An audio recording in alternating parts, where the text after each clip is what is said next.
Turner Yell makes the stop in the secondary for Denver. 1st and 10. The fake.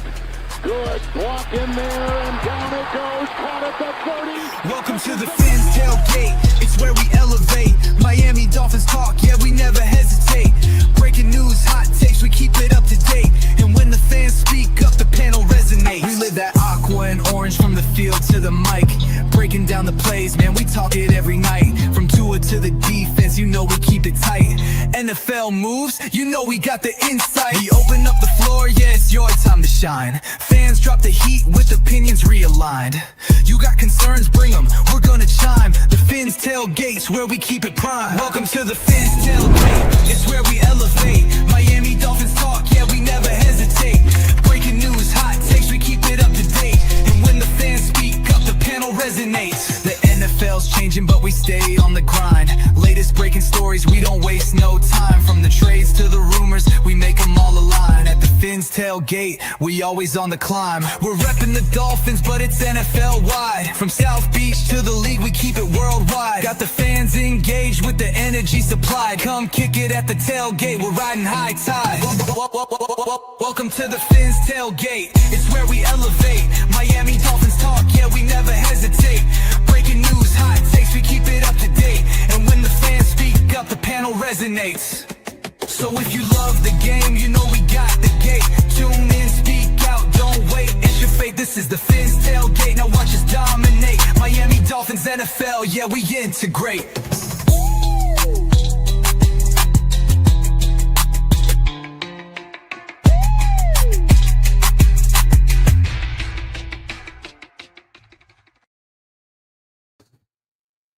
What is happening, Dolphin fans, and welcome to another episode of the Fins Tailgate with your host, El Capitan. Tonight, this afternoon, it's Dolphins. All right. We playing football today. Yay. Well, yay or because really the problem here is that it's a home game, but we got boots on the ground in the stadium, and everyone's telling me this is not a home game. This is a Buffalo South game. And it is in full embarrassment. Ali in the building saying that it's all Bills fans. All Bills fans. And sick and sad enough, Ali also said that it is that they have tons of fanfare in this game. Not the Thursday night football game where people had to, call out of work on a Friday, get out early on a Thursday, tailgate there for Thursday night football. They got nothing but a loss for the fans. This week they decided to give a bunch of swag away. They're announcing they're going crazy trying to sell.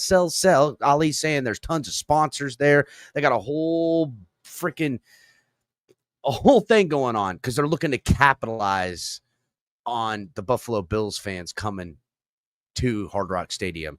And just understand that, people. The Dolphins media marketing department is looking forward to the Bills takeover of their stadium because they know the Dolphin fans aren't showing up.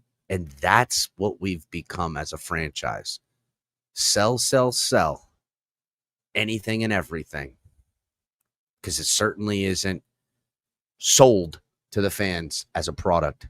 So we got to whore out ourselves for anything and everything else. I mean, again, I don't know how much more clearly I could have been 4 years ago. 4 years ago when I started this program, which it is literally a week away from the friggin' anniversary of exactly 4 years since the Fins tailgate. But my modus operandi out the motherfucking out the gate was, we got to get rid of this fucking owner, ladies and gentlemen. We got to get this guy up out of here. We got to get him up out of here. We got to get him out of here because he's the problem. He is the cancer. Listen, don't get me wrong. He's not the only problem, but he's the main problem. And everything that goes wrong with this team is at the foot of him, because he's the one that has done nothing but profiteer off of your fandom, off of your Miami Dolphins. This man has parlayed his asset of the team, his asset meaning you, his asset meaning what you love, your team, because it's his, into F1, soccer, hosting fucking, Taylor Swift, the concert arena. He's a shaker and a mover. Toss Boss Ross, Joe. Toss Boss Ross. So hit the like button, everybody. Appreciate everybody coming through here. Shout out to Flavor J. Let's get unicorn mode. That's what I'm talking about. We need to get in it, boys. If we're gonna do anything, we got to get unicorn mode. Oh man, that sounds kind of weird. John Featherland telling everybody hit the like button. If you're watching on X, Twitch, Twitter, Kick, Switch, I don't know what other apps we're on, TikTok, wherever you're watching this, make sure you guys are coming over here to YouTube and subscribing here on YouTube. Hit the membership, become a member, fall in love with the show, hang out with us, because we've been right all along. And I get it, nobody wants to nobody likes a sore winner. But I don't give a fuck. Fuck y'all. I've been telling you what this team needs to do, how it needs to do it, why it needs to do it. Then I tell everybody what the team needs to do forward, and they're like, nah, we need to do all the stuff you said we should have done 3 years ago. I'm like, yeah, that's what I want to have happen. But what's going to happen, what we need to do within the realm of having a fucking Stephen Ross as an owner and the brain trust with a whole fucking dark, seedy room where guys are smoking cigarettes in a fucking clouded room going, I always scamming these fucking idiots today. I got to operate in the reality of the Miami Dolphins to predict what we can do as fans, because we're fucked. They got us in a chokehold right now, people. They got us in a chokehold. They're squeezing the life out of us. And the sad part is, I would say most, and I mean most by a vast majority, I would say well over 90% of fans have no idea. They have no idea that they're in a headlock and they're just reaching in our pockets and taking it from 10% of us. And the 90%'s like, oh, this bully wants my money. Here I go. I'm going to give it to you. Thank you. They're cucked so hard that they don't understand how a real Dolphins fan is about this team and how it's run and the ownership and the fucking bullshit that's going on. It's a constant battle for me to figure out the right words to articulate what's happening with this football team, people. Because everybody's like, Cap, you're a fucking conspiracist. Cap, you're fucking crazy. Whatever, all that stuff. And I'm fine. You're not wrong. I am a conspiratorial guy. And, but you know what? Stop proving fucking right. Stop looking exactly like what it is. And ultimately, and you can have ideas and predict things that should happen, did happen, or will happen in a short term. But when you subscribe to my idea of what's going on with this franchise and organization in the long term, I've always been right. I've always been right about what this team does, is, and is about. And today, Ali in the stadium, seeing it firsthand of what they're, just literally whoring themselves out to the Bills fans that have opened up and come down here to watch them beat up on this hapless Dolphins. That's the facts. They don't care that this team is trash. They don't care that they made a bunch of bad business decisions and hirings and fucking extended to. They don't care about none of that, because they did that and they had their reasons to do it. And I told you those reasons. It was because Ross wants to sell a percentage of the team, which he already did. He got $1.5 billion coming to his pockets over the next couple of years, and he only sold 10% of the fucking team. with a 5% in gross, which doesn't really fucking matter because you guys don't understand how percentages work. And maybe I'll do that another day. But my point is that he cucked y'all. He got you. And they don't care about losing a little bit of money in a 2-year sample size because he's going to do exactly what you guys want. And exactly what you want is not what we need to win football games, but he's going to give you what you want. He's going to fire Mike McDaniel probably. They might even cut to we'll have the fucking GM search and you fucking rats will be like, oh, look at this GM. He was a scout and this and that. I don't give a fuck. I don't give a fuck who this guy is. Now, if it's, don't give me, oh, this is a good hire and I don't know who the fuck he is. And you got to tell me why this guy's a good hire. And I got to fucking do a research op-ed and fucking see your essay written about him. If I don't know at this point who the fuck it is, it ain't a good hire. If it's a quarterback that I got to fucking look, if we're drafting a quarterback this year, I've been watching college football all fucking year. These quarterbacks aren't that great. Sorry, you can say what you want, but I know fucking football. And I'm telling you, outside of the off chance these guys have some kind of explosiveness, these quarterbacks ain't that great. Now, there's still time. They could prove me wrong. But no game changers coming up in this year's draft thus far. I don't give a fuck how much y'all like Mendoza. He's okay. He's probably the best pro ready. That motherfucker ain't no Josh Allen. He ain't no Patrick Mahomes. He ain't got a Stafford arm. He ain't got fucking, he ain't got that shit. So what are we talking about? You think we're fucking Mendoza away around here? We got real problems, people. Real problems. You're talking about you're going to get a new coach, new GM, and a new quarterback, and we're going to turn it around? And you know what? They're going to give it to you too, Dolphin fans. You want me to tell you why? Because when you get a new coach, you get a new GM, and you get a fucking mid-rookie quarterback, you actually win a bunch of games. You do. Want me to tell you why? You do, Capitan. Then they're right. It was a good idea.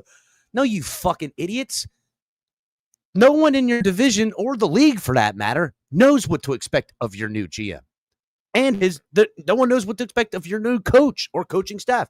And they don't know what to expect out of your new quarterback. And if you're going to give all this new shit to a team that has to prepare for you, you kind of catch them flat-footed at times. You kind of do. Kind of has like that bounce back. Ooh, we back. And you know what? And you dumb fucking idiots like, we're back, Dolphin fans. And you're going to fucking gobble up the fucking tickets. You're going to be putting together your let them cook memes. And you're going to be a bunch of fucking idiots. That's what's going to happen. I can't wait. Welcome to the show. Release the fucking clowns. Because the Dolphins fans are waiting patiently to fire everybody and think that they're getting their way. And Capitan's going to sit here in his purple jacket and say, ha, ha, ha, ha, ha. You fucking idiots. Hit the like button, everybody. As you can see, I'm kind of turned up a little bit. Kind of turned up. Release the clowns. I love y'all. Shout out to everybody. But if you want to know what's really going on and what we should really do, and listen, I'll fucking play the game. You guys know me. I'll fucking sit here. I'll sell you the dumbass propaganda too, because you're already willingly shelling out your wallets and your money for garbage. I might as well benefit. At least if I could find us here at the Fins Tailgate in some by proxy situation with some movement in the community, with fans, a lot of them, that if they did hear the tailgate message, then really had smart football understanding organizationally, you could sit here and watch film. Did you see that play on 3rd and 11 and fucking week 4 of 2021? Shut up, dork. Shut up, nerd. Think I give a fuck about what happened 4 years ago on a play call on some shit? Fuck out my face, dork. Get your fucking teeth slapped out of you, dumbass. Go watch film. How about go play some football, dummy? And that ain't got shit to do with the Dolphins anyhow. Again, You only want to make a take and be right about a take. I'm right about this organization and the team and what's happening and what need to happen. Fuck your dumbass take. Your take don't mean shit, dog. You were right, what? Because the Dolphins say you're right? This team ain't been right about fucking 30 years. So just because the Dolphins did what you think they should do makes you dumb as fuck too, asshole. Dumbass. That's who you are. I'm right because the Dolphins did what I said. You're a fucking idiot because the Dolphins are fucking idiots.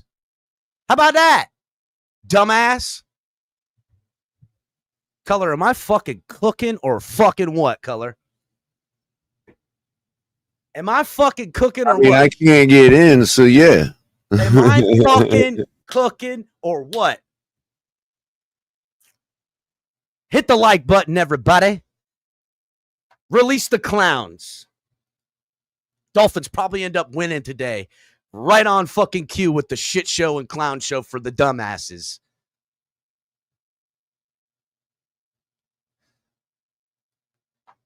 We about to kick this bit off. Kick off in 5 minutes. Color, why don't you stunt on these hoes, Color? Because I want you to. What do you think about all I'm saying right now? Oh, you got to give me a second because I got 5 minutes to take care of my business real quick. Oh, you trying to get some bets in? Yeah. Yeah, I got you. Yeah, I got a couple of bets in too. Lines. Let's see, minus El Cap, opposite of hopium. Listen, yeah, and listen, I like the hope. I don't want to be mad at motherfuckers, dog. I don't want to be mad, Joe. I ain't trying to crush little kids' dream. I don't want to tell you Santa Claus ain't real. I don't want to hurt you. Okay, I don't. But at some point, me lying to you or me lying for the team and organization, don't serve El Capi my fucking ton, bitch. I got worried about number one. And number one, me want a fucking Super Bowl before I get too old to enjoy it. I want to be able to get shithouse with the boys and fucking paint the town red as a champion. And that shit ain't coming anytime soon. And I'm fucking going to be 40 at the end of this year. Fuck out of here, dog. 40 years I've been watching this team, no Super Bowl. Fuck out of here, bitch.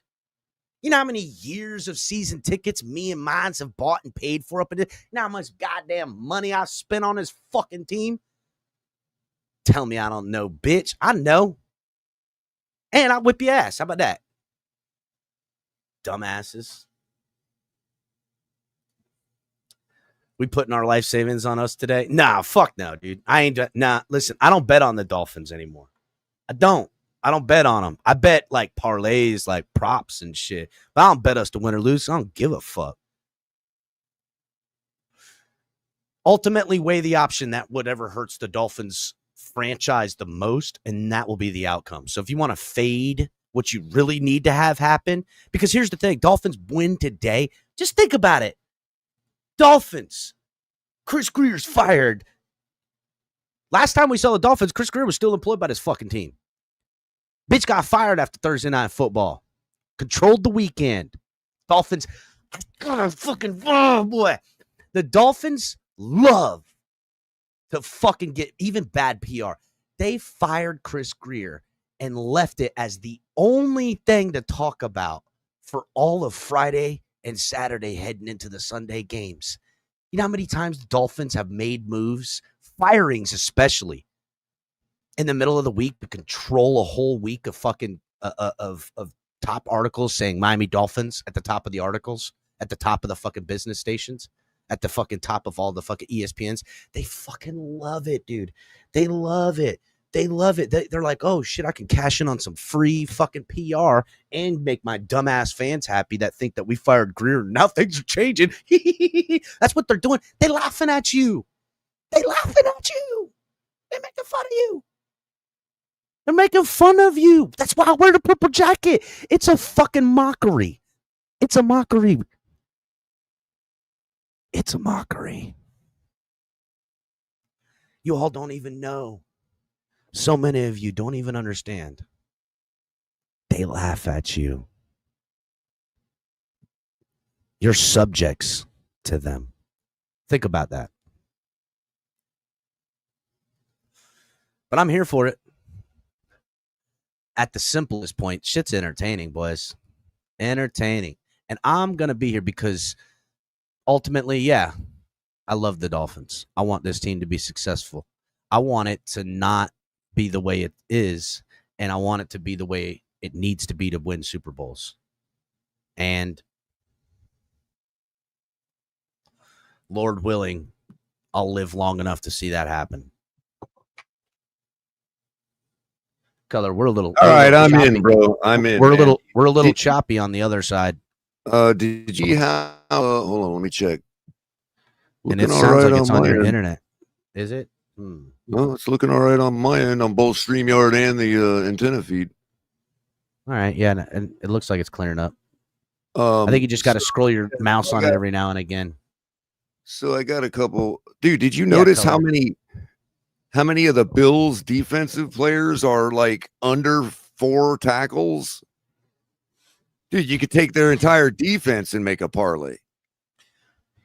Yeah, I did see some weird numbers in this game, which makes me believe the Bills are just going to fucking throttle the hell out of it. They're going to throttle the whole game. The None Dolphins, of these guys are going to get playing again, time. None of their it's going to be a normal. low score, like 4.5, dude, or some shit.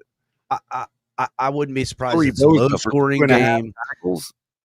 It's a low-scoring game in which the Dolphins probably lead in most of the game if you looked at all the time. But they'll lead, and then the next drive, the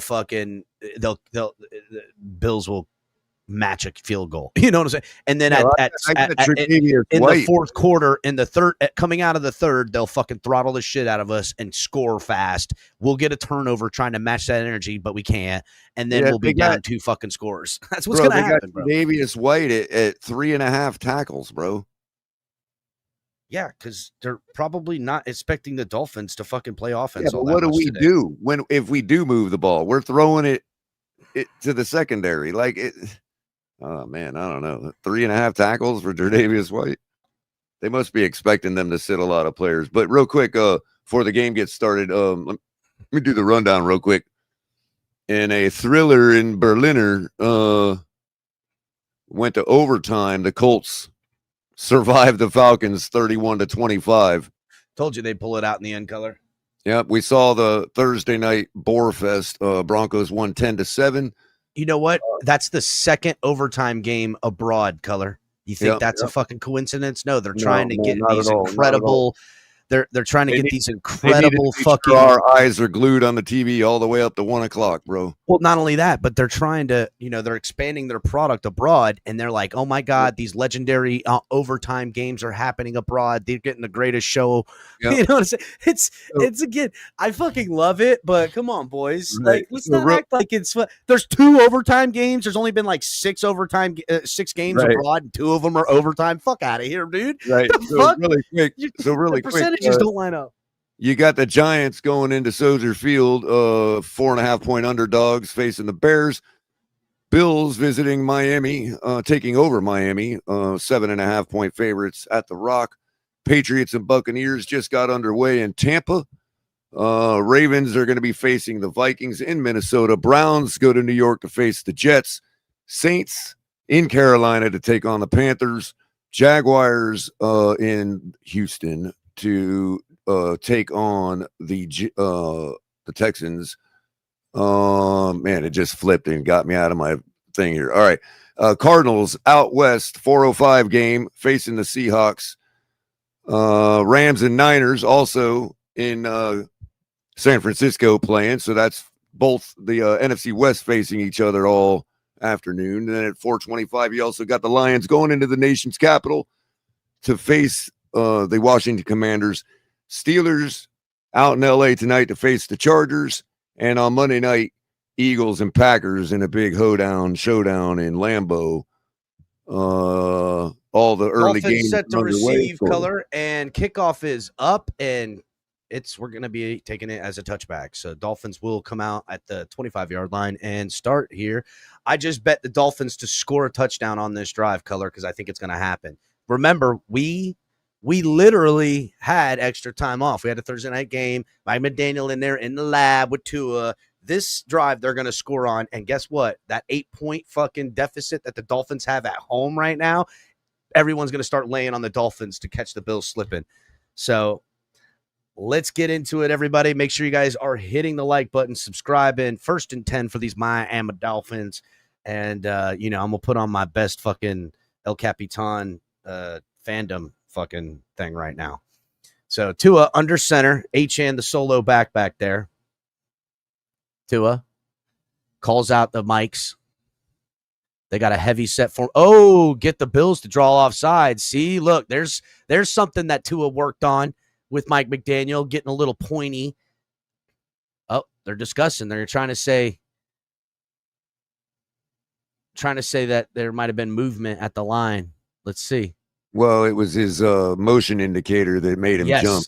I don't know if they count that or not. Wouldn't they call that a well, I don't know what they would call it. Well, they can get usually the offensive lineman they can get for inducement, but I don't know if they've ever called that on a quarterback for his little foot thing. Yeah, they're calling it a false start on us. I guess you're not allowed to signal for motion if the defense is in. They threw it on Alec Ingold for some reason. How did he do anything? Oh, right there. Well, I don't know. He went in motion. Yeah. How the fuck? Well, see, all right. Well, fuck. It's like, 1st and 15 legal shift maybe, but not false start. I don't know. It's kind of weird. It's pretty funny if you think about it. Yeah. They didn't want to call it on the quarterback, but that's what they figured. They discussed. They're like, well, it was really much. Yes, that's pretty can't much call exactly that. It's pretty much exactly what happened. But it was clearly inducement. We got to call it on somebody on the offense. What the hell's going on? Now the Dolphins have to take a timeout. Are you serious? They're charging the Dolphins with a timeout. Oh my God, we haven't even run I just bet on us fucking. Great. This is great. This is actually Mike McDaniel said this get is a little bullshit. comedy, bro.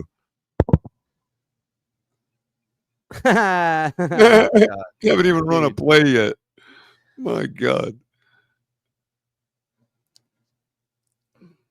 Look, this is the why we need to fire Mike McDaniel thing.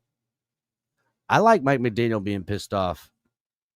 Dolphins now 1st and 15, having their first play of the game, already burning a timeout and getting a penalty. Offset eye, Tua out of the shotgun. Ball is snapped. Tua has forever and a day, steps up in a pocket, gets hit as he throws for a 1-yard pass to Waddle.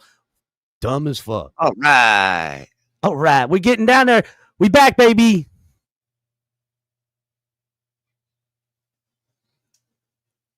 Having fun.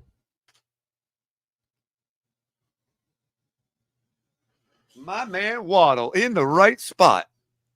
2nd and 14 coming up for these Miami Dolphins with only 2 timeouts left.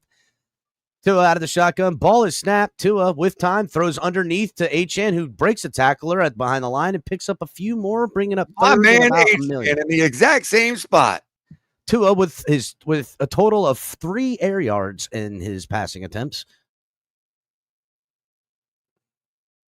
Do you even have to say 3 air yards if it's only so little amount of air? You know what I'm saying? And I had the Dolphins scoring on this drive. I just wasted. It should have a dump off stat. DO for dump offs. Yeah, we call it dumpy. 3rd and 11. Tua out of the shotgun. Achane to his right. Washington goes out into motion. Ball is snapped. Tua has all day. He's uncorking one. Deep down there and throws an interception. God, dude. Oh, God, this team is terrible. On a ball that took 3 days to get there. It froze my damn antenna. It was so bad. Dude. Look, even the guy from India gets it. He's like, well, bro, this is football, man. I came to America for this? Wow. Double coverage. Safety Bishop had it all, scouted the whole entire play. I was just sitting back there waiting for it. I mean, dude, listen, nice punt. That's nice punt down to the 23 Bishop's yard just line. like, thank you. I mean, that's just it's same as a punt. We don't even need a punter. We could save money. I have a Tua under parlay. I took him under everything.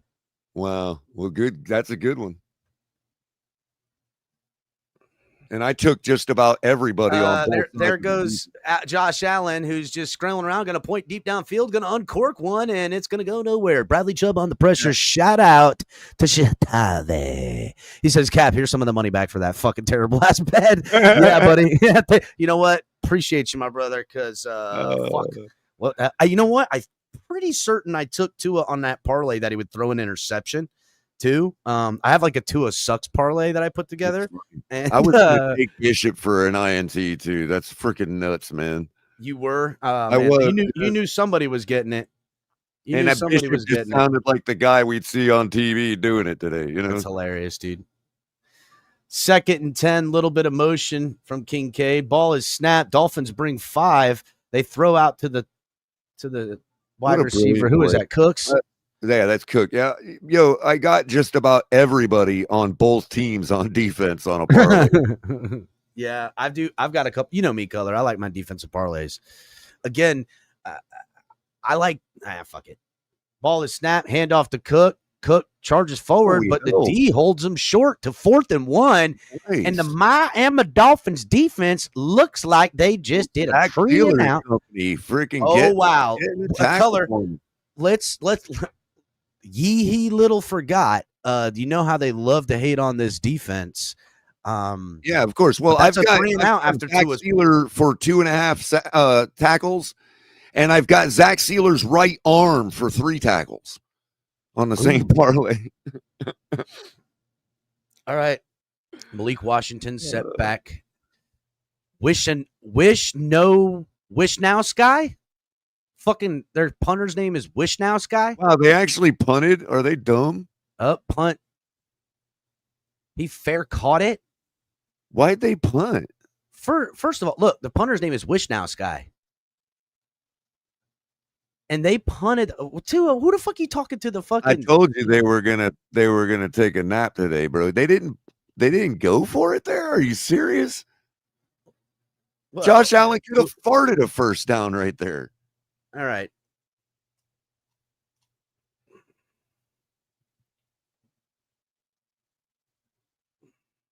Not that we want to smell some stinky ass Josh Allen fart, but damn, man. That's how little respect they have for our offense, dude.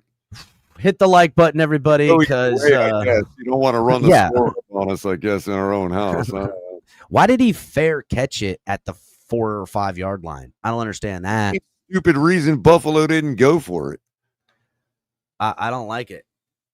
No, sir. I don't. Neither one of us are Kansas City. Get those effing coaches the hell out of there. Dolphin Don. I wouldn't. Those coaches didn't do nothing. Fucking Tua threw up a punt.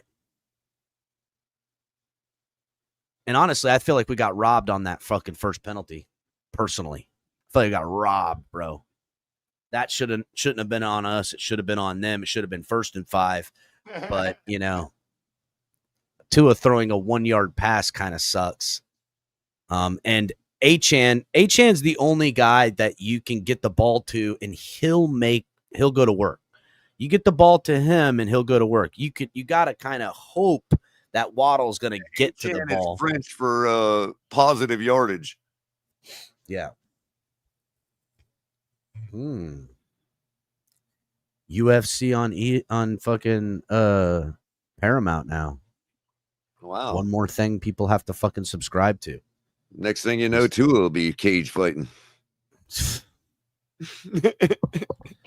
Just don't hit him in the head. Yeah. Cage fighting.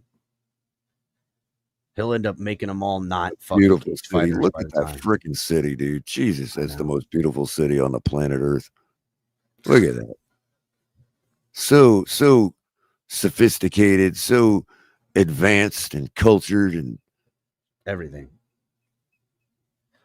The only thing is we got a shitty football team, Color. Just a shitty football team. Yep, great city, shitty football team. Maybe we need a shitty city, and then we'll have a great football team. That seems to be the way to go. We're the shining city on the beach. All right. 1st and 10, under center is Tua. Ball is snapped. They give it to Achane out on the edge, That was and clever. that was all right. I like that. That was a nice little Nobody saw you hand it off to it. That was good. Yeah, Tua with elite handing off skills. I didn't even see the ball. Thump. Is that Bucky Irvin that just scored that? Yeah, Who is that? No, Ikabolula. Yeah, I don't know who the fuck that was. Ikuboa. Dolphins with their first real positive yards of the game since having negative in the first fucking thing. First positive yards of the season, ladies and gentlemen. Yeah. Dolphins at 2-7. Tua out of the shotgun on 2nd and 5. A little bit of motion there from the tight end. Offset I. Achane goes into motion again. Ball is snapped. Tua gives it to Wright. Ollie Gordon. And Ollie Gordon stays on his feet and keeps falling. Jalen Wright. Somebody looks hurt. We got an injured Bill on that right, field. bro. Looks like we got an injured Bill on the field grabbing at his knee. Who is 94. Who's 94? Epinesa? Is that? I don't know. Empanada? Cinnamon empanada? Who is that? Who's 94, Color? Look it up. I think it's empanada. Let's see, 94. Let's get the box score up. Who's 94? Where's Michael K when you need him? Well, 94 hasn't done anything yet, so he's not on the list. So they're not going to miss him, apparently. Let's see, roster. God damn, man. I go all the way to the roster.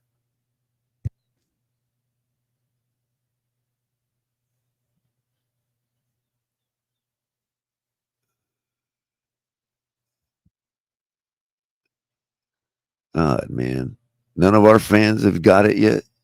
It's Landon Jackson, defensive end from Arkansas. 22-year-old rookie. So, yeah, they ain't missing him. Landon Jackson? Landon Jackson. Landon on his leg wrong. Landon on his leg. Jackson goes down in this fucking game. Land on the leg wrong, Jackson. CCRR got it. Oh, look. So did Dolphin fucking Don. He got it too. Was that right or was that fucking Ollie Gordon? That was Jalen Wright, I believe. It was a single. I believe it was Jalen Wright, but whatever. Josh Allen now 1 for 2 for 8 yards, and Tua 2 for 3 for 4 yards and an interception. And there you go. That is the tail of the tape, ladies and gentlemen. 9 total yards by both. I'm sorry, 17 total yards by both offenses today so far in this game.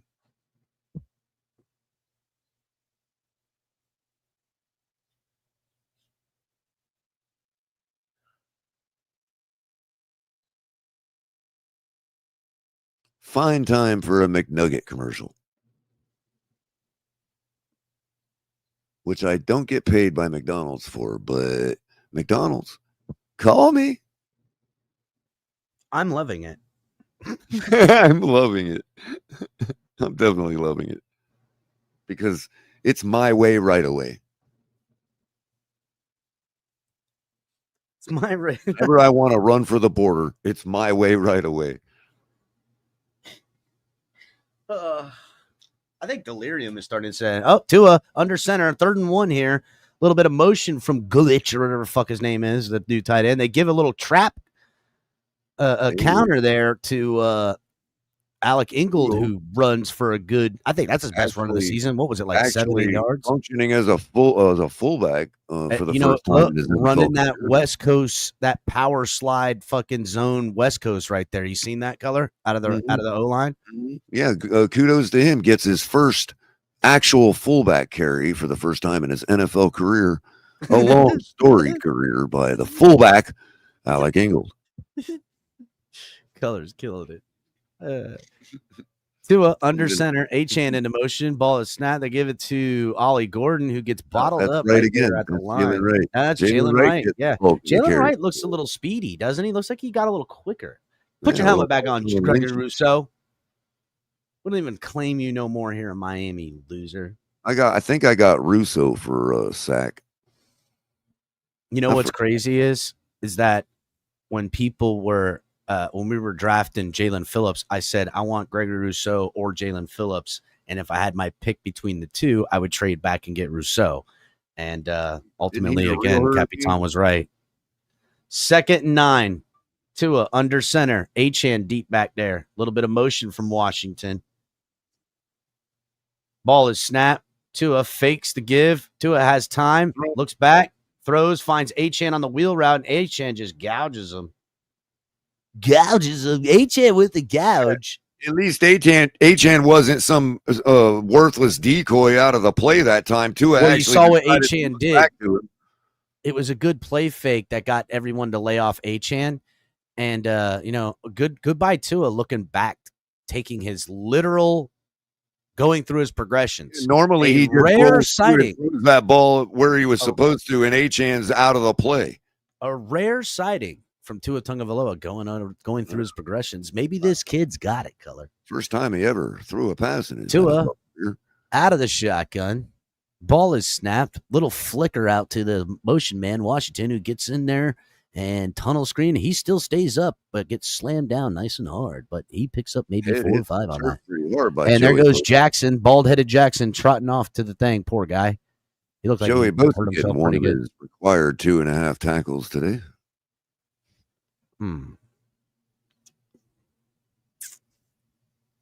Not really liking. Just pile drove him, dude. Yeah, he did. He's like, listen, pile drive. trying to run away. Look, he's like, fuck, why do you have to do me like that, dog? Right? Could have just given me the extra yardage. 2nd and 6, Tua under center. Ingold goes in motion. Ball is snapped. It's an I formation, and there goes Achane breaking it to the outside and gets the first down. Fuck, dude, we got nothing without Achane, bro.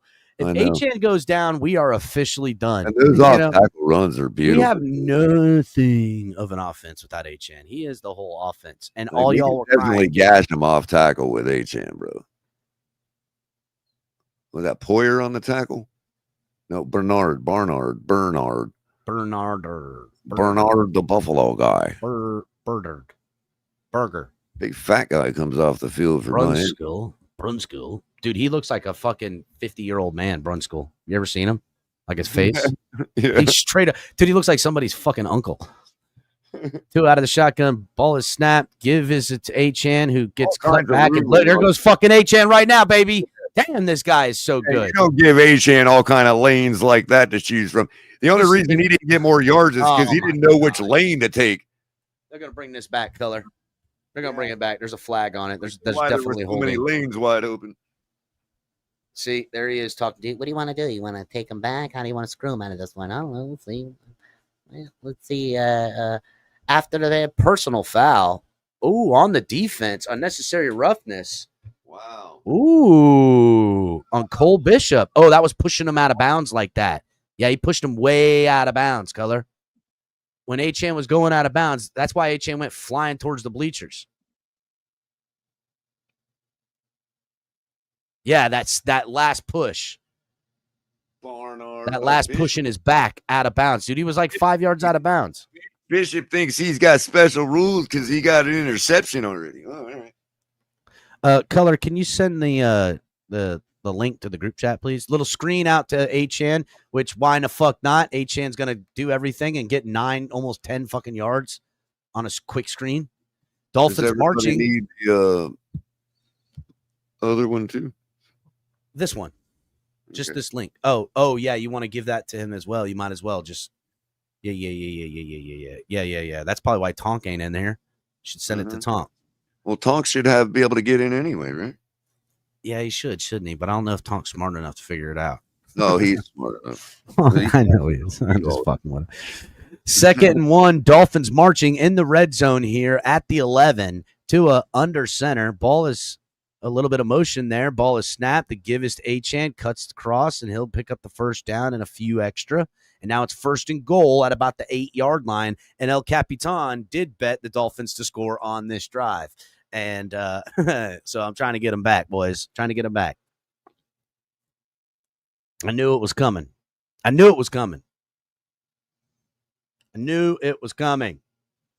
Ooh, Achane? Oh, okay, he's fine. So they're within the 10-yard line, and they take out Do they have Jalen Wright in there, or are they going all fucking wide receivers? Yeah. First and goal from the 8 or 9 yard line. Ingold goes into motion right back there. The give is to Wright, who gets hit behind the line, and he'll get no gain on that one. Why would you take your fastest back in Achane from that distance off the field with everything he can do? And why isn't Ollie Gordon in there if you are going to go heavy set like this? Well, I know, right? I mean, I'm just saying, like, this is the shit, Mike McDaniel, that I can't defend. Well, because Josh Allen is nibbling on his smelling salts pack. I don't have no idea why, but again, I always said Josh Allen's short of chromosome, dog. I'm telling you, that boy ain't fucking smart. That boy ain't smart. I thought it was his beast, but it was like a smelling salts pack or something. Yeah. 4 wide receivers. Little bit of motion there. Tua throws across and touchdown to Malik Washington, and these Miami Dolphins get on the board first after the rough first possession. I knew it start. as soon as Tua reared back to throw because of the conviction he showed. Yeah, he did. He was like, "Oh my God, he's actually going to be there." Well, he had 2 targets. If you would have seen, he had the underneath guy in Deluche or whatever the fuck his name is. Dude, Color, what's the hell the name? Is that Malik's like first touchdown of his career right there or something? No. It might be, bro. No. Malik's had some touchdowns. Tua now doing his best to remain in Miami. I'll shut up now. No, you're good. You're good.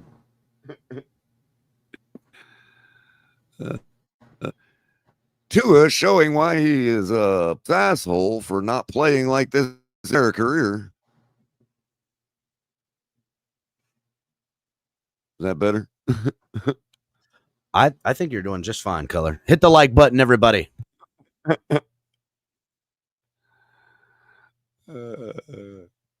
Poor guy. Mr. Polk, that's the hold on, let me go tell Mr. Polk.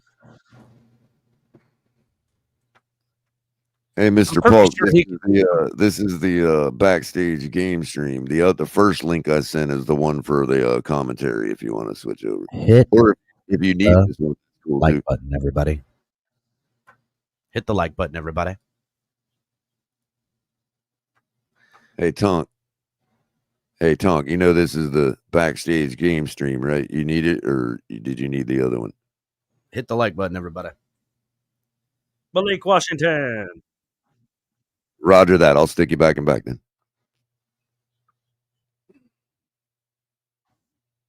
Tonk's watching it on his phone, and Mr. Polk just went into the wrong one. There you are, Mr. Polk. We got you in the right one now. I heard everything, Keller. Appreciate y'all. How y'all doing today? Well, I'm doing all right. Well, we're 1 for 1, Mr. Polk. 1 INT for 1 TD, and we're leading the game. I guess Buffalo will think twice next time they try to punt on 4th and inches with Josh. 4th and inches. I hope they're gonna put the game on hold because where I'm at down here in I'm south of Miami is lightning down here.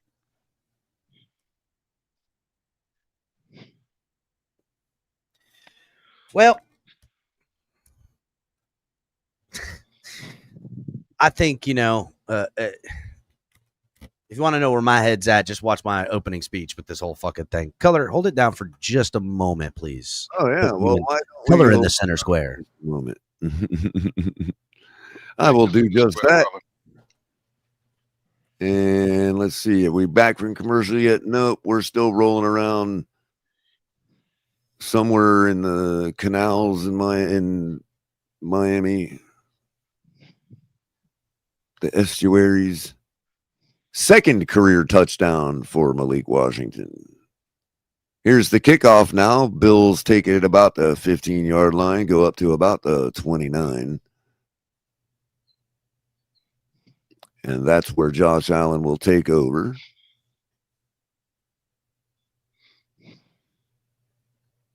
Everybody doing charity work in Miami. Salute to service today.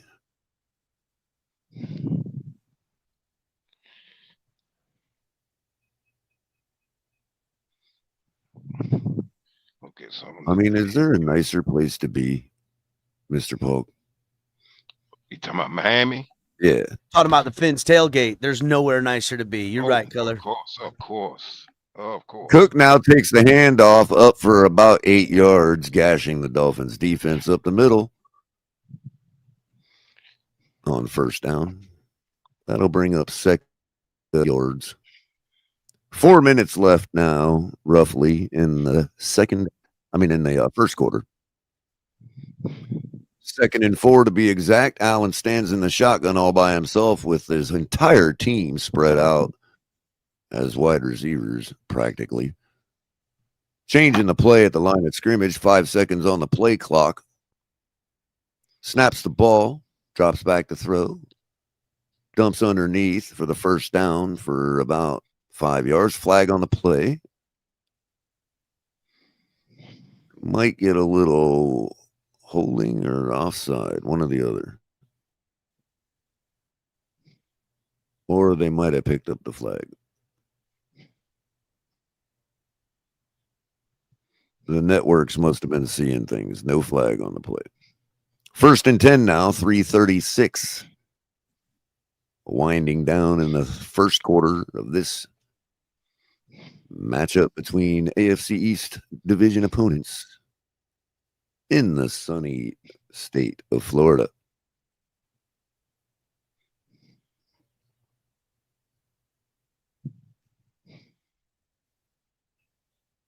Looks like Teron Armstead on Buffalo's sideline, just saying. Just looked like him. Maybe there's a few Terons around. All righty. First down now. Buffalo in a little bit of a bunch formation. Hands the ball off. Cook stutter steps, takes it up for a couple yards. Just beyond the line of scrimmage.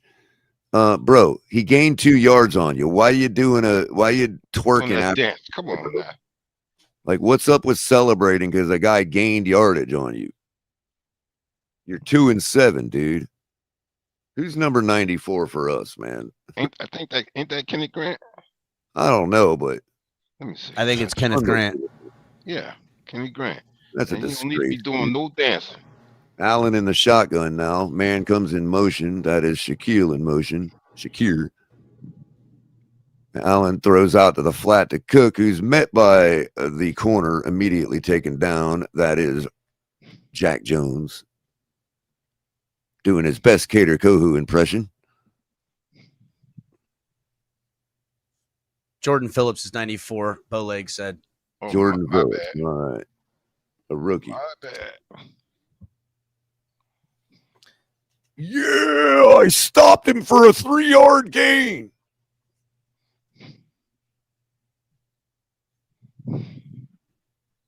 Third and 12 in the shotgun. Where's that 3 yards now? Drops back to throw. Throws a strike across the middle to his tight end, who comes up about a yard short of the first down.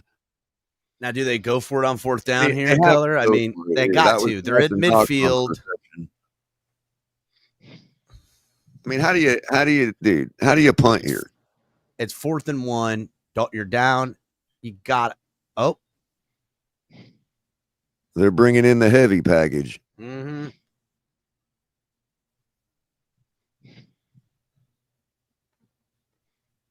Steelers ready for it. He's like, come get some. Bring it. Here comes the play now. Fullback in an offset eye. Something happened. Timeout called by Buffalo, I think. Yeah, their play clock was winding down. Oh, okay. They were almost out of time. Timeout called by the Dolphins. The Dolphins. Wait a minute. They didn't like on their Call the defense. timeout? I don't know. Mike McDaniel was saying something, though. He was not happy. Quick update over in Houston. Jacksonville starting to pour it on the Houston Texans in Houston. We 10 did call a timeout.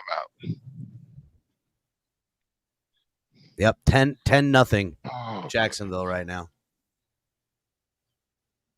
That guy that just held McDaniel, he's the pulling back from the sideline guy. Yep.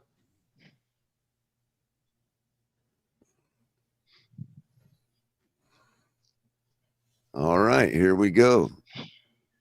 This is how 2 and 7 teams or 3 and 8 teams are made.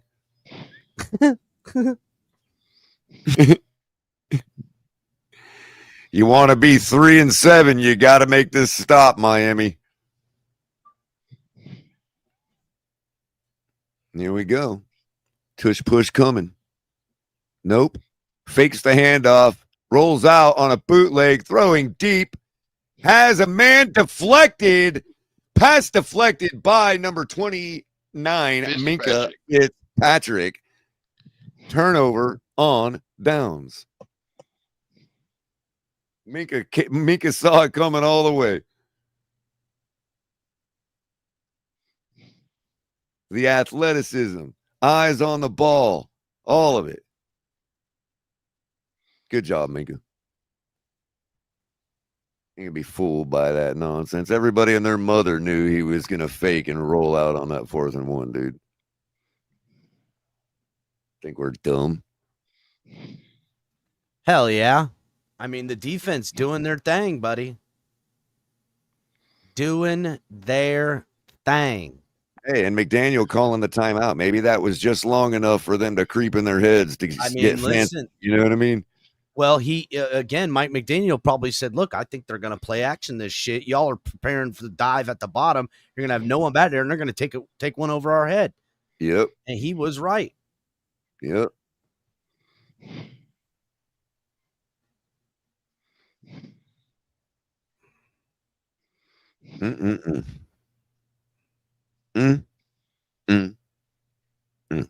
What a disgraceful football game. The Bills suck. Miami sucks so bad we can't even lose right.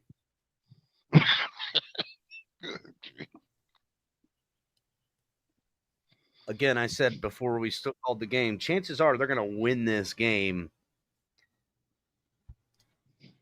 Chances are they're going to win this game. Just because it'll give us this moral victory that we beat the Bills. And well, we're well on our way. We're doing what it takes. If you want me to call the game like we're actually something, then I would say we're doing an excellent job controlling this football game. And if we score in the third, we'll likely win it.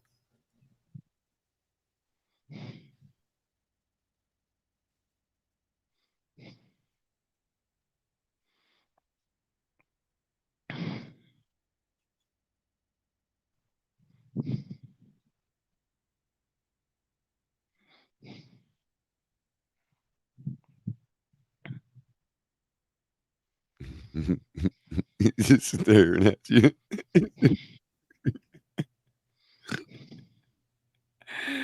I tried, Color. Dan the Man Marino liking what he sees out of this Miami Dolphins defense. Keep it up, Color. All righty here. Tua now in the shotgun. Fakes the handoff. Throws a strike across the middle to Waddle for an easy first down and about a 14-yard gain. Big-time staple play for Tua and Waddle. Just a 5 and slant. Get it in there quick. Take advantage of the defense taking us a break after the network timeout. 45 seconds left now in the first quarter. Tua up under center. I formation. Heavy package to the right. Hands the ball off. Achane takes it off tackle, gets stuffed right away for a 1 or 1.5 yard loss.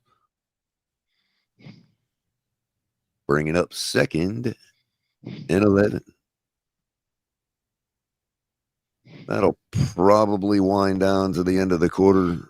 Looks like Miami is interested in running a play here, but they'll probably likely try to draw them off and then take it to the second quarter.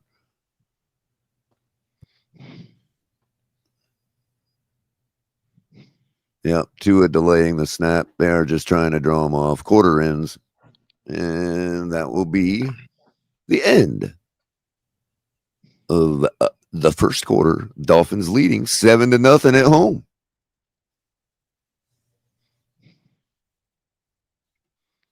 while we go to break for the quarter change, we'll go ahead and give a score rundown. Bears leading the Giants at home 7-0. Dolphins leading the Bills at home 7-0. Vikings leading the Ravens 7-3 in Minnesota. Jets, 2 scores on the day, leading the Browns 14-7. Cleveland has the ball. Patriots and Buccaneers 11 seconds before the first quarter ends. Buccaneers have a 7-0 lead in Tampa. Panthers are leading the Saints opening up the second quarter. And Jaguars on top of the Texans 10-0 in Houston. In earlier action today, we saw the Colts survive an overtime game against the Falcons, winning 31-25. The Broncos and Raiders went to bed with each other Thursday night, and the Broncos won 10-7. In later action today, Cardinals will be going to Seattle, and the Rams will be going to San Francisco for 2 NFC West matchups to sort out the big mess in that division. And then, of course, the Lions will be facing the Washington Commanders. I do believe Marcus Mariota will be getting the start for the Commanders. I'll have to look that up. Steelers going out to L.A. to face the Chargers to bring the terrible towels into Hollywood for tonight's game on Sunday night in America, football in America. And tomorrow night, you'll have the reigning Super Bowl champions going out to Lambeau to take on the Packers, who are 5-2 and 3-1 at home. Both teams are 3-1 respectively. Packers 3-1 at home. Eagles are 3-1 on the road. Packers are favored by 1.5 in Lambeau, and the total over under is 45.5 according to ESPN. Teams on the bye this week: the Bengals, the Cowboys, the Titans, and the Chiefs. So nobody has to lose a bunch of money betting on the Cowboys today, which is always a good thing.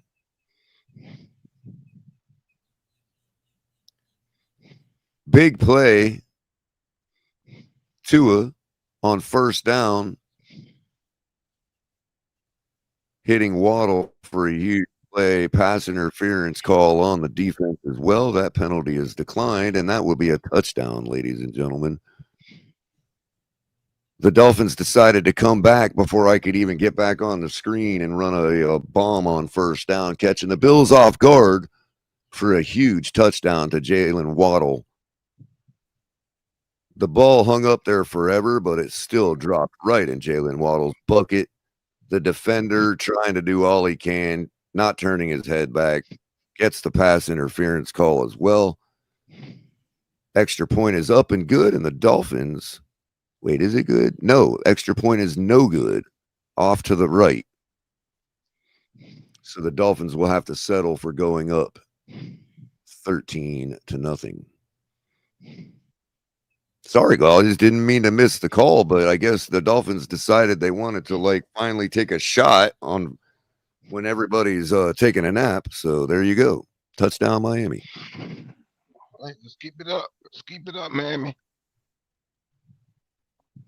That's the kind of stuff you got to do to beat the Bills. Yeah, but you got to keep that the foot on the brings gas. passer rating up to 114.3 today. 6 for 7 for 80 yards and 2 tutties, 1 interception. All right. Good job. Outperforming Josh Allen. What can you say? Yeah. Ain't no favors being done either. The Bills fans not liking it, but that's okay.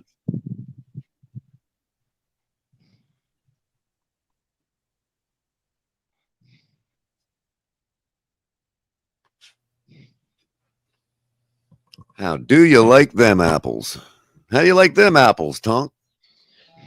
Oh, up, shit. Color? I just realized it's 13-0. Look at that. You know, we scored on first down, came right out Yeah. after the quarter and I- took a deep shot. Yeah, I saw the first touchdown. I didn't just see I just missed this one.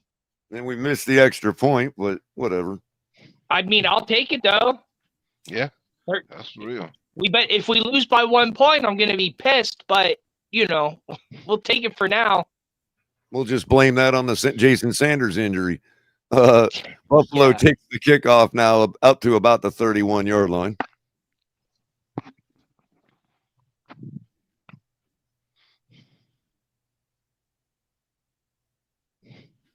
I mean, in all reality, the Dolphins are absolutely curb stomping the Bills right now on both sides of the ball. They're playing for roster spots next season. Mm-hmm. There you go. Josh Allen up under center now. Has his work cut out for him today. Hands the ball off to Cook, who gets stopped a yard into the backfield by Jordan Brooks for a 1-yard loss.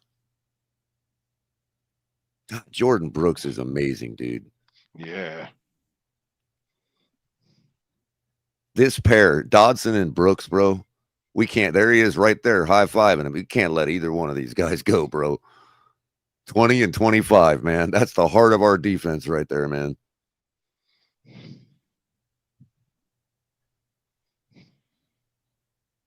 Allen in the shotgun now. Brings Cook back with him to the backfield. Drops back to throw, rolls out to his right, looking for a receiver, pointing everybody around, and then just throws the ball away down the sideline. He two-wood the ball. Yeah. 3rd and 10 coming up, Color. Thank you Yep. for holding that down. Appreciate you, buddy. No problem. Defense, a chance to get off 3 and out right here, man. After going up 2 scores, we got to love this, man.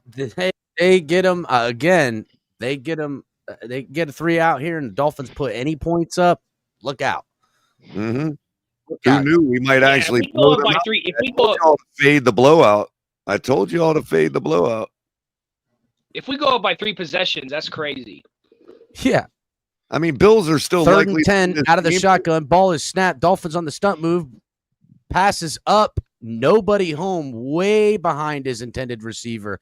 Looking for a flag over there. There was a little handsy, but that is an uncatchable ball. It was 5. He ran 8 yards past the where it was at. Yep. So that's Juju. So as I was saying, Bills likely to still win this game, but as I told y'all, everybody and their mother bet on the blowout today. You should have been fading it. Real quick, 3 and out. That was that guy Brent's we finally elevated up today. I was supposed to talk about. Juju. Yeah, we released Bonner.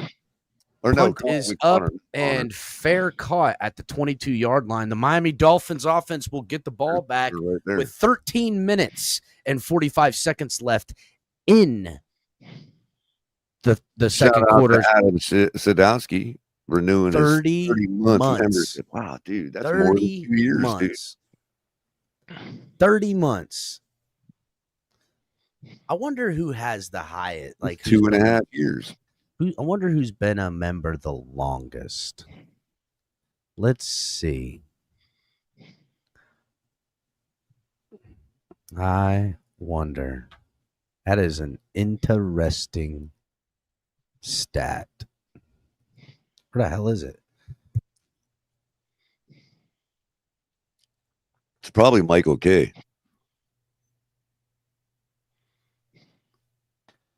Michael K's not even a member anymore. Well, not anymore, but I think he was our first one, wasn't he? No, not who's the first, who's the longest. Michael K gonna lose that wrench. Is Joe Riss? What's Michael K been doing wrong? I don't know.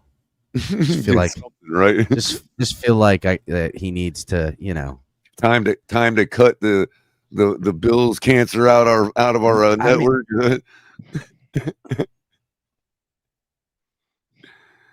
What a send off, blowing the Bills out today. Awesome. Why does it keep doing that? Why does it keep I scroll down and then it jumps back up. Why does it keep doing that? I see a couple of 36 auto months and center is turned on. I don't know what's going on, but it's literally impossible to scroll down and see all the members.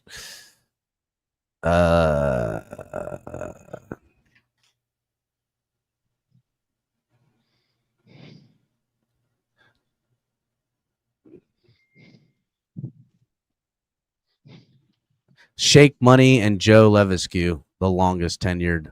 Oh, okay. With 36 months each of both of them. Yeah, I should have thought of Joe Levesque. Joe Levesque and Shake longest. See who else we got. Hold on. There's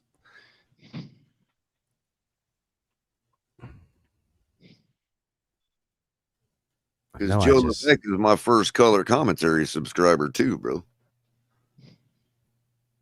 Crypto's 35. Shout out to fucking Crypto. Okay, Crypto. Tua up under center.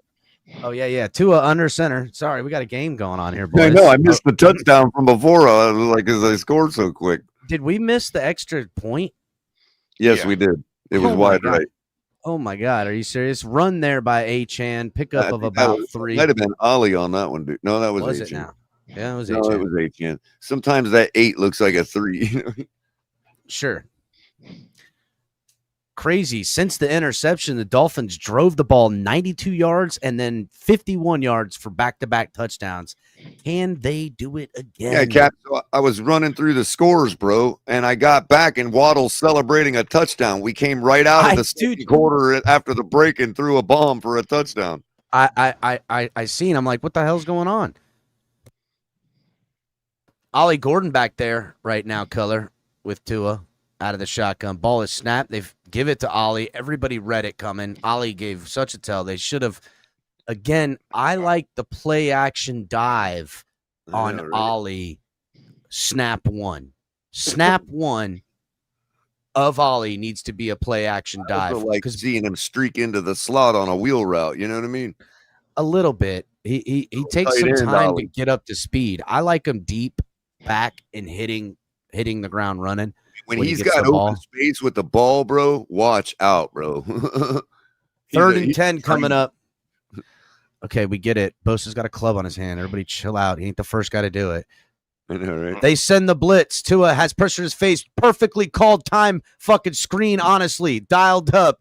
Fuck, that was perfect, dude. Yeah, we didn't get the first down. We got only 8 of it, but that was the perfect time to dial up. That could have very well been a house call. That could have been a fucking house call right there, baby. And Tua did a great job faking it to the other side of the field and then throwing it right over the heads of the rushers.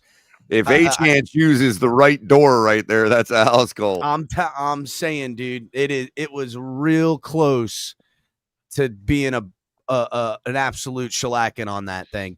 They hold us to 3 and out. Punt is up. Really needed to do that, Cap, because man, caught at about the 8 and brought out of bounds at about the 15-yard line, and the Bills will get something going. Listen, that's the first time their defense did some shit. Let's call it for what it is. Dolphins went on back-to-back fucking scoring drives. The interception was just a terrible everything. It's like, what the fuck? I'm gonna be the first to call it. We have purposely gone 2-7 to lull all of the Buffalo fans into our stadium to trap them, watch us absolutely destroy their football team. Color, this was all about smashing the Buffalo fans in Hard Rock, dude. Honestly, Color, I'm willing to live that delusion with you. That's it. That's what's been going on. I figured it out, bro. I figured it out. That's why we went 2-7 to trap all the Buffalo fans right here in Hard Rock. Yeah, we seen those videos of them downtown in our fucking city taking over bars. And they got some, they're all on the roof and not the thing. I seen you assholes out there, if what we're saying is true, I'm the biggest Tua fan on the planet because that's masterful. Well, I would say Tua had nothing to do with that masterful plan. That's Mike McDaniel doing the puppeteering to all of this. Here come the returns, Cap. Uh-huh. Uh-huh. Hit the like button, everybody. We going to route these Bills here directly. Interception. You know what? I'm betting a turnover from Dolphins defense right now. Fuck them. It's been a Bills. long time since we got a proper turnover like that. I'm calling it. Dodson stretching for an interception across They the won't middle. let me fucking do it. I hate it when they suspend it. Come on, man. Give it back.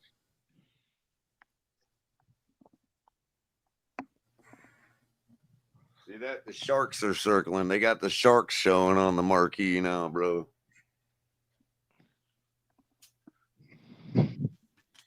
Smell buffalo meat. Shit, they got me. Damn it.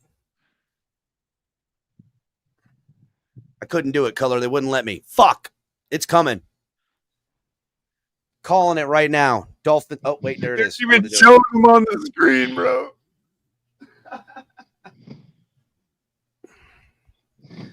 Handoff.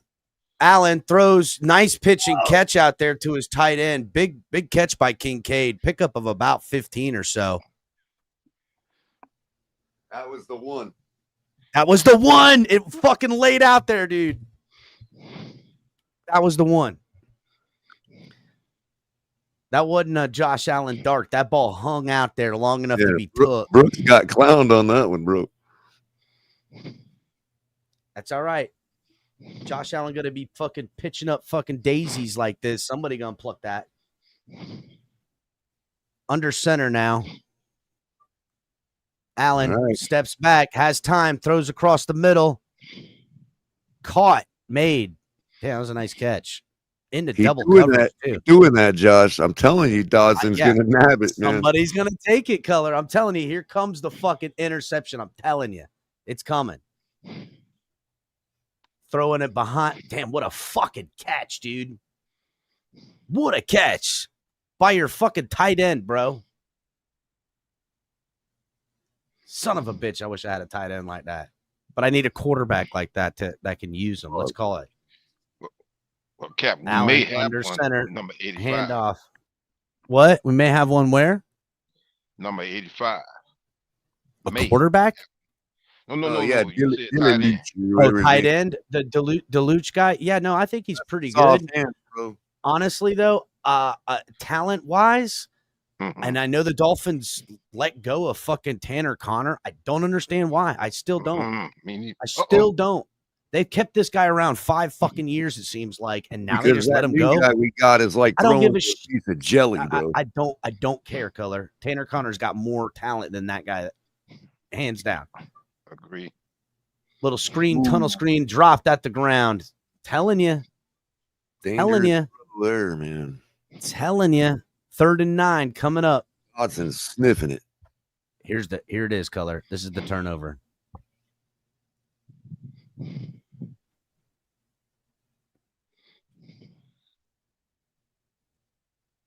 Third and 9. Come on, Allen. Come on, Allen, with the turnover. Come on, Allen, with the turnover. Right here, boy. It's coming. Shut up, Jersey Dolphins. I see your comment in there, Jersey Dolphins. He's going to Shakir.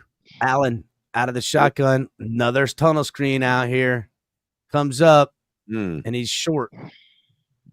They got to go for it. They got to go for it. Their season's on the line. Oh, they could they're in field goal range just about. I don't know. But the way the Patriots are playing, their season's on the line. They got to go for it. They tush pushed it, Color. They tush pushed it this time. They said, no, we ain't doing no play action nonsense.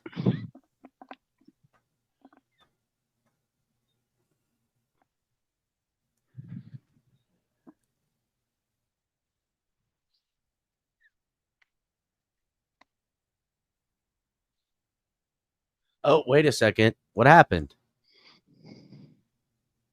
Oh, Mike McDaniel gets the time off before the 4th and go.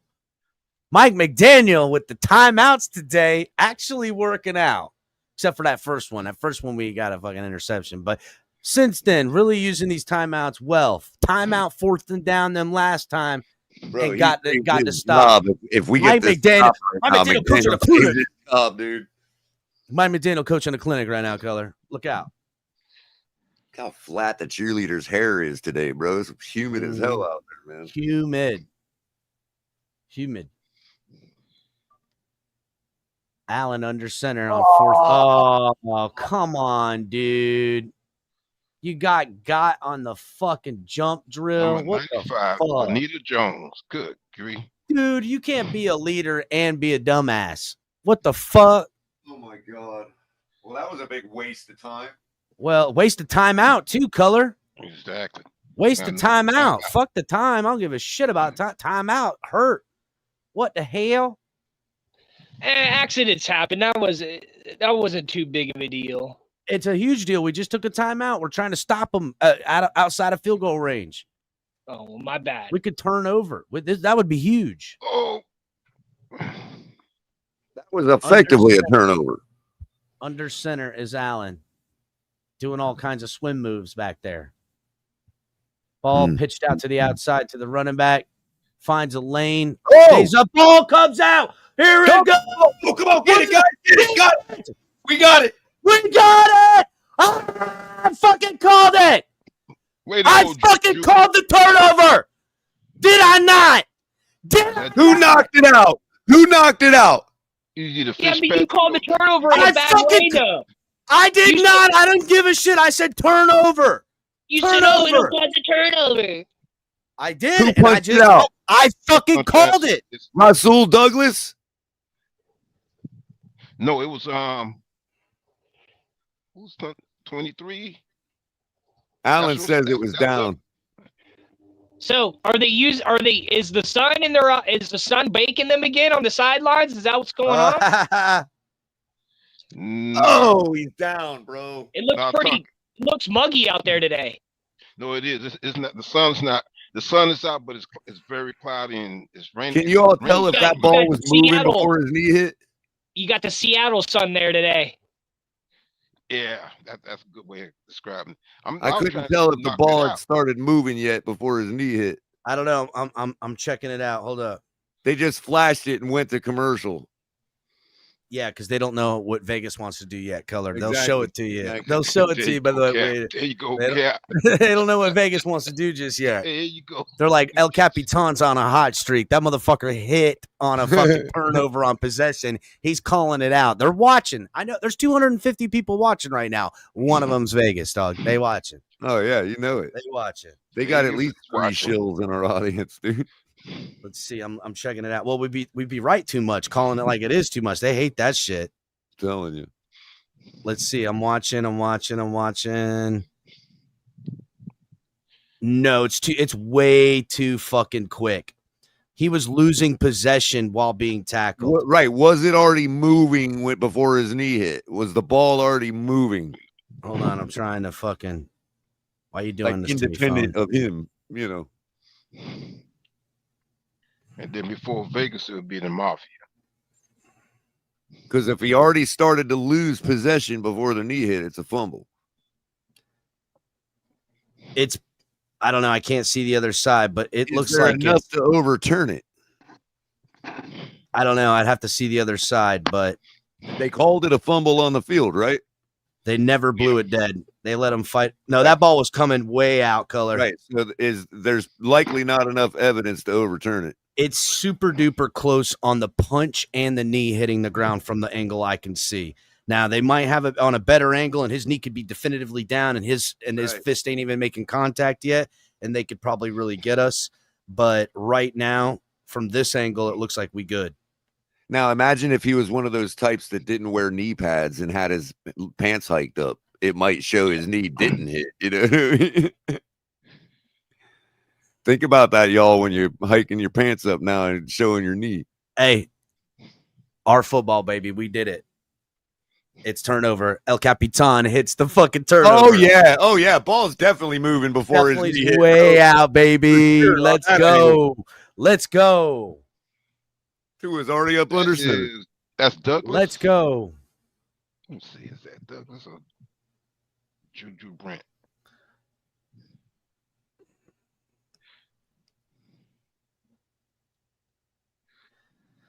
Dolphins pick up about a yard on that one.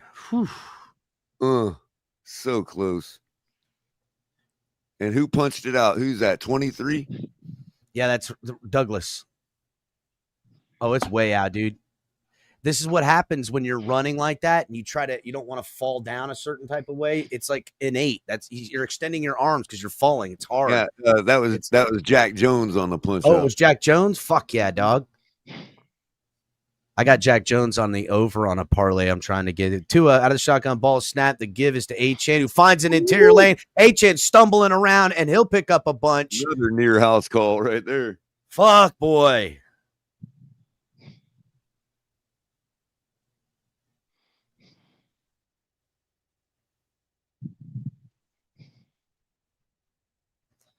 Damn, dude.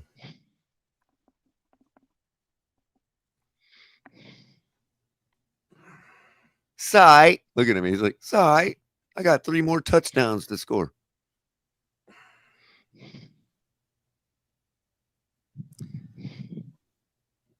Tua under center.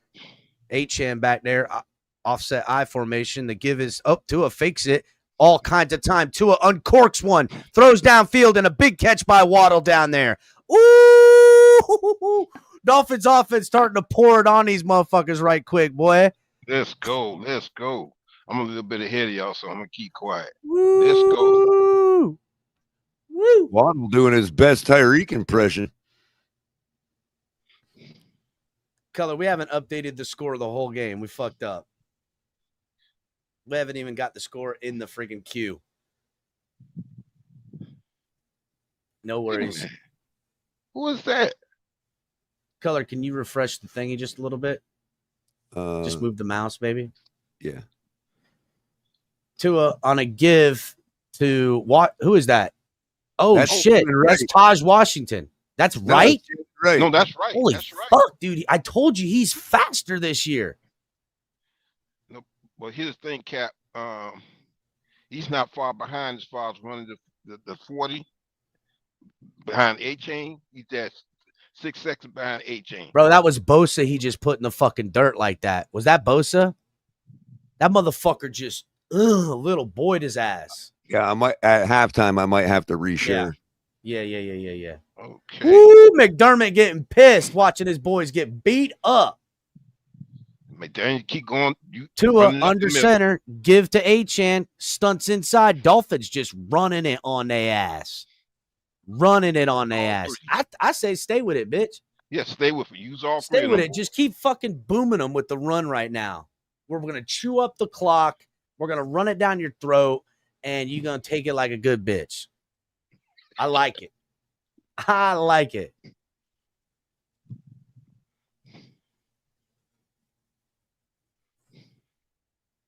Yeah, it's looking pretty good now, Color.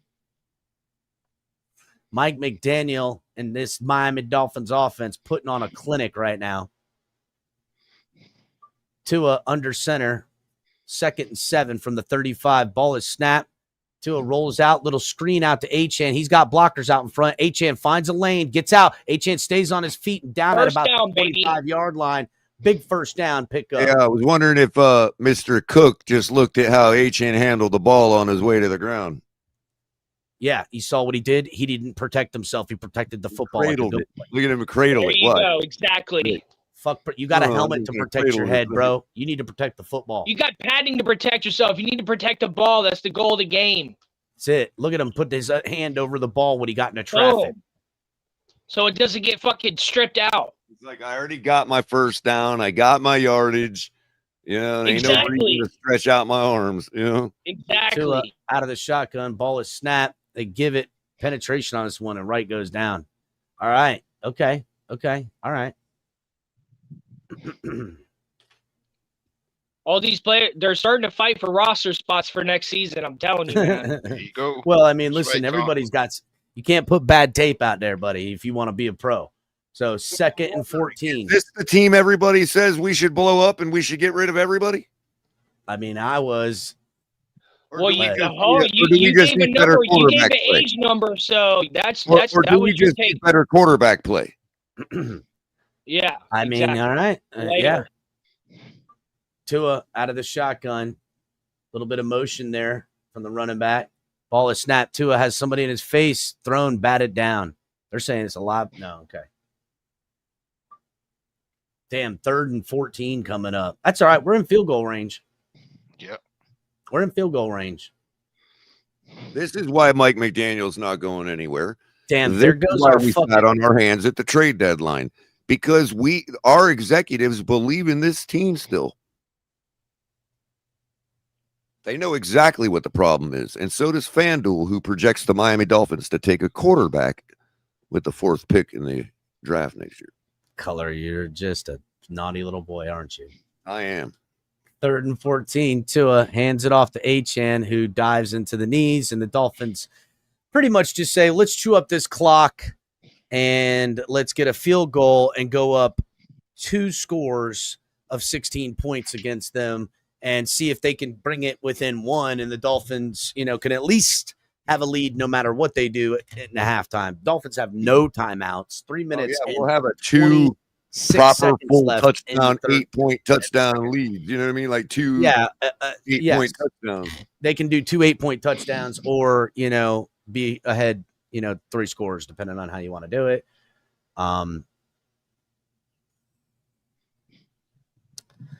Only a 46-yard try here, and kick is up, and kick is good, and the Dolphins will go up 16-0. Let's go, baby. Let's go. Absolutely.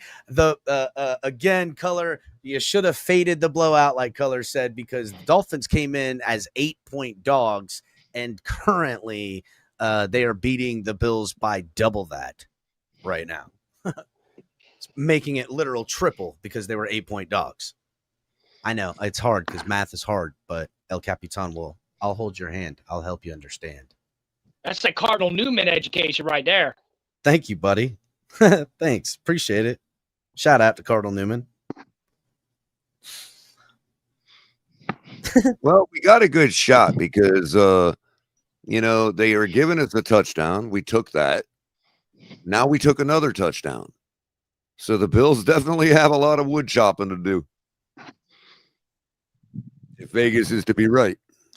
Well, all I know is today's the day that people didn't bet on the Dolphins to do things they thought this team was capable of. And today's the day that that's going to happen. And you know what I'm saying? Like, yep. The public, I bet so many times on the Dolphins to have good outcomes, right? That I'm like, oh, I got to stop.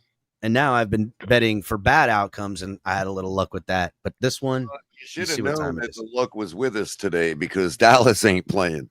It's the luck of the Irish. Oh, my goodness. Whenever Dallas is on a bye, everybody has good luck, dude. It is true.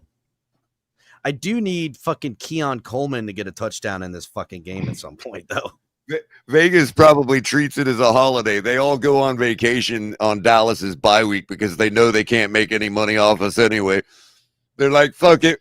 We'll give them this week. We'll all go on vacation.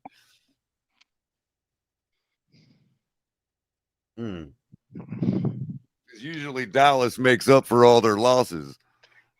What's going on with the Panthers? Panthers are down 10-7 right now against the fucking hapless. Another one I would have told the you. Hell, dude, that team sucks, bro. I don't give a shit what anybody says. I don't care if the Panthers beat us. I don't care when they beat a good opponent. The Panthers fucking suck. I don't care what anybody says, dude. Fuck out of here. Panthers suck. That's right. I said it. You ain't gonna do shit about it. By the way, in my own personal figurines, today's game, Buffalo and Miami, there's only when I was talking about yards per point last night, there's only a 3.63 differential spread between Miami and the Bills as far as how their offenses and defenses amass points versus yardage. Color, I got to be honest, I'm zoning out. So if you take that 3.5 and minus. Hold on, Color. Kickoff out. Brought out past 10, past the 20, 25. Breaks the tackle and gets out to about the 30, 31-yard line. The Bills will have it from the 30, 31. Go ahead, Color. So we were 8.5-point dogs when we really should have been 3.5-point dogs. And then if obviously we didn't have no home field advantage today, but if you were to factor that in, that would make us like point dogs today. That's even. So here we are, leading 16-0. Again, that's why I said 3 times, because they gave us 8. We were, well, plus the 3, we would actually be, fuck, dude, it's just a lot, right? Handoff to the running back. Dolphins with penetration. He gets maybe a yard for Cook, and that'll bring up 2nd and 9. Chubb everywhere all over today, I'm noticing at the line of I scrimmage. know, and He's it all sucks. over this. I almost put him on. He was 2.5, bro, for tackles today, man. 2.5. He's everywhere today. He's had that 2.5 from the second series, dude. Seems to be everywhere. Dolphins defense just playing lights out. Just off a Sealer and Chubb parlay every week, you can make a killing. 2nd and 9. Out of the shotgun is Allen. Ball is snapped. He looks to his left, has time, throws in the middle, got his man Shakir, but only another 2-yard pickup. Brooks on the tackle. You can tell now the Bills are playing systematic, like routine. They are. Yes, there was no oomph from Shakir there. There was no turn it up north and south. There was no fight for a little more yardage. They're right at the 1 yard gain on a slant, you know. 2-minute warning, and Allen's on the sidelines going, "What the fuck is going on, boys?" Badly need a room reset, dude. Badly. They're gonna need to. They're gonna need to sit at halftime, and they'll be ripping out that fucking whiteboard, going, "Fuck, dude, let's draw this up. We need to do this." They're gonna have to do some on the fly shit here directly. And anybody that thought that the Bills were the same as they've always been, and Allen going for MVP, because they beat the Chiefs, no, this is a trash team, just like any other team that ain't the Kansas City Chiefs. It just is. What's up, CB83? Yeah, I see his ass in the chat. Kevin Lee says, "Cap, we're going 10-7 now." Hey, listen, if you can beat the teams like the Bills any given Sunday, I don't think anyone. Look, what do y'all think happened? Right? This ain't any given Sunday performance, dude. This is like how we're supposed to be. But you know what they're gonna say? Ding dong, the witch is dead. We fired Chris Greer, and look how much better we are. Like, Chris Greer was out there playing on the field. They're playing different. That's coming, Cap. They're playing for roster spots. They see that heads are rolling. They better fucking tighten up. See, I like that, Tom. I like that. And there was all this pressure about being traded, and no one got traded except for Phillips. And everybody's like, they do care about me. They do want me here in Miami. I love them. I'm going to play hard now. I'm going to listen to when coach tells me to do it like this. Well, I mean, the defense, look at the defense though right now. It's defense been playing pretty well the last couple of weeks. The Dolphins aren't doing too bad on offense, right? 16 points. That's not terrible, but the defense is just shutting it down right now. Well, defense got the turnover. Defense had a couple stops, and they've been doing this the last few weeks. The only difference is the offense is actually putting points on the fucking board because the defense has been getting. They've been holding teams to 3. They've been holding teams to 3 and outs. They've been giving the ball back to the offense plenty, and the offense does jack shit. The difference is in this game, they went and drove 92 yards and scored a fucking touchdown, and they ain't done that all fucking year. It seems like. So this is not something we can count on, people, but I'm going to enjoy it while it lasts. So 3rd and 7 coming up. Allen out of the shotgun.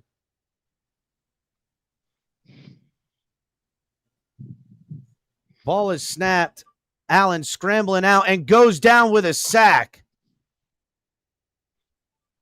Who is that? Zach Sealer Zach in there? Sealer's arm for the sack.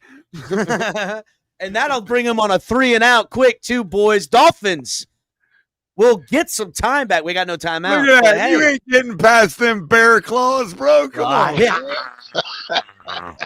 Yeah.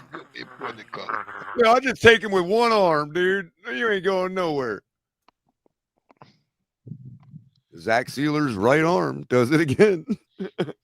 4th and 14, and Wish Now Sky has to punt the ball. I don't know what that guy's name is, but it's spelt like Wish Now Guy. Punt is up, caught at about the 19-yard line, brought out past the 30 and down at about the 32-yard line. Zach Sealer's the only guy that'll get a half a sack. Miami Dolphins on a solo tackle. 1 minute and 9 seconds, no timeouts. What can they do? The Bills, are they going to play prevent defense right now because they know Miami's going to be throwing? If the Bills come out in a prevent defense and start like thinking we're going to throw, Tua and Mike McDaniel going to chew their asses up. Sorry. They're going to chew their asses up. They're going to play soft underneath coverage or a soft high coverage and let everything go underneath. Fuck out of here, dude. We'll chew that shit up. Yo, I think Weaver just gave McDaniel a heart murmur, dude. A chest bump. Yeah, chest bump. Oh, he did? Yeah. Yeah, Weaver's on fire today, bro. Hell yeah, the boys are on fire. The boys are on fire. The boys are on fire. Tua out of the shotgun. Akine goes into motion to the top of the formation. Tua, ball snap. Tua has time, looks underneath, throws to Achane, who has a little bit and gets out of bounds after a pickup of about 11. Enough of this shit already. Shut it down, Tua.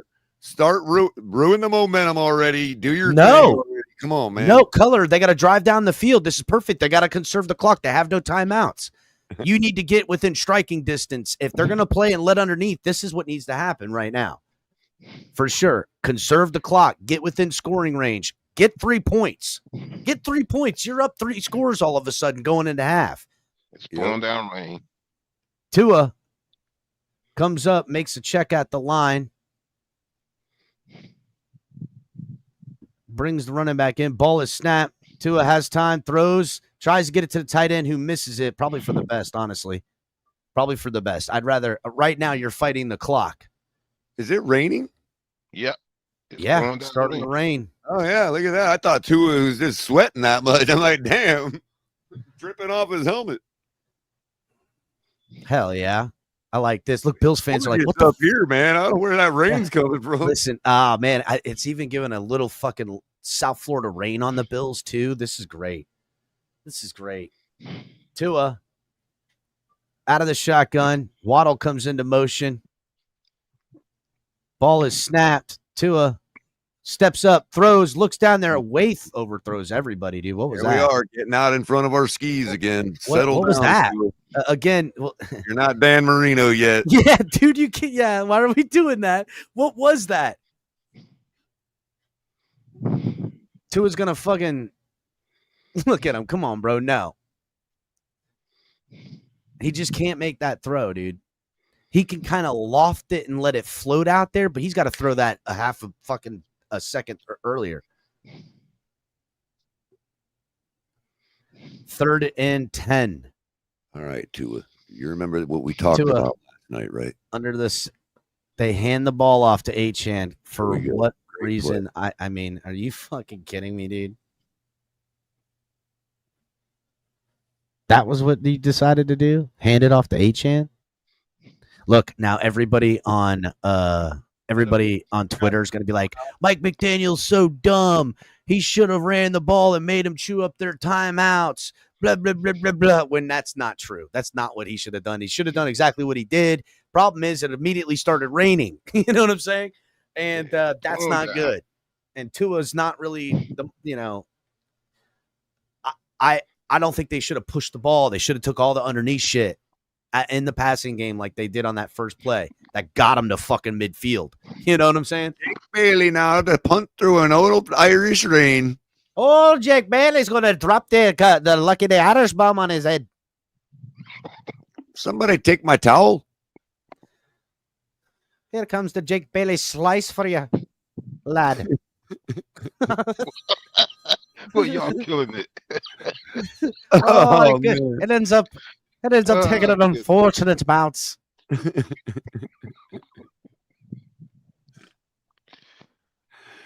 Number 16.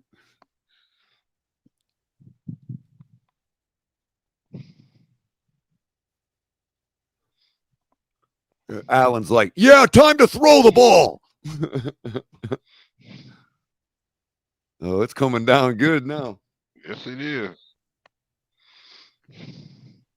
Yo, that's a total sun shower, Mr. Polk. It is absolutely gorgeous up here. I can see the thunderhead that's sitting all over y'all, and it's white. It's not even dark. You know what I mean? Like, it's a total sun shower, man.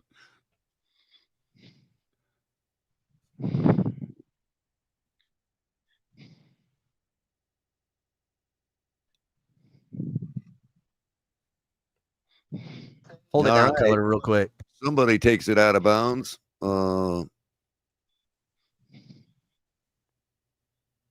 Couldn't catch his jersey name. Was that DJ Moore?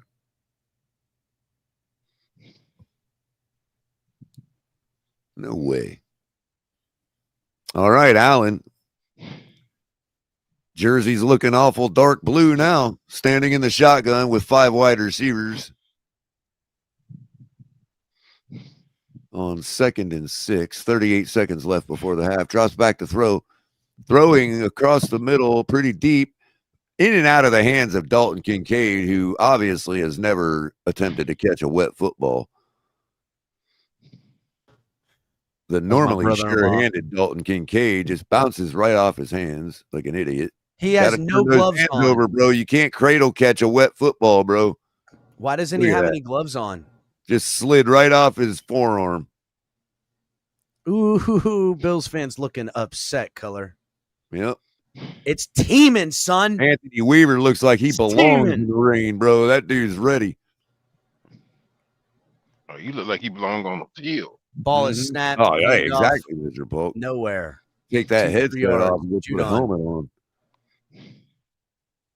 And Judon's laying on him just like, yeah, I'm going to try to bleed the rest of your clock. It's 4th down, 20 seconds. We're done, buddy. Let's go home. Bills can do nothing. It's teaming. There goes Mike McDaniel looking like E.T. Time to go get the reindeer on. Let's go, boys. Let's go.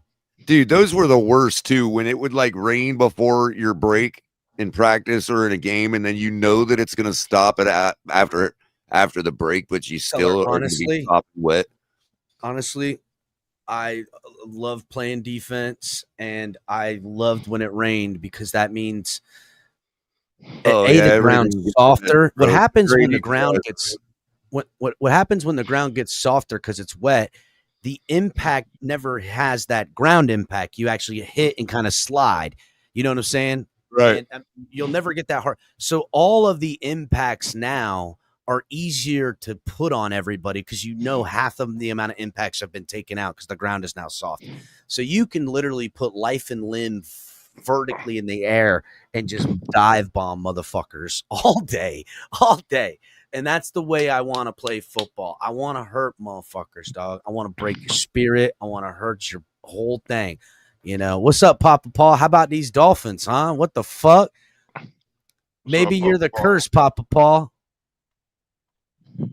You're on mute. What's going on? I can't hear you, Papa Paul. What's going on? Doesn't show you on mute, but I can't hear you. No, I can't hear you. Let me see what's going on here. No, we cannot hear you, Papa Paul, at all. Nope. Dude, drop out and come back. Dude, that Kevin Hart Elf on a Shelf commercial is hilarious, man. You're looking at it too. I mean, listen, the Dolphins, the TFTG El Capitan would say winning this game is more harmful than helping us. And it really fights against all of the narratives that I kind of ultimately want to see changed in this organization. But it sure is fun, ain't it? But the fucking diehard Miami Dolphins fan, since I've been a little fucking tyke running around, says yay, I'm beating the Bills.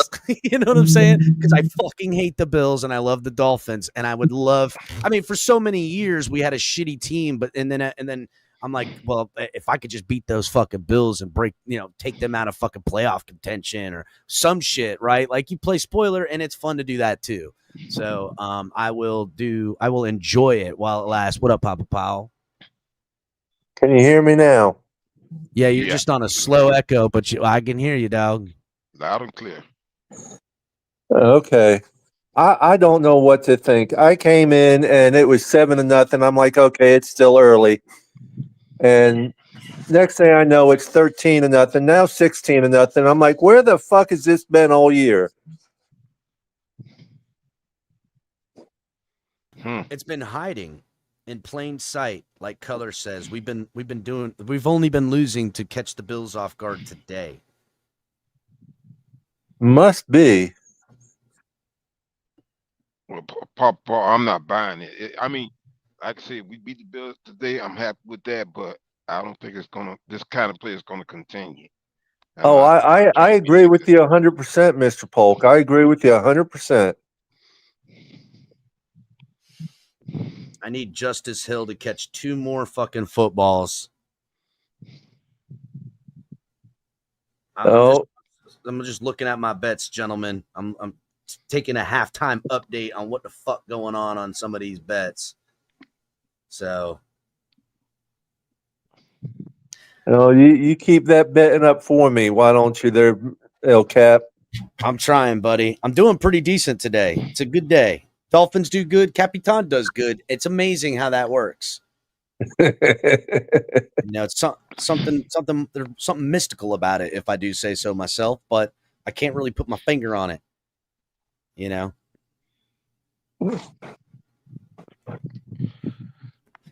Jack Jones playing a hell of a game. Yeah, he is. I mean, the defense itself. Shout out to Shave. Says if winning this game leads to the Patriots winning the division, it's low key worth it just for the laughs. Absolute. If this ultimately becomes the divisional loss that brings the Bills with a tying record with them out of the playoffs, that would be incredible. I would love that. Well, Patriots are winning right now against the Bucks 14-10. Yeah, and I picked the Patriots on one of my parlays to win that game because I just think that they are. They're a little bit ahead of schedule, and they won't catch people sleeping next year, but who knows what they can pivot to. I don't know. They're doing pretty good. Yeah, I hate the Bills more than I hate the Patriots. Yeah, I agree with you, Mr. Polk. Ravens losing currently right now to the Minnesota Vikings at halftime, 10-9. Yeah, I was just about to run through the scores here before I run to the gas station. Bears and Giants at halftime. Giants leading 10-7 in the game we are all watching. Dolphins are kicking the Bills' ass 16-0 at halftime. As Cap alluded to, the Ravens are down 10-9 in Minnesota at the half. 55 seconds before the half, the Jets are leading the Browns 17-14. At the break in Tampa, Patriots have taken a lead on the Buccaneers 14-10. Saints are leading the Panthers 10-7. Jaguars and Texans are a minute 15 before the half, and the Jags lead by 10, 20-10. Earlier action today, we definitely saw the Colts eking it out in overtime over the Falcons 31-25. A sleeper in a Thursday night football, the Broncos beating the Raiders 10-7. And of course, later on today, we got the NFC West Rumble. Cardinals going to Seattle, the Rams going to San Francisco. And then over on the east side of the country, the Lions are going to Washington to face the Commanders. Steelers will be facing the Chargers tonight in Hollywood. And of course, tomorrow night, the Eagles will be going to the frozen tundra of Lambeau to face the Packers. Shout out to 72 Finn's logo says TFTG is the best entertainment channel on YouTube. We appreciate you, my brother. That's what we do, buddy. Hell yeah, that's what I'm That's talking what we about. do, man. We are, it's baby. It's a football channel for the Dolphins in particularly, but we are an entertainment channel. product. Yeah, we are, exactly. and it's a football channel that centers around the Dolphins, but we are an entertainment product. And don't get me wrong, that's where I think, and everybody kind of knows it too in the community. We're the entertainment product around these bitches. The problem is they think that we're just entertainment and don't know fucking football. And sometimes I gotta fucking put a bitch in line every now and again. Sometimes we gotta tell them we gotta. Sometimes I gotta put a bitch in line. Because if you notice, even the entertainment shows still keep you up to date with the damn scores. Yeah, dude, don't let the purple jacket, the good looks, and the laughs fool you. We'll school you on football all fucking day in this bitch. Oh. I'm not funny only because we're standing with Carlos Mencia, okay? That's it. That's it. Damn, these Dolphins, boys. Damn. I have a couple Dolphins on here on YouTube, but this is my main. But seriously though, thank you for that compliment. Like that was one of the things that Cap and I talked about when he was first starting this. You know, we wanted to have a lot of fun with it and make people laugh and have a good time. That's it, baby. Like, listen, I know this again, as I said in the opening monologue. I know this organization. The only thing I could do for this team to hopefully push it, because me not buying tickets and me not going to games, me not buying their products ain't gonna do it, and I'm still gonna do that anyhow. That's not an option, people. The only thing you can do is say, stop watching. And they want you to go ahead and stop watching because they'll get some dumbass to come watch in your stead. And that's what happens. So I said, fuck, I ain't going to stop watching. I'm going to do more now. I'm going to do more. And hopefully when the tailgate army comes to arms and we storm the Capitol or castle, whoa, watch out. We're actually going to fucking, we coming for it all. And when the tailgate army is at full strength, we will take it. That's it. And we'll get there. I'm willing to wait them out forever. I don't care. What kind of realm, what kind of arena do you want to go at? Like, is it about football takes? I'll smoke you. Is it about knowledge in football? Smoke you. Want to break down film? Fine. I'll fucking beat your ass at that too. We got this shit over here and they know it. And it's funny and entertainment. And it can't be controlled. Because it's honest. And they're always going to keep us in the back of the line for those reasons. But we can wait them out. What's up, Ali? We got good vision. We don't mind being in the back. Well, we'll wait them out. Ali, you're in the building. Tell me, what is it like right now? Raining, Bills fans getting their asses whipped, down 3 scores at halftime. Give us an update, Ali. Beginning of the game, the Bills fans were owning the stadium. Since it's been quiet for the most part, mostly Dolphin fans. In addition, it's no longer raining. It's sunshine on the opponent's side. They're probably about to get cooked with the heat. Oh yeah. Talk about it, baby. Talk about it. What's the heat index you would estimate? We know it's 100% humidity now. What's the heat index currently? Well, I'm on the 3rd level, and on my side, it's kind of cool, to be honest. I want to say it feels like high 70s, to be honest. Low 80s, maybe. I'm not sweating to death or anything. Yeah, but you got that nice top breeze coming out there. Down on that field is something else, as you know. Probably. I will say it does look hotter on the opponent's side than it does on our side, to be honest. So I can't really tell from here, to be honest. Hit the like button, everybody. Ali in the building giving us live updates. Ali, tell me, what's the energy like amongst Dolphin fans at halftime, seeing each other? You guys are like, whoa, fucking eyes wide open. Can't believe this shit's happening right now. Tell me what's going on. Well, like I said, the Bills fans kind of own the stadium, and there's not as many Dolphins fans that, are in my area at least. And, we are surprised. We are cheering and chanting and whatnot. We'll see what happens, though. We have a whole half, and a whole half can make a difference. So we'll see. Absolutely, and we gotta stick to it. Hopefully, they got another thing coming. They're gonna pivot Oh, one way. really, a good tidbit. I know they've been running this extra offensive lineman as a receiver. Brunskill was actually catching balls in the warm up. I'm interested if they actually go to him at some point. Uh-oh. Wow, great tidbit by you. Look for Brunskill anytime touchdown. Capitan's looking for it now on the parlay bet. Just so you know, I'm on a heater right now, fucking Ali. On a heater. Yeah. So that was kind of interesting. Yeah, they did that in the Hurricanes game yesterday also at the stadium. Oh, well, maybe they're collaborating. I don't know.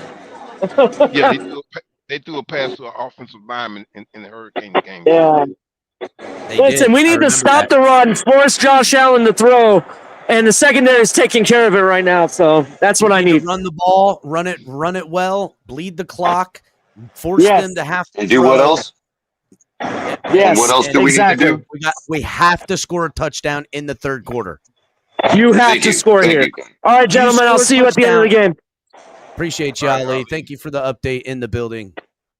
And this is again, ladies and gentlemen, this is the type of coverage we bring you every Sunday.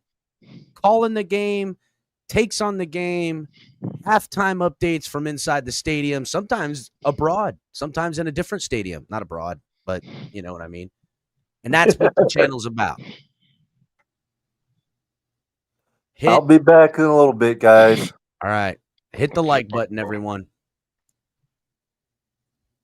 Because the Miami Dolphins are coming back. We need those likes up. I haven't even checked the likes, dude. I know we've got like a bunch of people watching on X and all those other places. Y'all need to come over to YouTube, hit the like button, subscribe, become part of the team, part of the Tailgate Army. I mean, what are you doing with yourself? You're going to enjoy this product and not be a part of the Army? That's crazy. Telling you, the internet's becoming feudalism, and you gotta pick your patrons while you still can, man. Become part of the TFTG Army today. Yeah, he's right. He's absolutely, again, division and lines are inevitable. It is an inevitability. Smelling salts on the field. You see it all the time now because you're not allowed to have it on the sidelines or something like that. They've got some weird smelling salts rule that they did, and now I feel like I see them everywhere. I never really noticed so much fucking smelling salt in my life, but now all of a sudden it's everywhere. Kickoff, fielded at about the 6-yard line, brought out past the 20, past the 30, and looking like he's going to break one here and gets tackled by the kicker. Round at about the 42, 43-yard line there is Davis. Flag comes out on the return. We'll see if that's on the Dolphins or not. But the Bills, if it's on the Dolphins, it could be a big return. But let's see if it's on the Bills, and we'll bring them back and put the Bills. Let's see. Holding on the receiving team. That's going to bring them all the way back to where he got it. Damn, negates the entirety of it. Jackson Haas on the fucking penalty. Mike McDaniel looking all skinny. Honestly, he looks skinny as fuck. I like this though. I need my coach to look fucking stressed the fuck out. Mike McDaniel should lose all his hair in the next 4 years. He looked like a fucking boss bald. Mike McDaniel should just go bald on the top and keep the sides. Run here by the Bills to Cook on a dive play. Pickup of about 3 or 4 on that one. That'll bring up second and medium. Third quarter, 14 minutes and 40 seconds left. Dolphins up 16-0. He should go bald, put a long earring in his ear, and and have a sway-by knot of hair on the side of his head. I think he should go bald and kind of look like the guy that was in the wheelchair in Scary Movie 2. Under center is Allen. Fakes, rolls out on the bootleg. Allen looking, has pressure in his face. That's Chubb chasing him. Flag comes down. Don't know what the flag was for, but it came down right where Chubb was at. I don't know what they're gonna get here. Allen's thinking it was a So hold is on that the us. same character as the? Is that the same character as the veteran in The Simpsons? Or not Yeah, The kind of. Simpsons, Yes. the Yes. Family Guy? Holding on Yeah, us. yeah. And why you had to hold Bradley that Chubb. man? Well, he held up the blocker to because he wanted to get downfield to block for the screen, and which he should have let him go because no, it was the tight end that he was going to throw it to is who he grabbed. He said no. He wanted to not just cover but tackle Allen.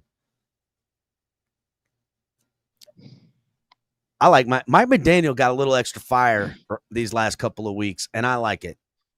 Yeah. 1st and 10, 14 So minutes my- left my- in the third quarter. Under center is Allen. I formation, goes into motion, pitches to the outside. Cook is tackled behind the line of scrimmage by Judon, who grabs him. Flag again My- on the my play. other What thought- the hell? My other thought, Cap, is Floki from the Vikings. You know what I mean? Yeah, I could see him looking in a Like Floki. That from would like be season sick. from like Yes. season 3 Floki. You know what I mean? Bald, but he's got like just a little hair on the top. But he's got a long, he's got a long ponytail and bald head. You know what I mean?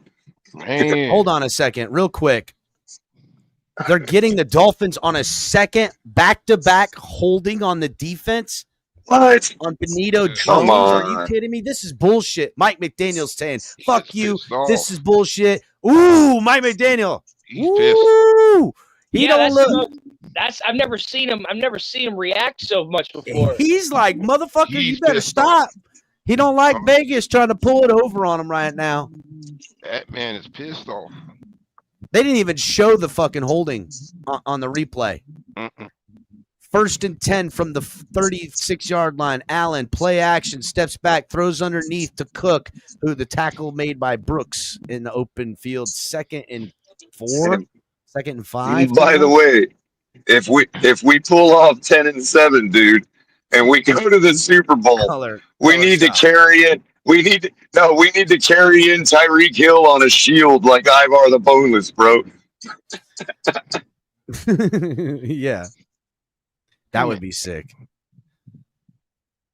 2nd and 5 coming up. Refs carrying the Bills on this drive. Under center is Allen. Shakir goes into motion, sweeps out to Shakir on the motion, who has guys in front of him, and they'll lose a yard on that. Dolphins defense don't give a fuck. We'll call your holding penalty now, bitch. Jack Fucking Jones. refs. Fuck out of here. Hit the like button. Way to go, Ooh, JJ. what a breakdown by Trader. What a breakdown by Trader to maintain outside leverage and force him back in where he had help. Finally setting the fucking edges on this defense. God dang it. I'm telling you, Cap, they had a big old conference call with Cater Kohu on Tuesday, bro. I heard from They the should have called grapevine. me. I'd have said set the edge and we going to be good. 3rd and 6. Allen out of the shotgun. Dolphins bring 4. Allen steps up in the pocket and he's going to run like an idiot like this one. And he gets away from some tacklers, punches down. Flag. This bitch is coming back. It's coming back. It was holding in the middle because Sealer had him. Sealer was getting ready to get that second sack. 79. Holding on that offense. Bring him back 10. 3rd and 1,000,000. Watch this hold right quick. Sealer tries to get back inside, and he got grabbed.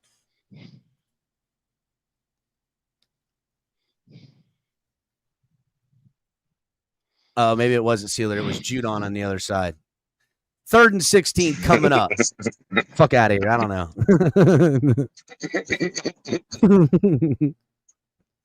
Fucking Tua cheesing on the sidelines right now.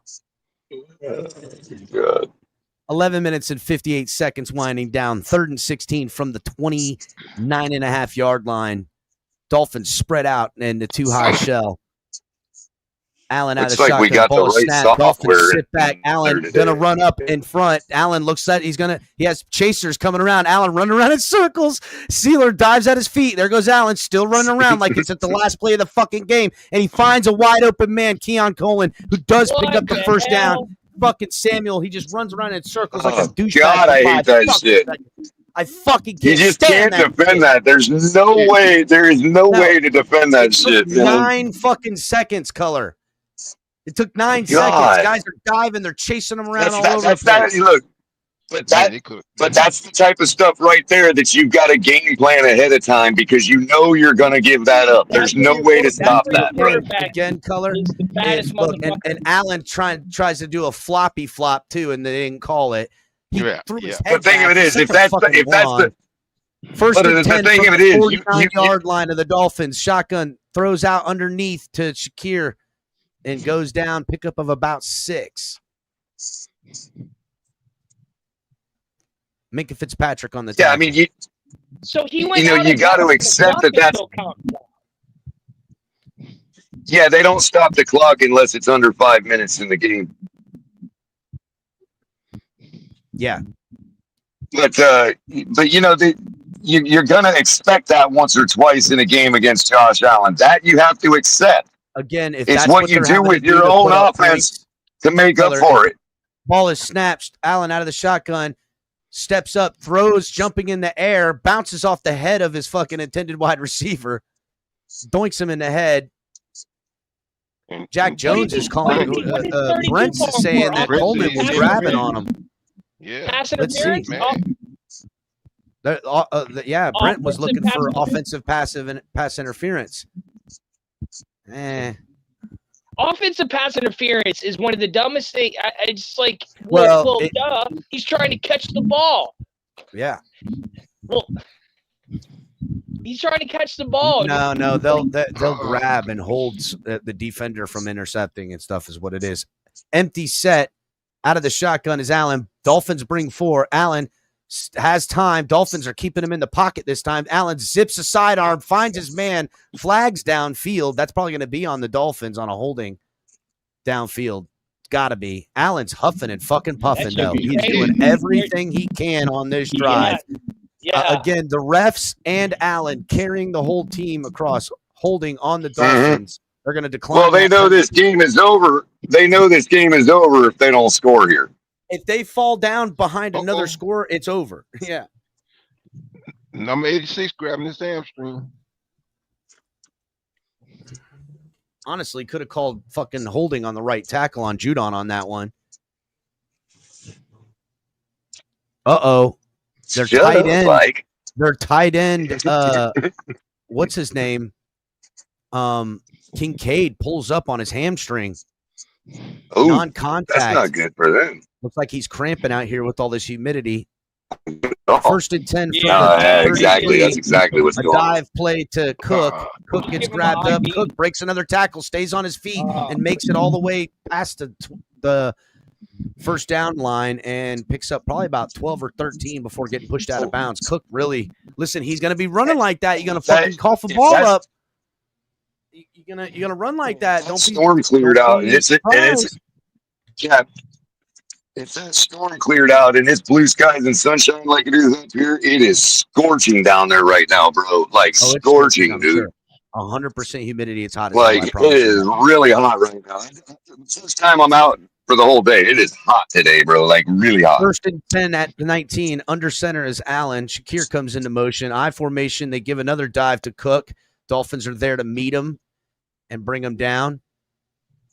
Phillips on the play there, who got freaking double teamed, but still made the fucking tackle. I see why he's celebrating on the 2-yard stop because he got fucking mowed over on the double team, but still made the tackle. Still stayed in his gap. Didn't get pushed out. That's how that tackle was stopped. 2nd and 7. 8 minutes and 29 seconds left in the third. Dolphins up 16-3, but the Bills are knocking on the door right now. From the 17-yard line, under center is Allen. I formation. Ball is snapped. Fakes the give. Allen has time. Steps up in the pocket. Allen going to run this one. There goes Allen. Slides down right at about the fucking 7-yard line. This is the problem right here. Allen has to do it all himself, and it's hard to stop when you cover everyone and everything else. Zach Sealer almost had it's a problem for them, but that's the problem for the rest of the league too, is he can do it by himself. That's the problem. But he can't, again, you can't do it forever. You'll eventually get got. You'll eventually get got. Because what happens is your quarterback gets tired, then he has to throw the ball. He just got a hit in his shoulder from running it, and then that's what happens to him. Ball is snapped. That's literally how. That's exactly how we beat him the last time we beat them. He gets tired, throws up a bad interception. You know, you ask your quarterback to do too much, and fatigue beats him. You know what I'm saying? 2nd and goal now from about the 3 or 4 yard line. 7 minutes and 5 seconds left. Dolphins bring a couple of the big boys off the field. Looks like they're going lighter, probably smarter. Who's spying Allen? Put Dotson on Allen. Quit playing around. Dolphins bring out. Ball is snapped. Allen has time, steps up in his pocket, rolls around. There goes Allen, rolling around, looking to make plays, throws out to the running back, and they'll lose a yard on that one. 3rd and 6 coming up. Nice. Davis was there on the screenplay, but Dolphins really made a lot of pressure, man, coming from these Dolphins on the interior right now, flying around.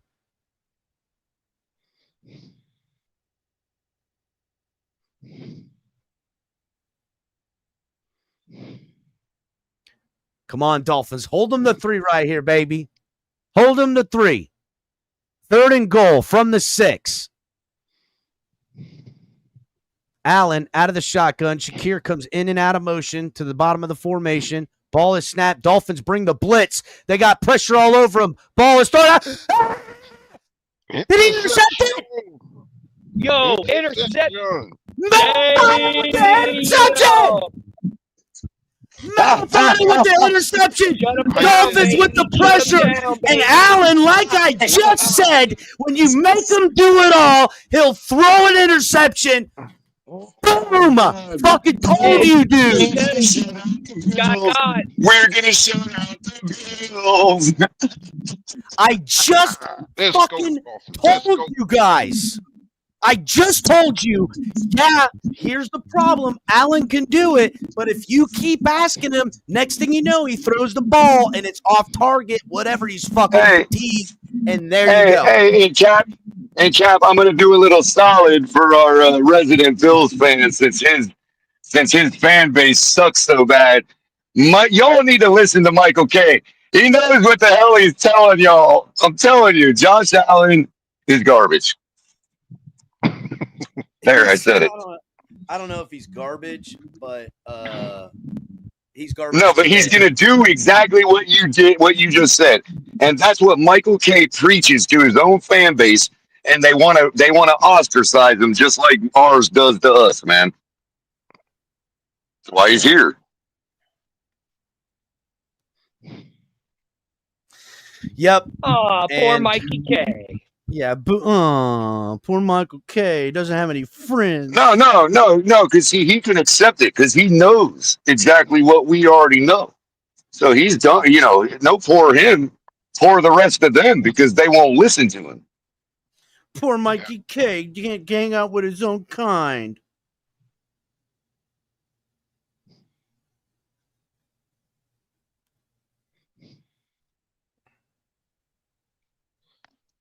Oh, and by the way, does anybody think that a 16-0 lead didn't give us the ability to say, fuck their score here, we're going after him? And good things happened because of it. Honestly, yes. Like, if you getting this turnover, you gotta fucking, I don't know about a deep shot, Green Rat. I don't think that's smart right now. I think you kind of methodically have. No, you take it here. No, you take it here. You take a deep shot here. You already scored. You already got one deep shot on the day, bro. You let Allen in that offense sit on the bench and think about it for a little while, and you methodically move down the fucking field. And you let him sit on ice, and you fucking get up. As hot as it is out right now. As hot as it is right now, you want Allen right back out on that field, dude. I want Allen right back out there, bro. Gassing it, man. Again. I want 7 pumps before we do that, though. I don't know. Our defense we'll is see. well conditioned. We're doing Tua just fine. If under we score center, too high quick, there ain't no formation, scoring too quick here. Pitches to Achane. Achane gets about 4, and the Dolphins agree with Capitan. Let's run the ball. Yeah, but watch him take it right here on second and manageable. I mean, if you want to hit that, that skinny post to Waddle in the middle of the field. Flea flicker. I'm cool. I don't want. I say flea flicker right here, man. Flea flicker right here. Put these boys to bed, man. Put these boys to bed. 2nd and 6 coming up. Damn, that was a crushing interception right there. It really was. They were trying to under center, I formation, fakes it. Tua on the bootleg, throws it to the tight end who's wide open and streaking open into the field on a big ass fucking run after catch for all of fucking 20 fucking yards. And the Dolphins are at midfield on that one, and they gonna turn it. We poured it on their ass. Yep, and Tom, to what you were saying, imagine how it feels to know that you went 3/4 of the ball game and got that far and still couldn't score. What hope do you have for the rest of the game? They had the ball for like 10 minutes and got right to the red zone and threw a pick. That's what I'm saying. That's what I'm saying. Everything they've done today worked towards nothing. Pitch to Achane, inside run. Achane streaking, and Achane gouges them for 12. And the Bills defense is getting, dude. We're having our way with our asses right now. That lane they created was fuck. Number over pursuit by the linebackers. Boom. Look at that fucking lane, dude. Look at that. Over 84. pursuit by the linebackers. 84 held it down too. Yeah, he did. And Achane just used him as the other side of the wall like he's supposed to, and got skinny. Got skinny right by it. Listen, that's why Achane's good, because he can get skinny. He can fit through like anything. It's great. Tua under center, making checks at the line. Checks good. A little bit of motion. Bills swallow it up on this one. Bosa. Now it'll be 2nd and, I mean, they lose a yard on that one. Probably 2nd and 11. Nah, they lost more than a yard. Looks like they lost 2 good yards. Things come to those who execute, bro. Like I always say. Lost 4 yards. 2nd and 14. Damn. And Bosa comes trotting off the field. He better get a couple more tackles before he trots off the field. That little dick. Is what's his name still out too with a hamstring? I don't know. Kincaid. Ball is snapped. Tua steps up in the pocket, throws. Fuck, Tua. That is a dangerous football you just threw. Kid. Yeah, That's that was dangerous crazy. Football. He was pressured and got twinkle-toed and kind of short-armed it. Shouldn't have did that. 3rd and 14 coming up here. Mike McDaniel saying, fuck. We were just having our way with these boys. 1 of 5 on 3rd down conversions today for the Dolphins. 3 minutes and 1 second left in the 3rd quarter. Dolphins at the 46-yard line of the Bills. Tua, ball is snapped out of the shotgun, throws the screen to fucking Achane, who has guys right in his face, but Achane's able to pick up, 4 of those yards, and this is no man's land. Dolphins, they're not within field goal range, I don't think. Not with this kicker. It's not Jason Sanders. They have not demonstrated the ability. Look, they have not demonstrated the ability to score all day long. Oh, well, okay. Well, you didn't say that. 4th and 11. Yeah. Talking no man's land. There is no man's land on 4th and 11. We're gonna punt. We're gonna try to pin them back. We're probably gonna take the penalty. We're probably gonna take a penalty, dude. I don't know. Maybe this punter's got something. Maybe Bailey. If we're that close, pitch it up high, Bailey. Well, we're at the 42-yard line, Color. Come on, special teams. Kick is up. Never mind. Putting it in the left corner. Oh, bounces, takes a Dolphin. Oh, my God. Deads the ball at the 2-yard line, Color. That shit deads was the ball at the crazy. 2-yard line. It Yeah. That's nosed when you at know the it's your 2, day. bounced and laid flat and Stay It dead flat. on bounced the 2.5 yard. absolutely You know what? perfect. That's a wet football. When you That's a know, wet football. that's when you know it's your day, That's bro. what That's when you know it's your day, bro. That's all there is to it, man. Color, Hey, you're bro. That's how not you really know it's coming your day, through. man. Yeah. I'm sorry. You're good. You're, I said that's how you know it's your day, bro. We're not losing this game. Yeah. Kind of upset the Dolphins didn't score on that possession, but Yeah, I'm on 7 points, but that's okay.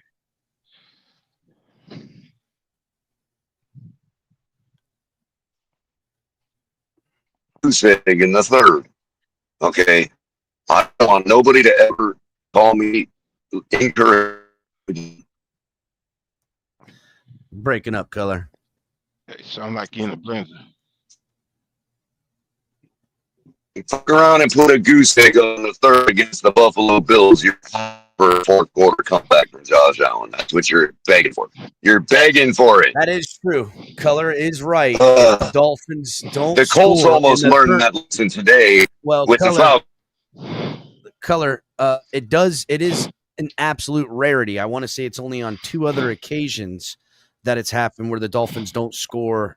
But again, we're up 2 scores. This is like a real rare outing. We're up 2 scores on them right now.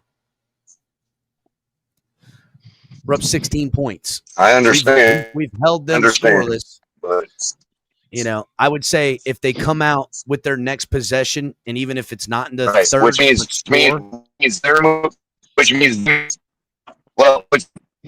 they're moving into we have nothing to lose mode. Hey, Color, that's a great point by Dolphin I Don. mean, bro. Great point by Dolphin Don.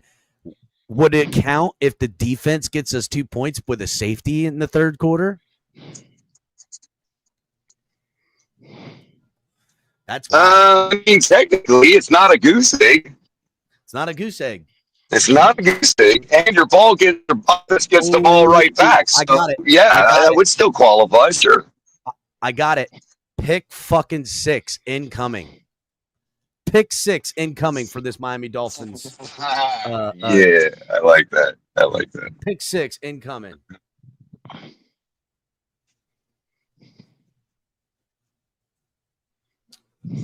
First and 10 from the 2-yard line. Under center is Allen. A little bit of motion there from Knox. Ball is snapped. They give it to the running back, and he does get him a little bit of breathing room. Pickup of about 2. 1 minute and 51 seconds left in the third. Dolphins up 16-0. And 2nd and 7 coming up for these struggling Buffalo Bills, who did not expect a fiery Miami Dolphins, apparently. A well-rested, fiery, Chris Greer non-led anymore Miami Dolphins. Play clock winding down. Allen out of the shotgun. Only 5 seconds left. A little bit of motion here. Cutting it close. Dolphins should time it. Snapped on the 1. Allen throws to the outside, has his man open, and picks up a couple. That'll be Coleman on the reception. That'll bring up 3rd and 2. Gives them extra breathing room. Puts them at about the 13-yard line. Something to that effect. I don't know.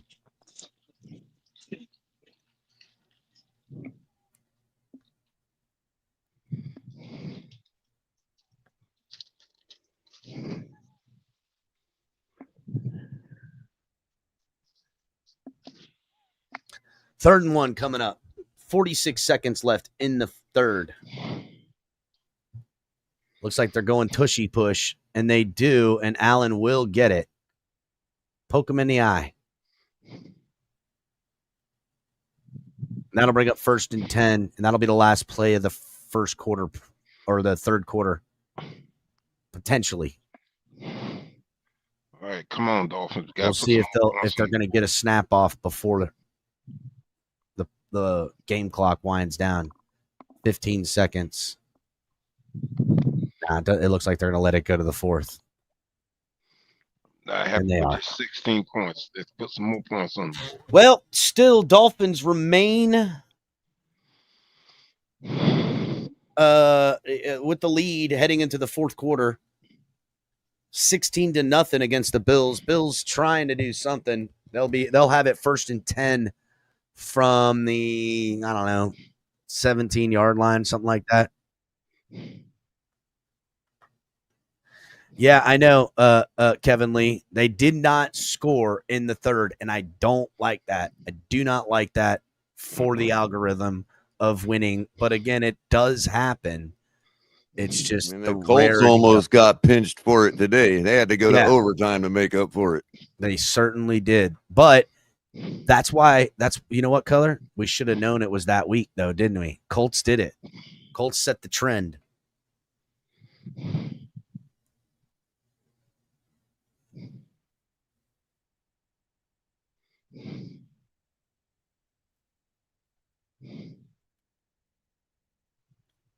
Hit the like button, everybody, please.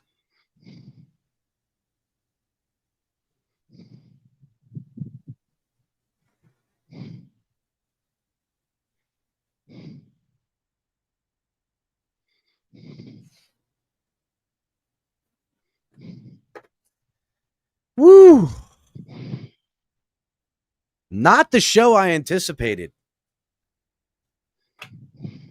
Right?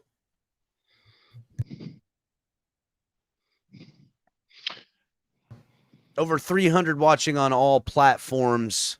Make sure you guys are coming over here to YouTube and enjoying the fourth quarter with us because, we're up. Let's just hope we enjoy it through the end of the game.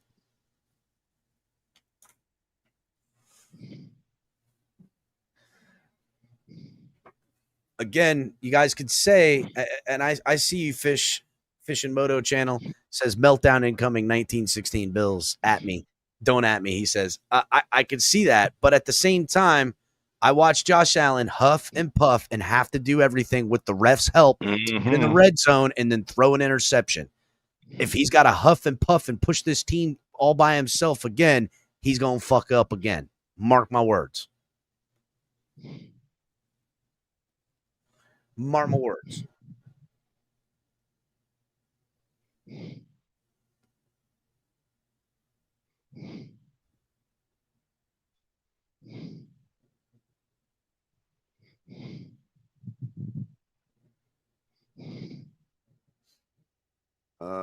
It's all going to come down to whether the Bills have made dinner reservations already or not. That Miami Saturday night catching up to Buffalo. Under center is Allen. Ball is snapped. Allen drops back, looks, throws underneath to his running back, and a slew of tacklers there. Both linebackers on that, Brooks and Dotson.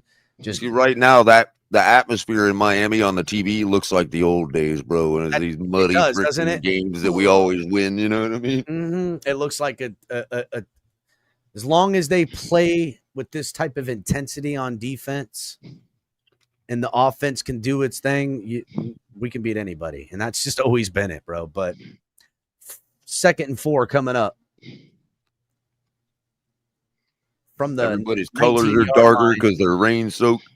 Out of the shotgun is Allen. Looks to Shakir on the motion and gets tackled for about a yard gain. Sizing him up, man. Good job, Bonner. Ethan Bonner puts a hat on him and help comes, and they just blast. That's the speed. Who is that? That's Bell that's out there, Color. They got their speed package in still. Dolphins playing speed today, baby.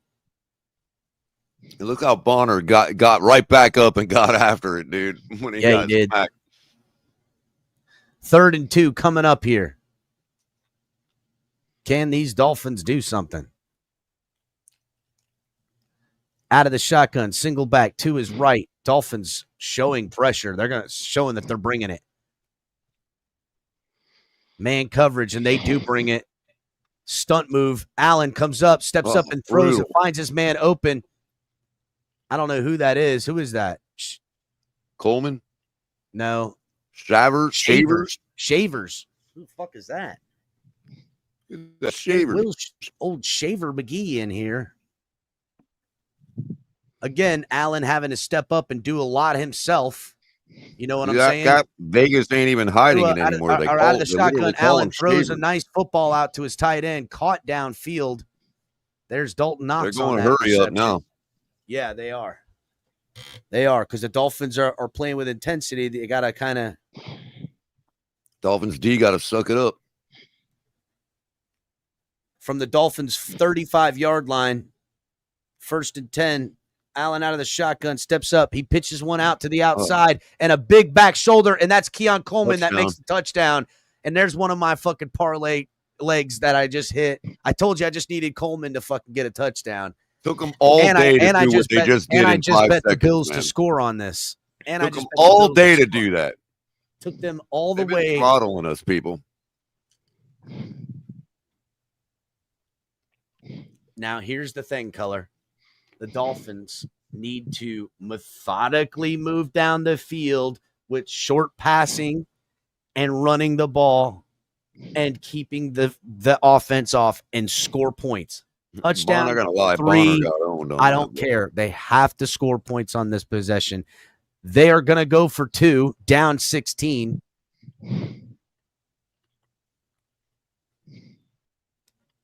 Having some communication problems at the line. Look for. They've got a lineman playing tight end right now. Oh man, slips. Shakir slips going into motion. Allen looking, he throws to Shakir, who does make the 2-point conversion. Even they say he was short. Wow, they're going to review that. They're going to review that. They're going to review that, but they say he was short. I thought he had it. But wow, he slipped on the motion. That was just as good a score as that James White touchdown in the Super Bowl. He didn't get in there at all, dude. No way. It ain't even close. Ain't even close. Jack Jones and look, everybody's slipping now. Again, Color.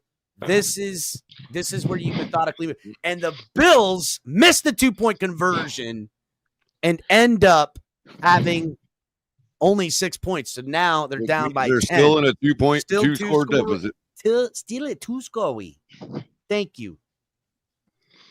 All right, Dolphin. We gotta put some points on the board now. Start putting the nail in the coffin. That touchdown is like you're down 3-1 in baseball and the guy steals the base. It's like, who cares? He's only 2 anyway. You need 4.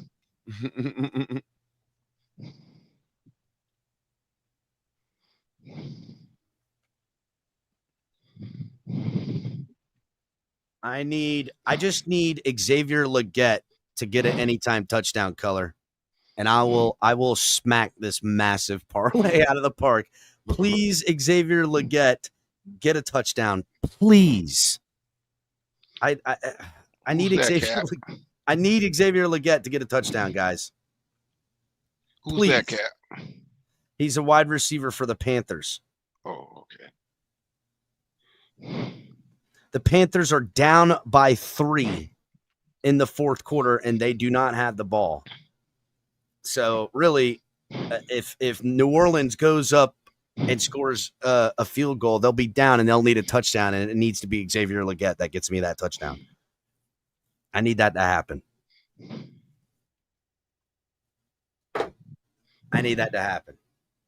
Now, in fairness, the whole scoring in the 3rd quarter thing is reset now because Buffalo didn't do it either.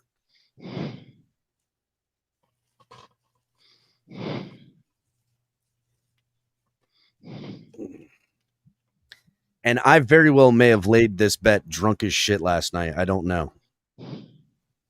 If I hit that bet, that'll be wild as fuck. I'll tell you what, I'll be getting drunk playing late night drunk bets again. Hit the like button, everybody. We need them likes up. We need Xavier Legette. Dolphins still up by 10.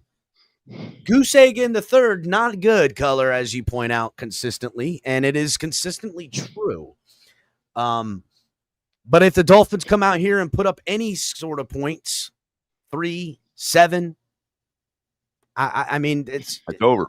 Take a couple minutes off the clock. It's fucking over. Mm-hmm. We need to score on this drive right now. This is pay dirt right here. This is where the money is made. Yep. Kick is up.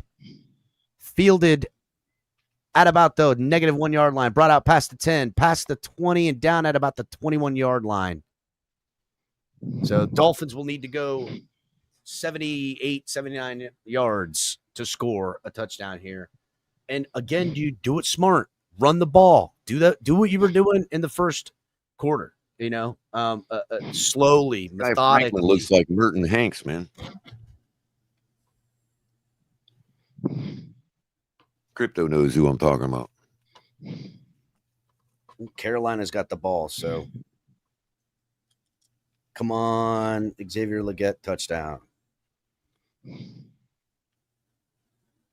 I need it badly.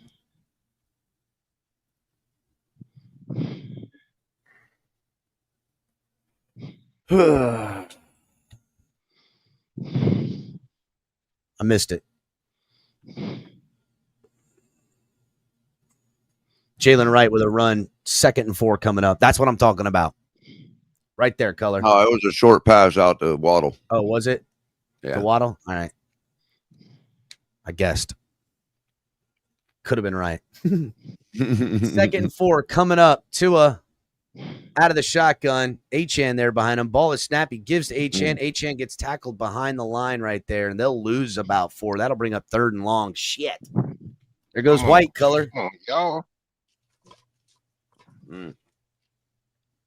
Come on, guys. Got to put some points on the board on this one yet. Come on, Dolphins. 11 minutes and 30 seconds left, and it's 3rd and 6 coming up. Wow, they really gave us a good spot.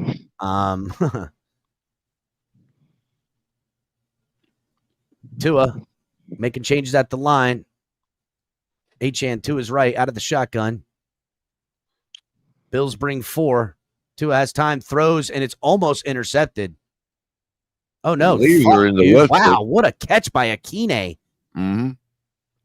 Wow. Akine, the tallest wide receiver we got pretty much negative clearance to catch that ball. I mean, just outside of the defender's reach. That tries to dive out for the pass deflection, and it just barely misses it. And Akine just got, I mean, what a catch. No, it wasn't. Oh, yeah, because he secured it. Yeah, no, it don't matter if it hit the ground. Wow. Way to keep the drive alive. 1st and 10 now. Tua out of the shotgun. A little bit of motion there from they give it to Achane, picks up about a yard. I don't mind it. We gotta stick with the run, and it's burning out the clock, and we have the lead. Okay? We have the lead. I want to chew this clock up. I want to score points. I want to do it right. 2nd and 8, 2nd and 9. 10 minutes and 3 seconds left in the 4th. Play clock winding down. What are they doing? What's going on here? Oh, they're trying to look back at that, whether that was caught or not. Doesn't matter. It's already played. To a screen pass right there to Malik Washington, who doesn't gain a yard, and that'll bring up 3rd and long for the Dolphins. Lewis on the tackle there.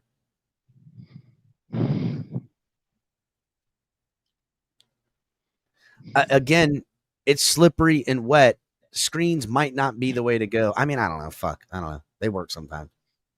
3rd and 10 now coming up. 9 minutes and 21 seconds left in the 4th quarter. Dolphins chewing up clock.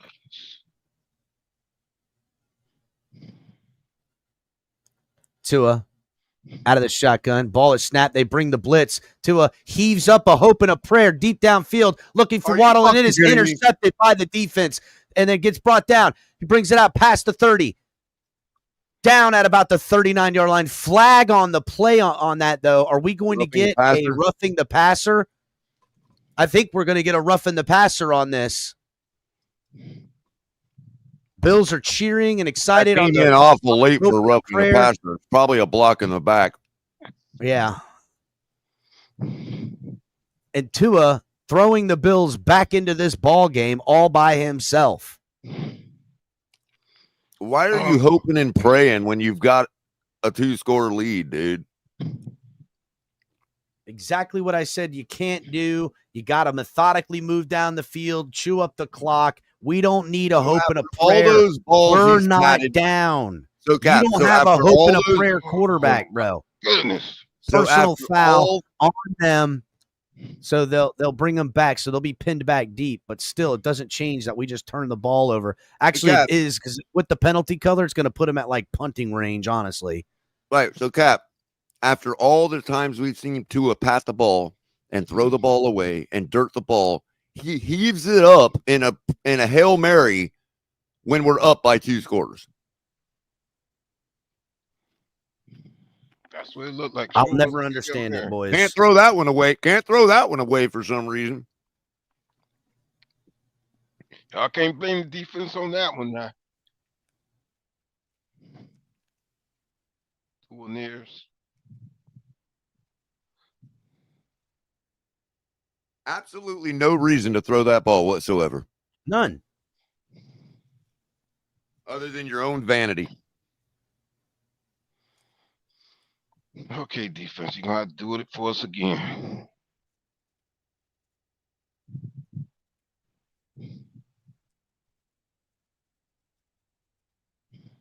I mean, I'll never After understand wasting our time for the entire season, throwing the ball away, patting the ball, dirting the ball, all of that, you're going to heave that up right there when you're up 2 scores against your mortal enemy.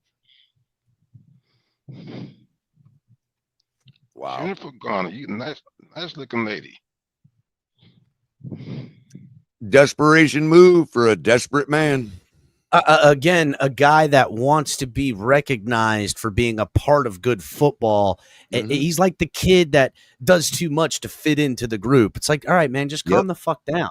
That's what I said. Desperation move for a desperate man. He wants to be recognized and showered with affection when he really is not good enough to get that.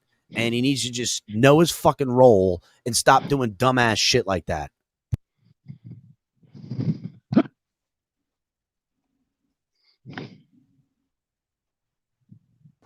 It's getting ridiculous, bro.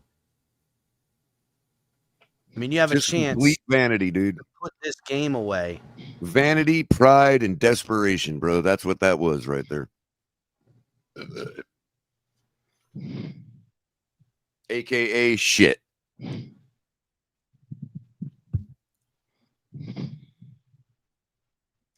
Tell me how I'm not even going to go that far. Never mind. I don't want to offend my good friends up here on the panel. I just know that somebody like Mr. Polk ain't going to be guided by pride and vanity like that. That's all I know. Well, I don't know what's going on in that Carolina game, but they're down 16-7 right now with 10 minutes left, and they need to throw their way back into this football game by throwing touchdowns to Xavier Legette. That's what they need to do. What was that fell down? Off his back foot, looking straight up into the air. Is his eyes closed? Look, his eyes are closed. Look at this. Of course they're closed. He didn't even fully follow through the throw. Goodness. And what the hell was Waddle doing?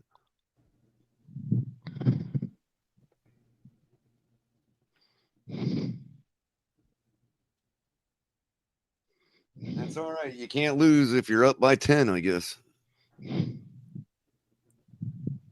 Or 3.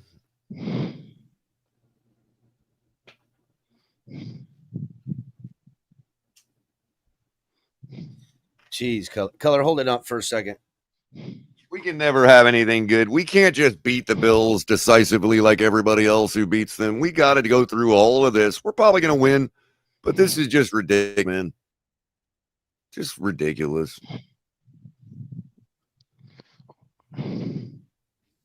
Allen drops back to throw now on 1st and 10. Heaves the ball up like a man to his wide receiver, who is covered very well by the Dolphins defender. A little bump towards the end, but they didn't call no flag on that. Marshall on the coverage.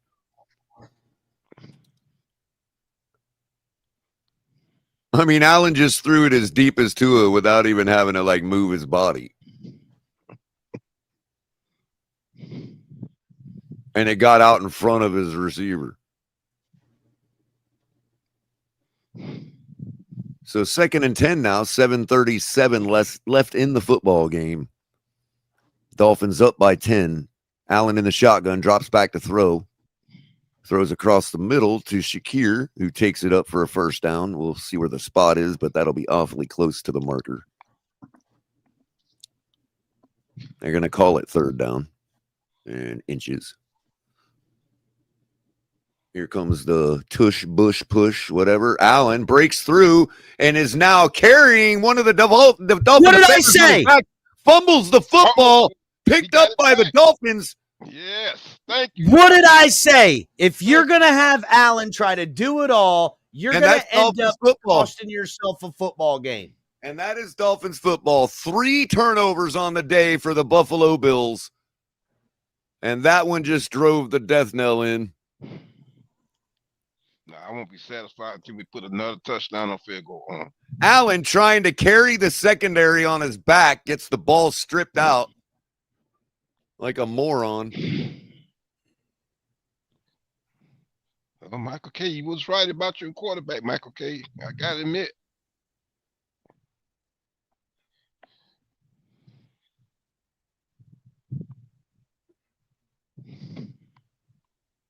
Tua and the Dolphins offense doing everything they can to give this game back to the Bills, and the defense just refuses to let them have it, man.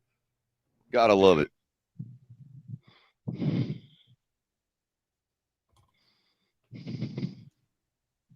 Got to love it.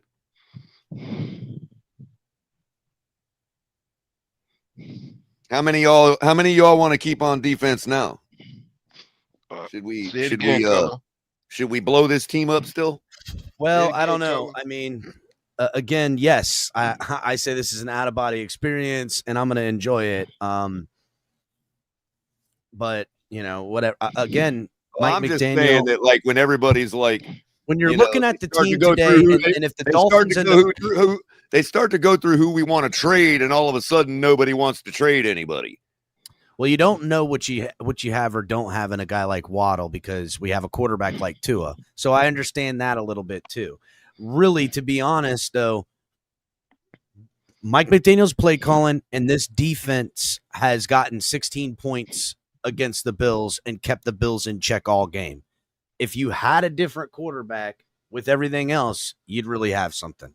Yeah, But we would be up. We would be up 35 to 6 right now if we had a different quarterback. Quarterbacks are out there or coming up in this year's draft that are going to be different than what you got with Tua. You can get a young guy and it could be just different, and that could be hard for teams to get. You could have a lot of luck because of that. But is he different in like a better way? I don't know. You know, I didn't know. But I am enjoying waxing the Bills' obviously ass. can be beat.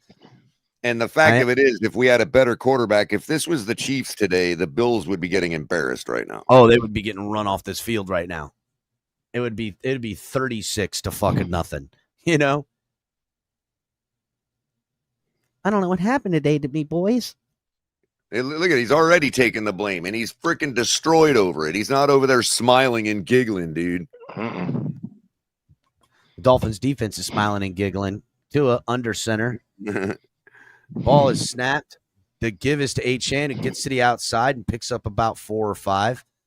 See, I like Achane on those outside zones when you can get guys going. As long as you don't have any interior penetration, you're good. Flag, dude. Come on. He is brilliant off tackle. Going against the Bills as by the reaction of the water boy. I don't know. Shout out to Night Wolf. He says, for all those times we blamed the D, can we say with this defense we can win? We just need a better quarterback. Definitely. Who knew? Yeah. I think the defense has sharpened up through, has gotten a little bit better, this far into the season. Well, we also have a brand new defensive coordinator, Tunk. That was going to be inevitable. Oh, hold on. Weaver's not there anymore? Weaver's here. He's here. This is Weaver's second year. All right, and look what we've lost going into the season. True. I didn't realize this was only a second year. We basically had an entire brand new secondary. That's true. There has been turnover. You could say that. And again, we knew it was going to take time, and that was the consensus coming out. And that also the offense is going to have to carry him. I know there was all that talk of the front seven in the offseason, but I thought it was dumb. 2nd and 7 coming up. Tua out of the shotgun. Achane behind him. Ball is snapped. Give is to Achane. Achane cuts inside. Achane who breaks it to the outside. Achane who is taking it in. And Achane is going to win this all the way in. Achane gets it in there. And the Dolphins with the death blow. Nail in the coffin. The Dolphins with the death blow. Achane, bro. Achane gets through there like a motherfucking secret spy. And Bro, look at this happy fan who gets the fucking football from Achane all day long. That has almost been happening all day. And it was only going to be a matter of time. He's been doing it all day. It was only a matter of time before he squeaked one through, bro. And now it's a foot race, and you ain't catching this boy. You ain't catching him. God. I'd like to get the numbers on the run. He's gone, baby. How about them Bills? They haven't showed it yet. He just should have went through. He just should have kept running right through the wall. Wow, that was awesome, bro. That was freaking special, dude. That would be a 59-yard touchdown run by Devon Achane. So 19 carries today for 138 yards and a 7.3 average and a touchdown. Well, hold on, guys, real quick. Color, what was it? What is his numbers?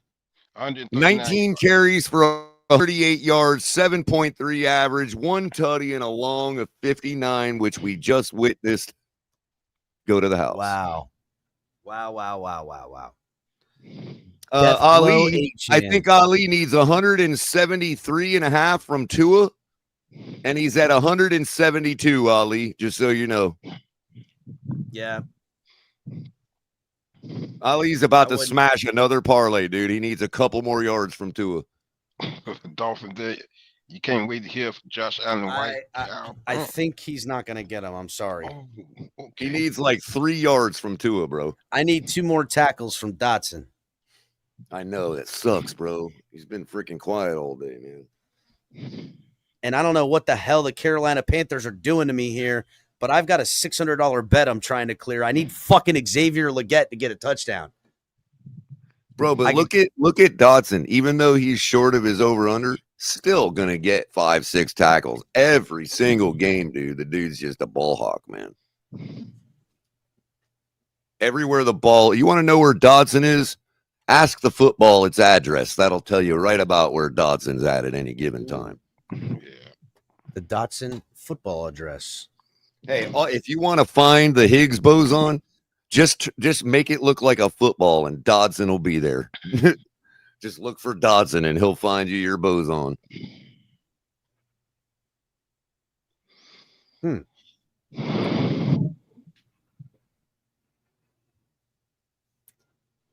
And I would trade Jordan Brooks and Devon Achane in a heartbeat in a package for an elite quarterback. In a heartbeat. Achane trade value went way up. Got us 3 first-round picks, dude. That's a first-round pick. Somebody should have got. That dude just got at least 2 of them for us. Because you got to draft a guy like that. You got to draft somebody first overall to get that, bro. We'll 6 minutes and 31 seconds left in the ball game, and after the 59-yard Achane touchdown run, the Dolphins are up 23-6, and this football game's over. And Kat, I don't care. The reason we can get at least 2 is because anybody would have to use a first-round pick to hope to get that. We're just charging 2 first-round picks to know you got it. Shout out to Kevin Lee, who says the Jets are winning and the Saints are winning right now. And so if the Dolphins win this game, Jets and Saints win, nothing changes in the pecking order for our pick. So it really is it's a perfect storm. And who knew today was the underdog parlay to go with? You know what I mean? Like, damn, man. I did. I bet on it. I bet on it on college and got a 3-leg parlay with those teams would have freaking banked you, man. I got Hurry up, smoked. Josh. Hurry up. Josh Allen sets back, throws underneath, finds his man in Tackle made by Dodson. Come on, a couple more. come on, Dusty. Dotson. One more, Dotson. I just need one more. One more from Dotson, Color. We're getting it right now. We're cleaning up today, boys. Out of the shotgun, handoff to the running back. Get him, Dotson. Almost. He wasn't in on it. All we need is an assist too. We need him to be I the guy just need him going to to put the his hand ground. on him. I need him to have his hand on him when he's going to the ground, Color. That's it. 5 minutes and 57 seconds left. Oh, and Bradley Chubb, the veteran Chubb move. He's on like, the I got to sit down. I don't know what happened. We've seen My movie before. it's the timeout. I'm hurt because it's above 5 minutes, Color. This is when you Might do be it. cramped. Yeah, and it's Maybe he's also cramping up. they can also get away with it from because it's humid out. It's a cramp. He's cramping. Yeah, it might be cramping up. Yeah, they were doing it earlier. We get to do it once too. Fuck you. I can't believe the Panthers suck so much, dude. Yep, Oh, look, Jets he's are up chilling. You know it's not a real 24-17. injury. Look at him chilling, taking a sip out his water like it's no big deal. Listen, I got a Jets and a Giants parlay that I might clear here directly. Both of them up.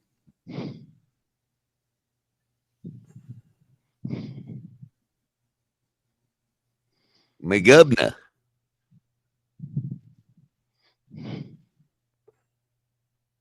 Come on, Dotson. I got Dotson on a fucking 2 parlays. Come on, Dotson. Ooh, I'm fucking hot today, Color. I'm hot today. Good grief. He's in the slot. He's following the motion, man. Out of the shotgun. Who is 56? Allen He's in has coverage. time. Looks underneath. He's rushing around. He throws underneath and an incomplete pass. That was fucking Bell out there in coverage, the linebacker. Like the Second bear and that 10 man coming hit up. in the dirt there. Dude, Bell is huge. You ain't kidding. That's He Quentin big. Bell. That's Quentin Bell, dude. That's Dang. Quentin Bell. He a big boy. I like him. I wanna, I like my linebackers to have a physical, imposing a little bit. You heard? You know what I'm saying? I want him to be sure. Oh yeah. Allen out of the shotgun. Shakir goes into motion. Single back to his right. Ball is snapped. Looks that way. Allen looks deep downfield, taking a deep shot down there, and it gets tipped. Oh, almost intercepted, and then Coleman almost recovers the Jason tip. Marsh. And it was really close. 3rd and 10 coming up now. Man, Coleman looks like fucking Geno Smith. That was Marshall in coverage, Color. This fucking Marshall's putting on a show this final He quarter. is. Yep. Rookie. That's Jason Marshall, Right, that's Jason Marsh. the fucking Florida kid. Right. Right here from Is it? Miami. Yes. That's him? I thought he was injured. And they got him playing on the fucking boundary. Are you sure that's him, Color? Who's 33 Marshall? That's him. No way. Oh, what a blitz coming in. And Allen going down with the sack. And the Dolphins Dodson are there. with the assist. Dodson with the assist. That was Dodson. Yeah. On the They Let's should go, give him an Dolphins. assist on that. They should give him an assist on that. I want that assist, Color. I need it. Let's Give me see. that assist. I don't want to hear nobody saying There's nothing. not, about that's Minka flushing him out. That's Minka. 40, and then here Gay. comes Dodson to clean it And up. here dude. comes Dotson on the cleanup. That should be an assist, bro. That better be an assist. I need it badly, bro. I need it. Let's go, Dolphins. 4th and 16, and they're going for it. They got nothing to lose except for their pride. Allen flushed out. Got to throw this one. You're not running it. Allen throws downfield, and they complete it. They And who convert. made the tackle? And Dotson And who on the made the tackle, tackle? Color. We got it. We did it, Color. We did it. Capitan cleaning up just like these Dolphins. Look at I Dodson had two. right here, Dodson, bro. Look at this, man. Look at this shit. He's like, what? Right here, I'm gonna get my last tackle. There it is. Fuck yeah, Dotson. I can't wait to call my brother-in-law after the game and send him a bunch of fucking all my tickets I'm clearing because I'm fucking smoking them today, boys. Yeah, Dodson's a freaking gold mine, dude. Josh Allen, you sucking up a lot of air there, buddy. I took Jack Jones, Dotson, and a Sauce Gardner over on a parlay today, and they all hit. 2nd and 5, 4 minutes and 14 seconds left in the ball game. Allen out of the shotgun. Ball is snapped. Dolphins bring a delayed blitz. Allen hit as he's thrown, and ball goes flying around, dangerous into traffic. Shakir trying to make the catch, but couldn't. He looks a little pull up on himself a little bit there on that Shakir. Melifonu put a hurting on Allen, bro. Yeah. Boom. Melifano hit him, and he never seen him coming. He never seen him coming. Well, we got fire in his eyes. They flagged a hurricane for that same freaking shit yesterday, bro. God, dude, I need Xavier Legette to fucking hit this color. That one ain't going nowhere. That one ain't going nowhere.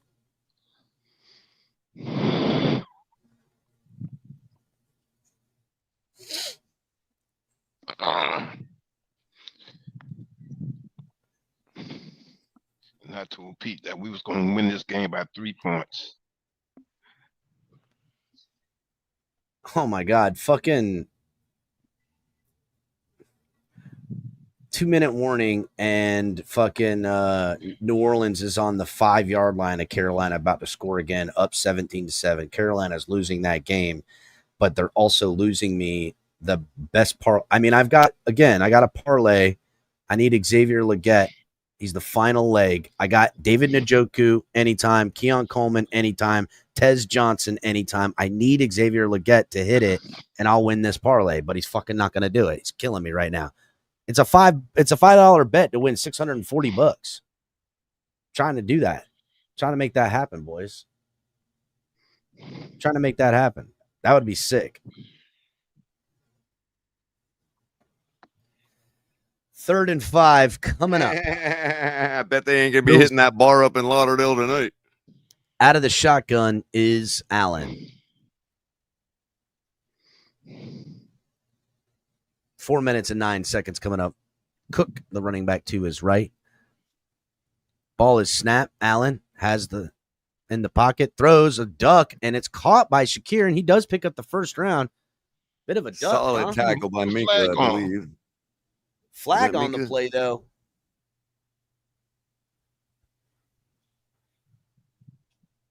What's the flag on? Judon? Judon's beard. For a late hit? Roughings. It looked like it was on the Bills. I think I think it's a personal foul. It's going to be a late hit on the passer, I think. I don't care. Do it. Yep, personal foul. Roughing the passer. Sorry.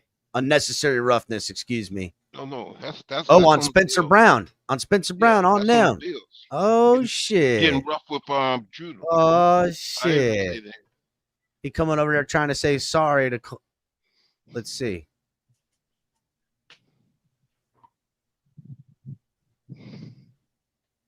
Judon's like, yo, dog. Don't get frustrated at me. And Bills fans sit there with scowls on their ugly Yankee faces and wonder why did they come to Miami and get rained on to get beat up on. He's back.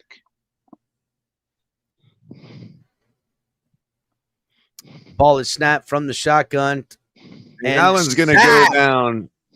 Chubb with a big sack on Allen, just pouring it on him. Guess that leg feels better. Well, yeah. He needed a little hydration. Dude, he just fucking bear clawed him. Just jumped on his back. Get him. Took him for a ride. On Josh back. Oh, no. Come on now. Hell yeah. Flag on the play. For excessive celebration. Come on, man. Dude. What? After the play, unsportsmanlike conduct because we were having too much fun. Bro, taunting. Oh, my God. Good. Dude. Whatever. I don't care. Oh, my God. I don't care. Wait a minute. I don't care. I don't care. Fuck them. Listen, first of all, I like my Miami team to get a You're not allowed to do the crawling like a dog move anymore. What is up with that? Come on, man. I don't care. Good. Give me all the taunting penalties in a win. I don't give a fuck. In a win that they can't come back at. Can't. There's just no way. You're down too many scores. You couldn't do it. It's impossible.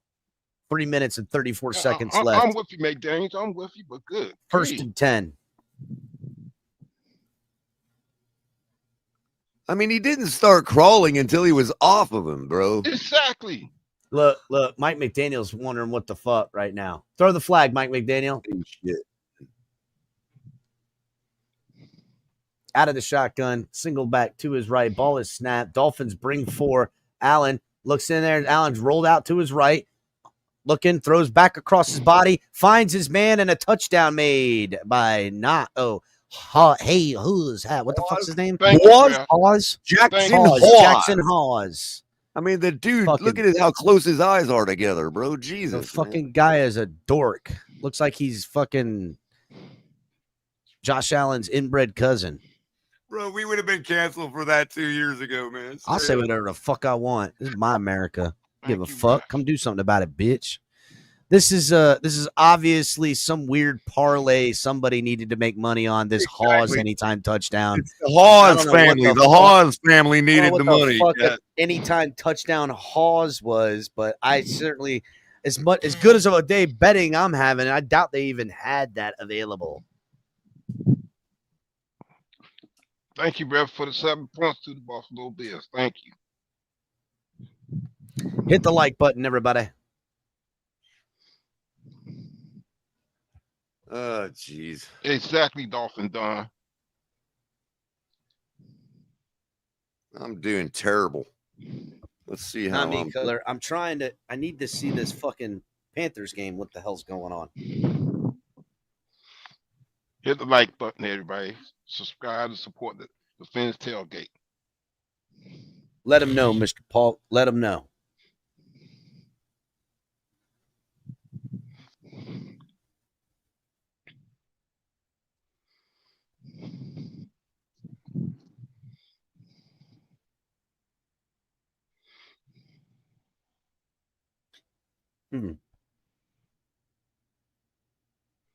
Panthers game is over. I'm not going to hit that fucking parlay. That sucks. That sucks. All right, now watch out for the onside. Oh, well.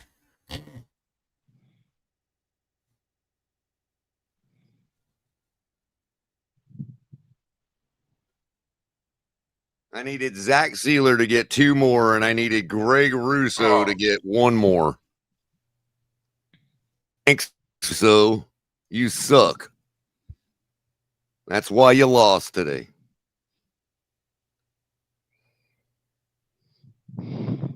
Talk about it, Color.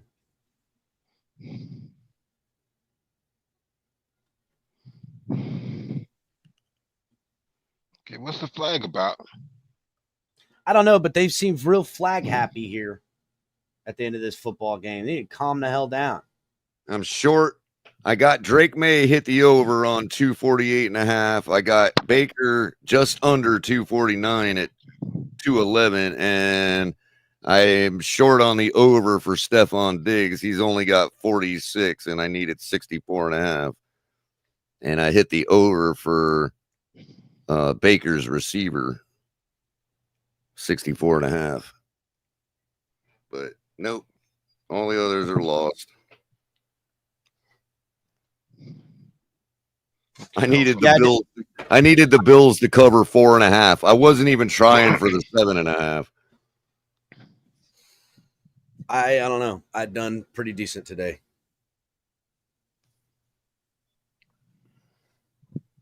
Turns out the Dolphins are about to cover the 7.5. Come on, man. Tua under center. They got the super I formation, double movement by the tight end and the extra offensive lineman. Tua checking to the play. 3 minutes and 35 seconds. Eating up some of the clock. Ball is snapped. Pitches out to Achane. Gets to the outside. And Achane going to take it for a couple. Dolphins going to try to run this clock down. Bills should take a timeout here, but they won't. Oh, they do. Timeout, Bills. 3 minutes and 29 seconds. Color, hold it down a second. I can hear my fucking dog barking for the last 20 minutes, and I don't know what the hell about. It's pissing me off. We got a 2nd and 8 coming up with 3:29 left in the game. Bills with 2 timeouts. Dolphins with their 2 timeouts left.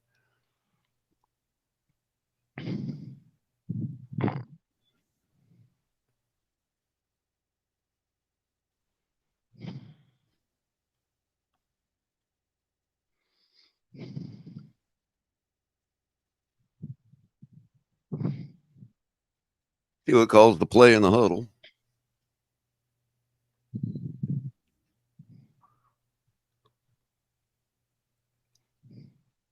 Lines up in the shotgun, standing at his own 40-yard or at the Bills' 40-yard line, hands the ball off. Achane goes nowhere. That'll bring up 3rd down. Bills take their 2nd timeout.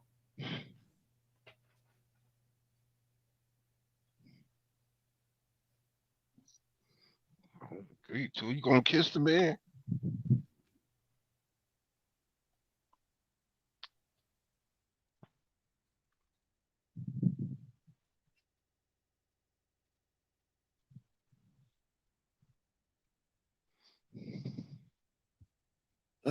Third and 8 now.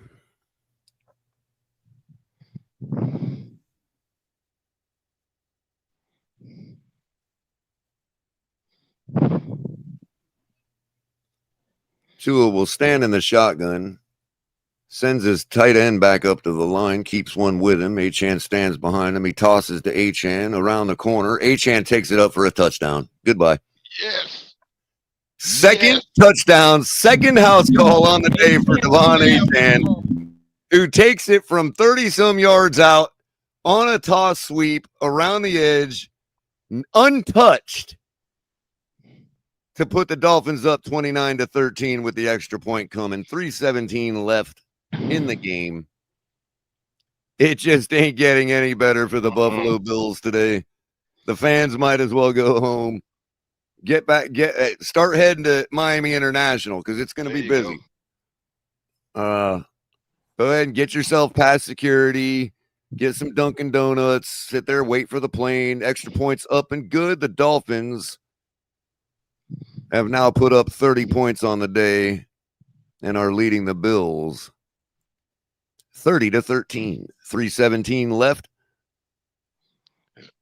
Bills with 1 timeout. Dolphins with 2. And they will be right back.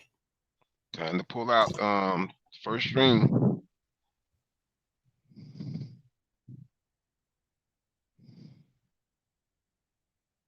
Mike McDaniel is absolutely putting on a masterclass in play calling today. Yeah, that he is. That he is.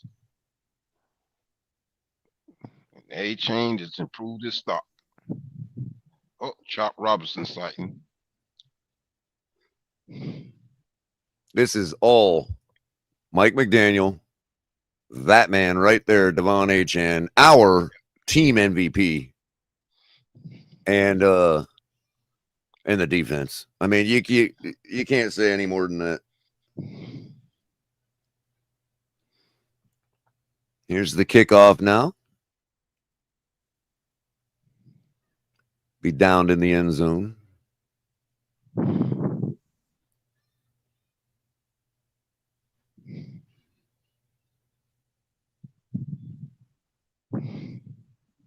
Allen staying on the bench in favor of Mitchell Trubisky now, who looks an awful lot like El Cap. Is that El Cap in the freaking... What the hell is that, dude? I know he left us, but I didn't realize he was going out to back up Allen to clean this game up. Good, Colin. I mean, it's either El Cap or Andy, one or the other.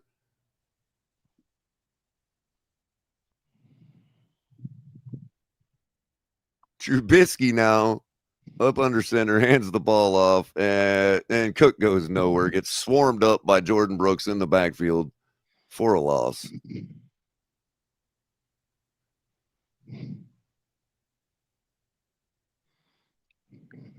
Oh, and also too, cause good performance with Weaver. What was that, Mr. Paul? Now I'm saying also good performance with Weaver. Oh yeah, absolutely. He's on fire today. Yeah, He took some brain juice or something. there you go. Trubisky up under center now. Probably going to hand the ball off again on 2nd and 11. 2:36 and counting. Running back takes it up, hits the line of scrimmage, and bounces off of it like a brick wall, going nowhere. That'll be 3rd down. Clock continues to run. Buffalo's not even bothering to call a timeout before the 2-minute warning. So we will likely be bringing this down all the way to the 2-minute timeout.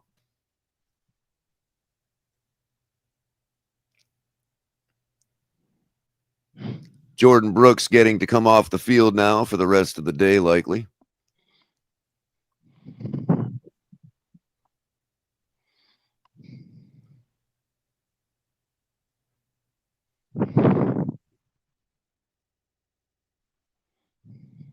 Well, Dolphins ain't dead yet, people.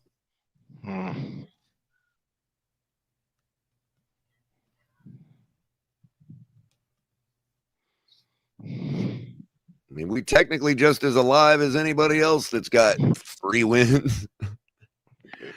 Oh, man. So I guess the 2 on this can come out today, huh? What the fuck did I miss, dude? Did we get another touchdown? Yes, sir, we did. Devon Achane made another house call from 30-some yards out. Are you kidding me, bro? I'm not kidding you. For real. Oh, my God. I'm walking away for not even 10 minutes. Cap, it was a clean toss sweep. Achane wasn't even touched off tackle, bro. All the way to the house. Achane's just like, I'm racking. Achane's like, yeah, remember all these yards when I'm sitting at the table asking for money next year. Yep. Cap had to go tend to his animals, but the Dolphins took the Bills for a walk. Ooh. And I think it's kind of interesting how now that they've gone to commercial break and Mitchell Trubisky's not on the field anymore, all of a sudden Cap is here again. Oh, good. Makes you think, huh, Color? I'm telling you, Mr. Polk, it's either Andy or El Cap. I mean, he can act like he can play Mitchell Trubisky all he wants, but bro, Trubisky came on the field, Cap. I swear to God, he looked exactly like you underneath the helmet, dude. A good-looking son of a bitch. With Cap, with Color, and you had just left the stream, so I'm like, what's up with this, dude? Who knew that Cap was moonlighting as Josh Allen's cleanup guy? What do you mean? Mitch Trubisky don't look like Tony Romo. He kind of does. does. Have transport in his closet. Maybe. Come on, Giants. I need the Giants to win. Yeah, it is unreal, AB. Given a game like today, it is amazing that he's leading in interceptions. It's like he don't know what he wants to be anymore. Again, Mike McDaniel and the Miami Dolphins doing it despite Tua throwing 2 fucking interceptions today and leading the NFL in interceptions. So when you ask, when Dolphin fans are saying fire Mike McDaniel, why? Is it what game has Mike McDaniel lost us? Mitchell Trubisky rolling out to his right. He's going to run it. He's scurrying along, scared.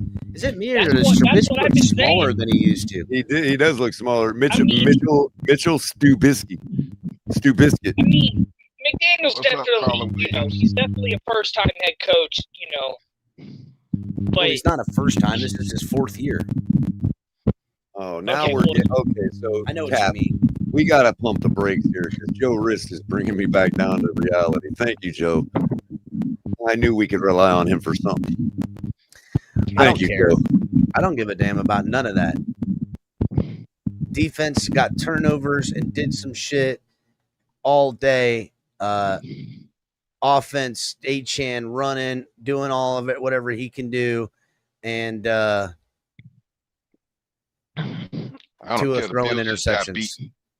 I don't care if they had half their defense or a quarter of their defense. We beat the Bills. Bro, the defense had an interception in the end zone today, buddy.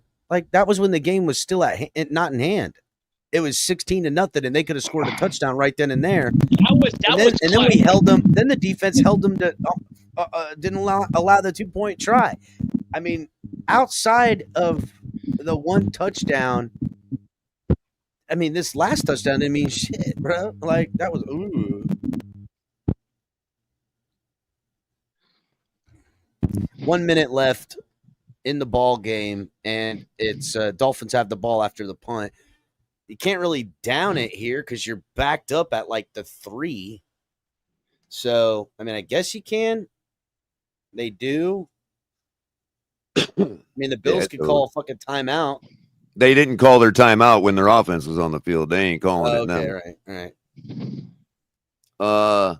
Yeah, that's gonna be a final. Holy shit! That's a Dolphins final victory, 30-13 against the hapless Buffalo Bills. All kinds of norms being broken today. Dolphins putting up a goose egg in the third and still beating a team like the Bills. Wow, that is incredible, Color. That's the real feat. Now, currently, with 1:47 left, the Bears are leading the Giants 23-20. Bears just got the ball back. That one's likely going to be over. As we just saw, the Dolphins are 30 seconds away from defeating the Bills 30-3. Ravens coming back on the Vikings. 3:09 left in the fourth with the ball. They lead the Vikings 27-19. Patriots leading the Bucks with 33 seconds left in the fourth. Bucks have the ball 28-23. There was a Chase McLaughlin kick was the last play. I don't know what that means. The kickoff. The Giants are going to have a chance to go out and win this football game. They got to score a touchdown to do it, though, I believe. The Jaguars and the Texans. Jaguars leading the Texans in Houston 29-24. They have the ball right now. They do. I need Will Anderson to get some more tackles, for crying out loud. In earlier action, Jets defeated the Browns 20-20. Colts defeated the Falcons 31-25, and the Panthers fell to the Saints 17-7. Action coming up very soon at 4:05. Cardinals and Seahawks. And at 4:25, you got the Rams and the Niners capping off the NFC West battle going on across 2 games today. And then the Lions will be going to D.C. to face the Commanders. Tonight, you got the Steelers going to Hollywood to take on the Chargers. And tomorrow night, the nation's former capital will be going to the football capital of the world, Lambeau Field in Green Bay, to take on the Packers.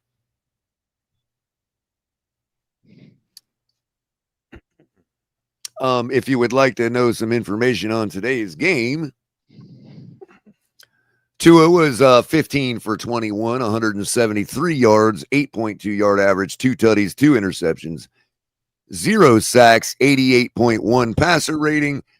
And on the other side, his counterpart, Josh Allen, 28 for 40, 306 yards, 7.7 average, 2 tutties, 1 interception, 3 sacks, and a 98.5 passer rating.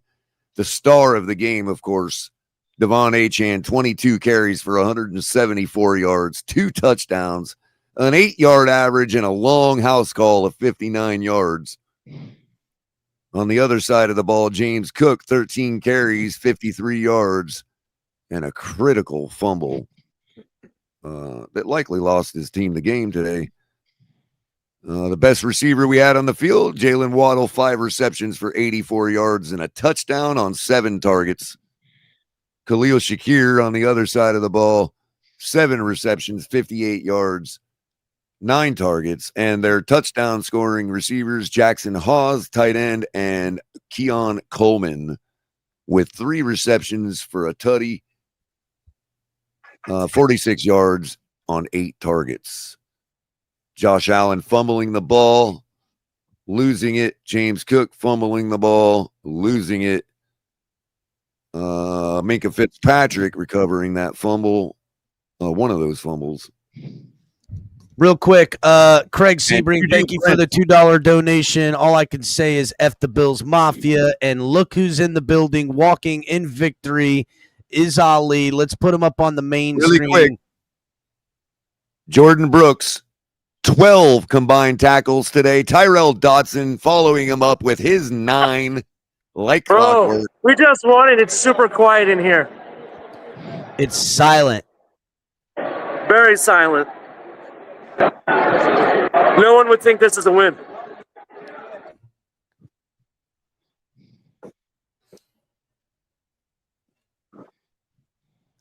Look at CB83 in there. He says it's amazing what you can accomplish when you run the ball and create turnovers on defense. Yeah, that's what we wanted with fucking Brian Flores, buddy, but you guys didn't want him. I think y'all forget. Y'all were hashtag weapons for Tua. Give Tua weapons. He needs more weapons, and then got his ass up out of here. Don't even play. Don't even play. The QB today threw 2 interceptions, and this offense and this defense carried him. 2 terrible interceptions, both of which he's like, Anytime we ask him to throw fucking 20-plus yards, it's a 50-50 ball for the defense. El Cap, I lost that bet on 1 yard from Tua. One fucking yard. Ali. I saw that. Ali, I had a 4-leg anytime touchdown. If Xavier Legette would have hit it, I'd have turned $5 into $640. I got all the other legs. Oh, yeah, I don't bet on Kansas City anymore, bro. But I've given up betting on Tua after this, bro. Never again. And I took the low, bro. I took the low, and he still didn't hit the low. So, yeah. Well, I definitely hit some parlays today. I did pretty decent, no cap. So, I did all right.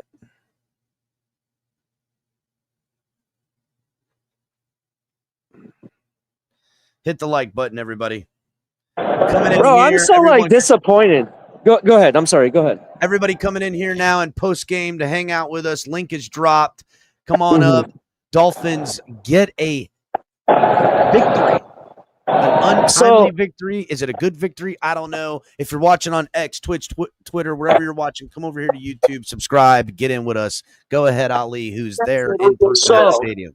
I'm disappointed because this is a win, and this is the quietest I've ever heard the stadium. Now it's starting to get a little bit louder, but it's like the third level was just dead, bro. Just dead. Yeah, CD83. What I'm mad about is how for some reason, we have to pay all that money to have a guy hand the ball off to a dude that can rush for 174 yards. Why couldn't we just buy another guy that could rush for 174 yards and fuck the quarterback? Like we did the last time we won the division. Yeah, I could have counted on Zach Wilson's performance to be that or better. Why am I paying $50 million a year to do everything around the quarterback because he's a liability? Right, but see, they were bringing that point up as if we didn't agree with them on that already. Like we know. It's called a straw man. We can't defeat that point. That's why you keep bringing up that stupid point. It can't be defeated. Yes, we all know in that. We know. You can also win that way without spending $50 million on one player.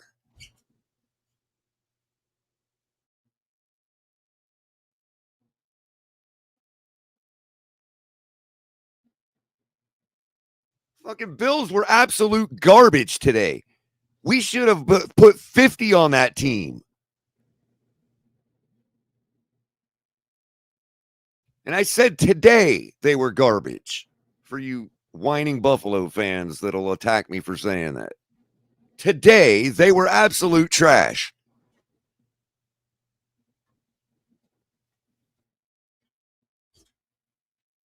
I just don't understand how people can't see how different it is. Like, really, man. Well, I think at this point we all kind of know CB might have, a learning disability. And I'm not trying to, make fun of people with learning disabilities, but and actually, AB, I didn't mean to. I kind of actually agree with AB here. Defense did make them look like garbage. That's what I'm saying. Today they played like garbage. Why they looked like garbage? Yeah, probably because of our defense. But the point is, like, we should have destroyed them. It was 16-0 most of the game. Like, what is that? They could Bills couldn't get out of their own way in the heat and humidity of Miami, just like the last time we beat them 400 years ago.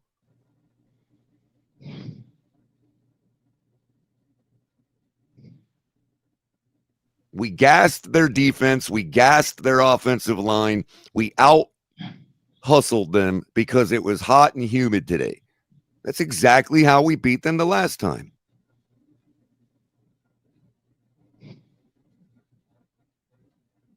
was even a little closer last time, a more definitive. It was, we all saw Josh Allen dirt that ball on a last throw because he just didn't have any energy left.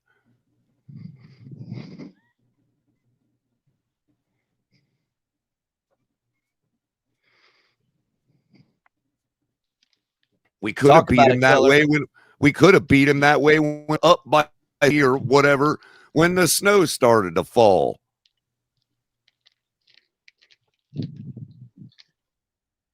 We could have beat Kansas City that way in the cold snow of Kansas City in the playoffs.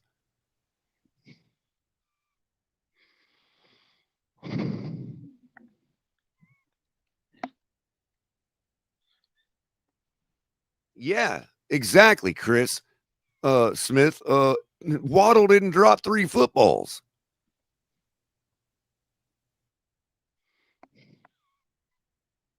We didn't need Waddle to drop footballs. We didn't need Waddle to catch them because Tua is throwing interceptions. We have essentially Mike McDaniel and the offense, as well as the defense, has phased Tua out of this team. He's not needed. Spot on, bro. He's not needed. You're spot on. They have figured a way to work around it. And to that, I would agree with Color. Mike McDaniel. The rest of the team, including the ice-cold. defense, said, okay, little buddy, go ahead and throw a few interceptions today. We got this.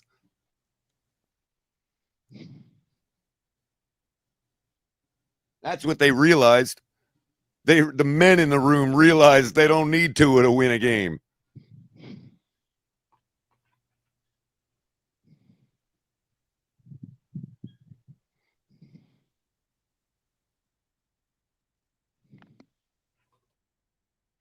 And that's right, CB83. I wouldn't blame any Dolphin fan for being sad right now. You know what's sad is the fact that we couldn't. It took us 5 years to have a performance like this against Buffalo. That's what's sad. It's sad that we're 2-7 when we finally get a performance like this. Because everybody thought it was about everything else but what we did today. It's all about Tua. It's all about blah, blah, blah. No, it's about what we did today. And if we would have freaking realized that at the start of the season, we'd be 7-2 right now, not the other way around. Color, maybe you got something for this Augustine Magalore or Magior.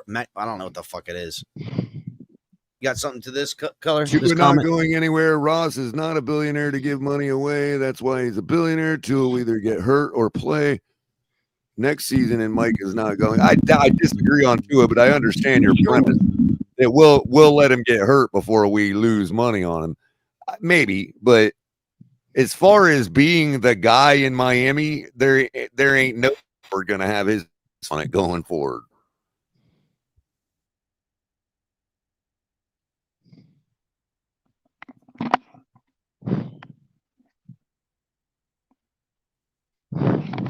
I mean, yeah, I guess he'll probably still be here next year. I mean, if he wants to cook himself, go right ahead. We'll yeah, go ahead. I mean, if again, the Dolphins are proving right now in real time that they can win without Tua, and they're losing because of him plenty, and that it would be an easy calculus to say, maybe I get rid of this guy, and maybe I have something else entirely.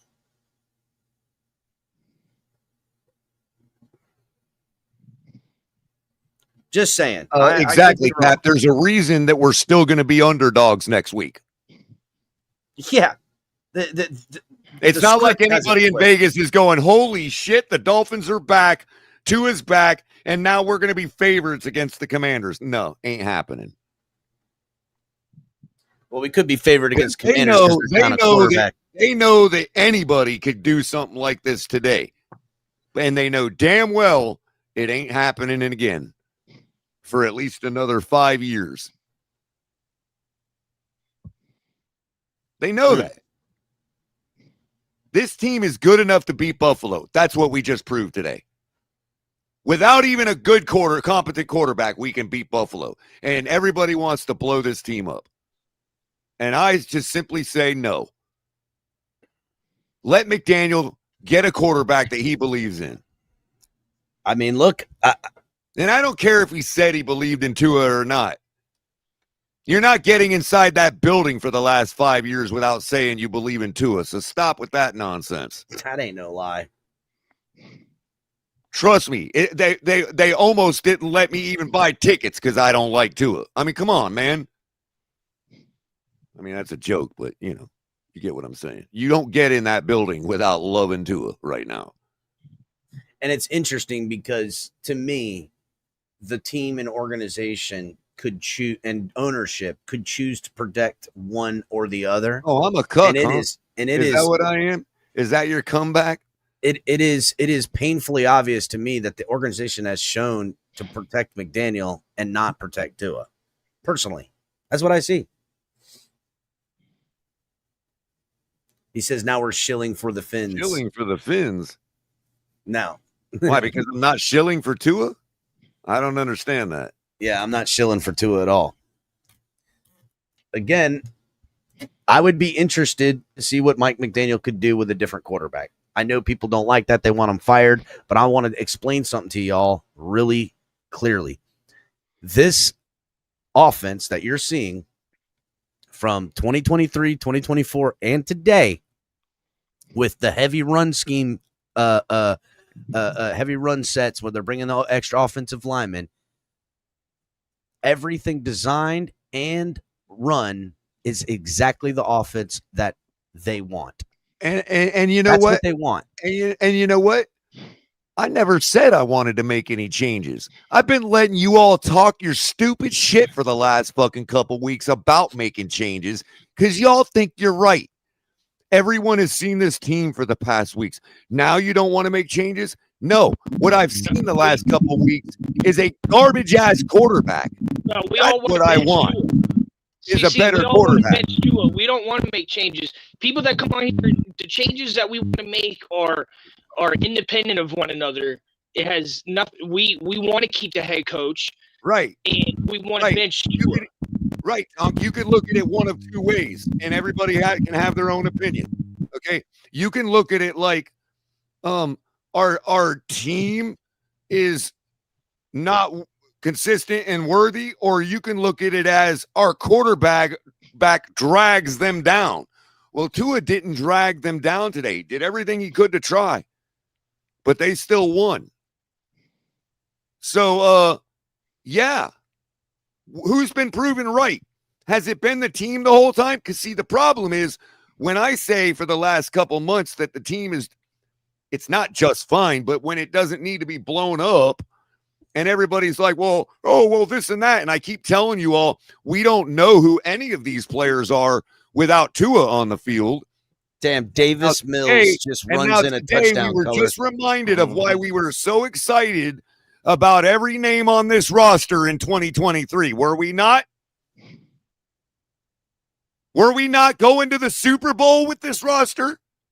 Was this not the best roster in the history of the Miami Dolphins? Yeah, its quarterback drags it down, and that's what it could be. It could be the no-name defense.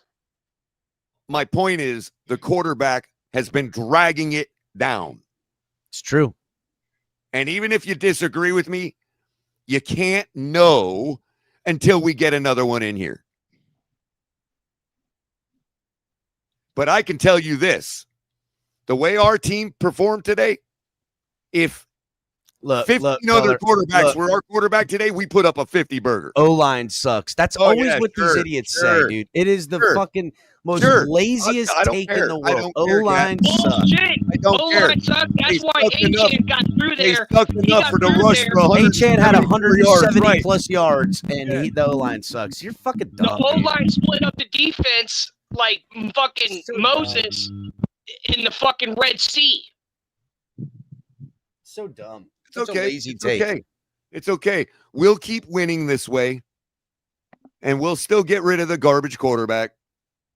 And Andy and all these other people can go, oh my God, he might win somewhere else. So what?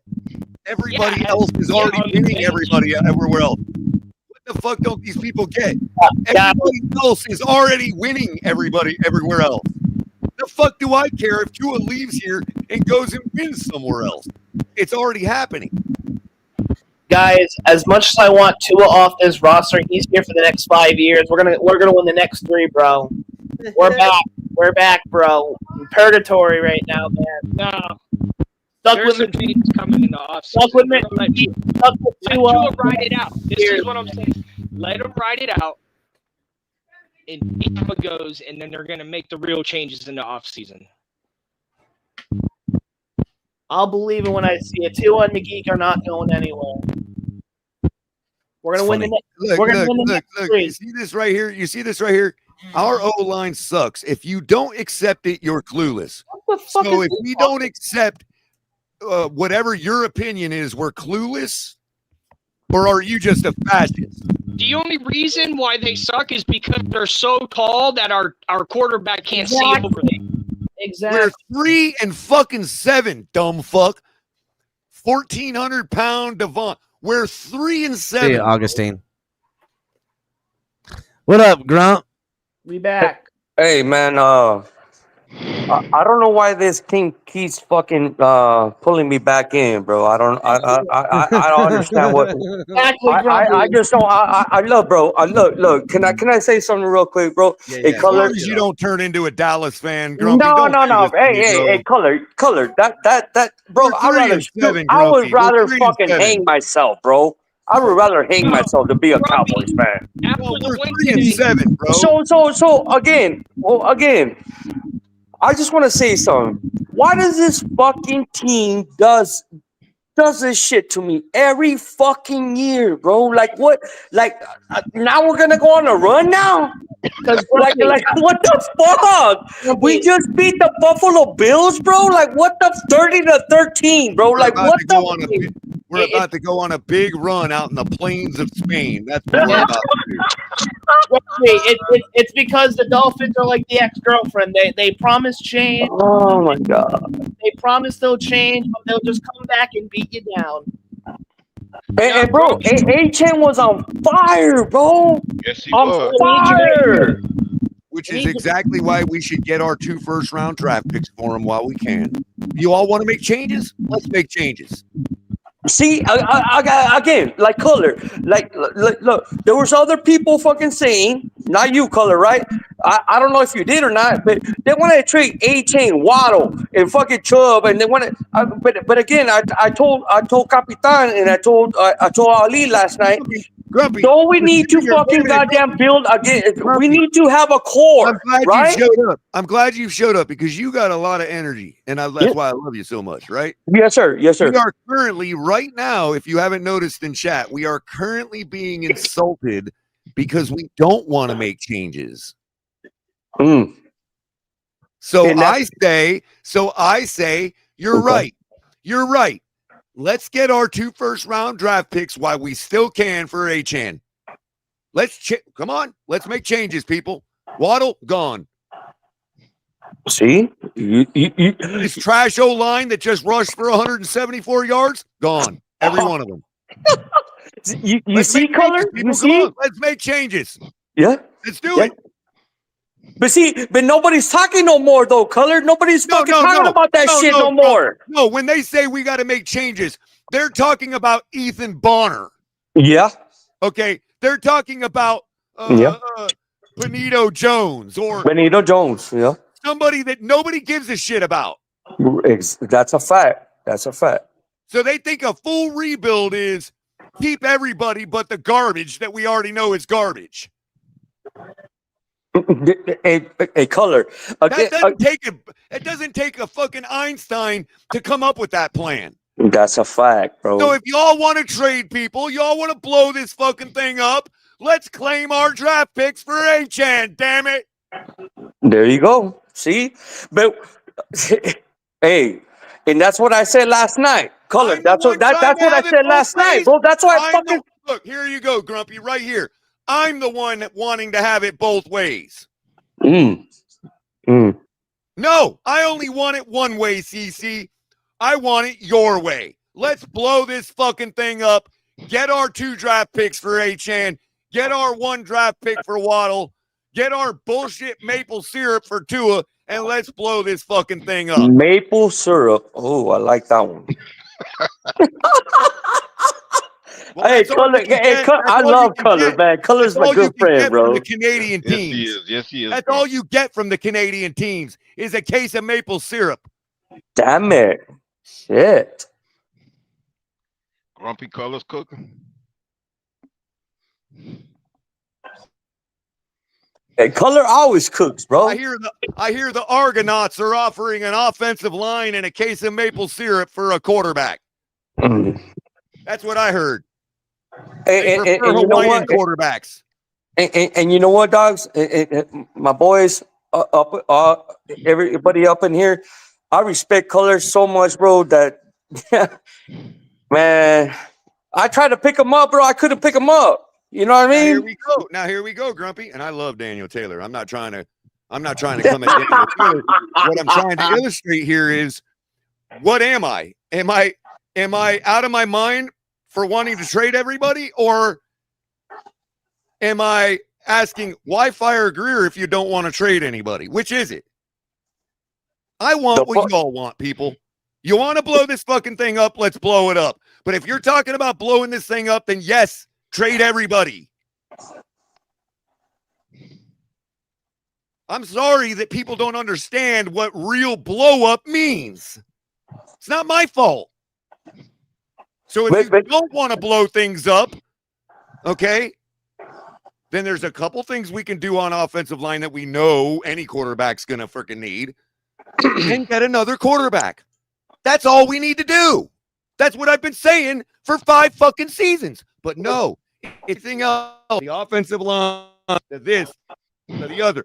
So we fired Greer because nobody likes anybody on this team.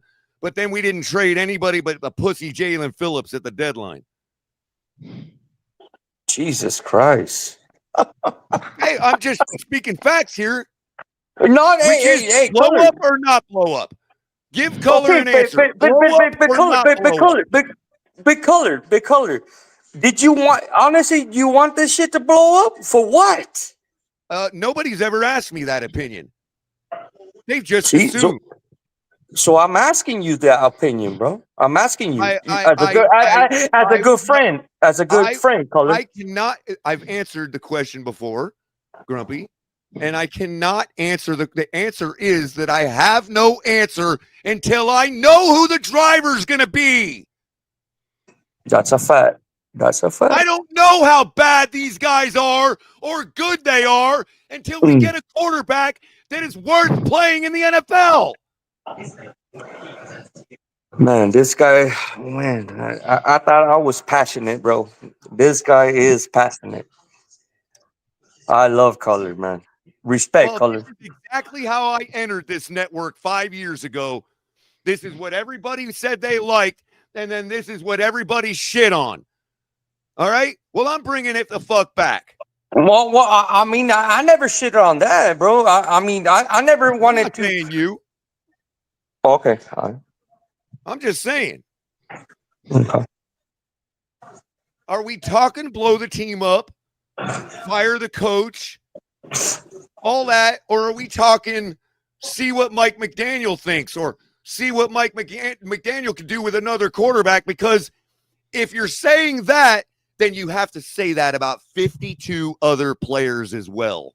That's a fact. Because these guys are sitting here going, oh, we just immediately suck because we go how Tua goes. Again, it's a bunch of sycophants that refuse to admit, number one, that their God is not a God, and number two, they want to walk around this fan base like they're off of Tua when they're really not. But everything is about blowing the team up until you start talking about players that you realistically would trade if you were to blow this thing up. And I'm sorry, people, after what I saw today, that is Devon fucking Achane. There you go, baby. There you go. There you go. Hey, shit, Tonk, what up, baby? I bought 2 of the man's jerseys. I bought 2 of the man's jerseys, and I gifted one of them to somebody for Christmas. Hit him with the orange mic color. No, I was saying, Grumpy, since we got a win today, we're going to have to get you a glitter shirt. Yeah, Grumpy, get out your Tua glitter shirt. Hey. Hold on. That was fucking goddamn Ali, bro. That was Ali bringing it up with has the Tua glitter shirt. He has the glitter shirt, bro. The next 3 opponents are as followed for the Dolphins, who just beat the Bills. The Dolphins, who just beat the Bills. The mask is finally coming off, Cap. Right here. Tua carried us. Color, bro. Holy shit. Oh, shit. We lose color? Where'd you go, color? Oh, shit. Did somebody take him off? Oh, shit. Capitan fucking booted him off. Oh, shit. No, I didn't. I'm going to say, that just made me push buttons I didn't even mean to push, bro. There you go. Damn, Color gets excited, bro. Hey, Color gets excited. He pushing buttons, bro. He says, face it, Color. I am right now. I just missed all that today. I wasn't aware. Thank you, 1,400-pound. I didn't realize Tua carried us today. Oh my God, that's just some funny shit, bro.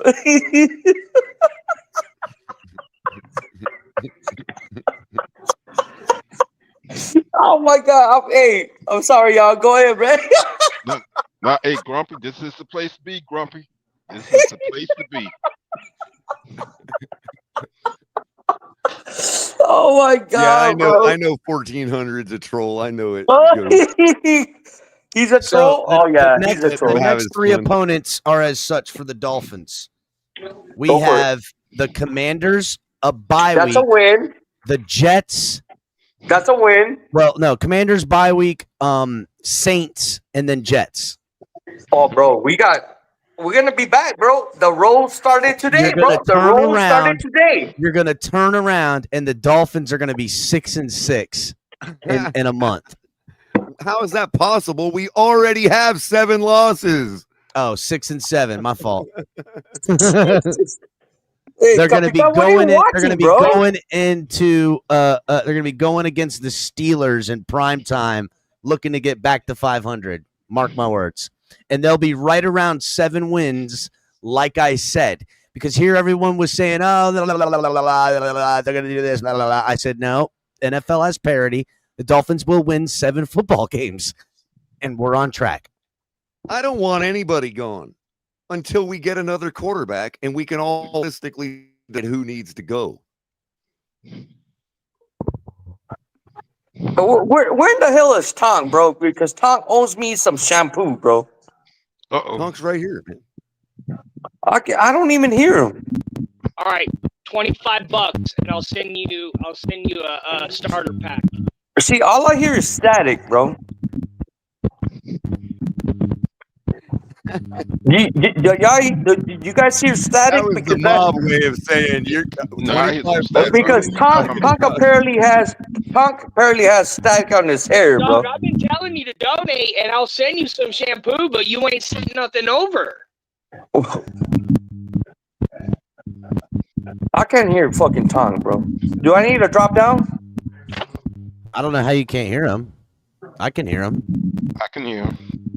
Can you hear Looks like all you of need us? to buy some new headphones and stop worrying about shampoo.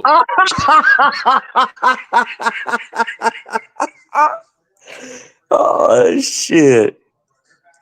No, I heard that one. Mudbone. Mudbone. What did Mudbone say?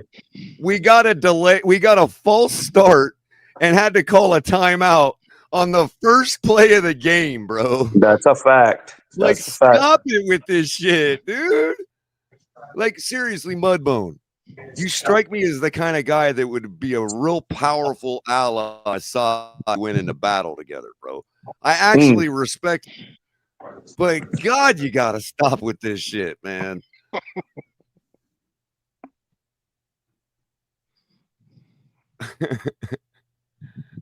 I mean, even AB congratulated the defense today, man. Come on, man. Whoa, AB congratulated the defense. AB. Yeah. Ooh. You believe it? Because I was talking about how the Bills were garbage today, and he said, "Oh well, maybe could it be because the defense made them look like garbage?" I couldn't believe it, Mr. Paul, coming out of AB. Do you believe that? Good grief. See, he don't even realize I've been shit. indoctrinating him all these years, and it just came to a head right there. It just, my master plan just cinched on him right there. Mr. Polk, I didn't even. My bad, bro. I didn't even reckon. I'll be back in like 20 minutes. Give me a minute. All right, Mr. Polk, man, bro. God dang. What up, my boy? Hey, what's going on, man? Good. It's always good to see you. Hey, hey, man. Likewise, my boy. Like shit, you're a good friend, bro. Hey, man. Yeah, he goes by Crazy Dolphin around here. Crazy Mahi. Yeah, I was like, I didn't even know that was Mr. Polk, bro. God damn, man. My bad, Mr. Polk. Shit. No, it's no problem. Listen, the reason why I went to Mahi is because we're not playing up to the standard of the That's a fact. Oh, we're the Miami Mahis. The Miami Mahis. I love it. I love it. I love it. I love it. It does have a ring though, like the Miami Mahis. Yeah.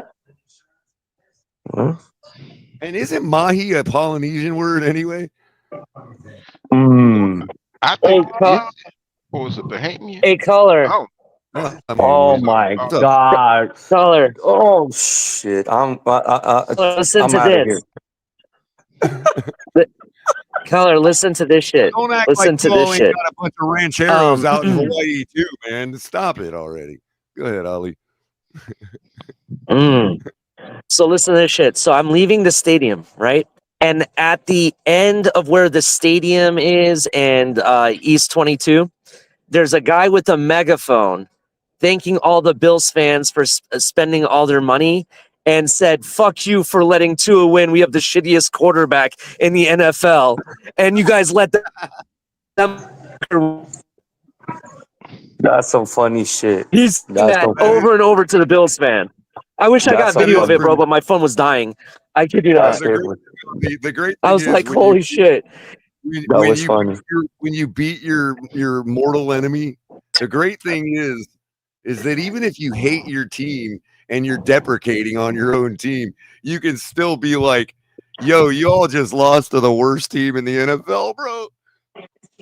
You just lost to the worst. One of the worst teams. Lost to the worst version of the Miami Dolphins that has ever been put on the field. You just lost to them. Let me ask you guys something. You know, I'll take the win. I'll take the win all day, right? Because it's against the Bills. You guys know I hate the Bills more than any other team in my division, right?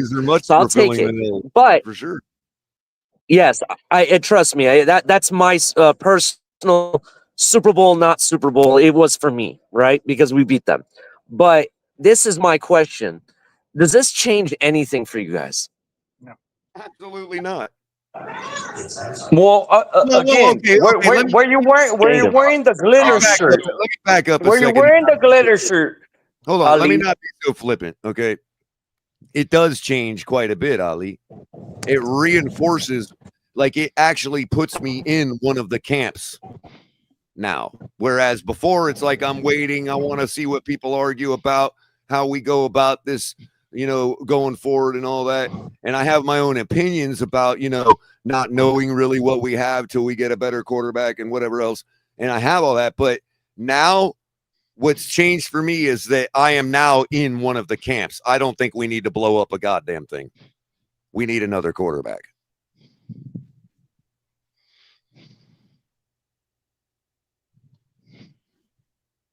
So like that's the change, is that I'm not playing both sides of Defense the can fence. do. I've decided we are perfectly fine with another quarterback. I mean, I shouldn't say perfectly It's kind of fine. interesting enough. The It's first football, you're game, never perfectly fine. You know what I mean? But we're good. We're a good team. I don't care what anybody. yeah. I look.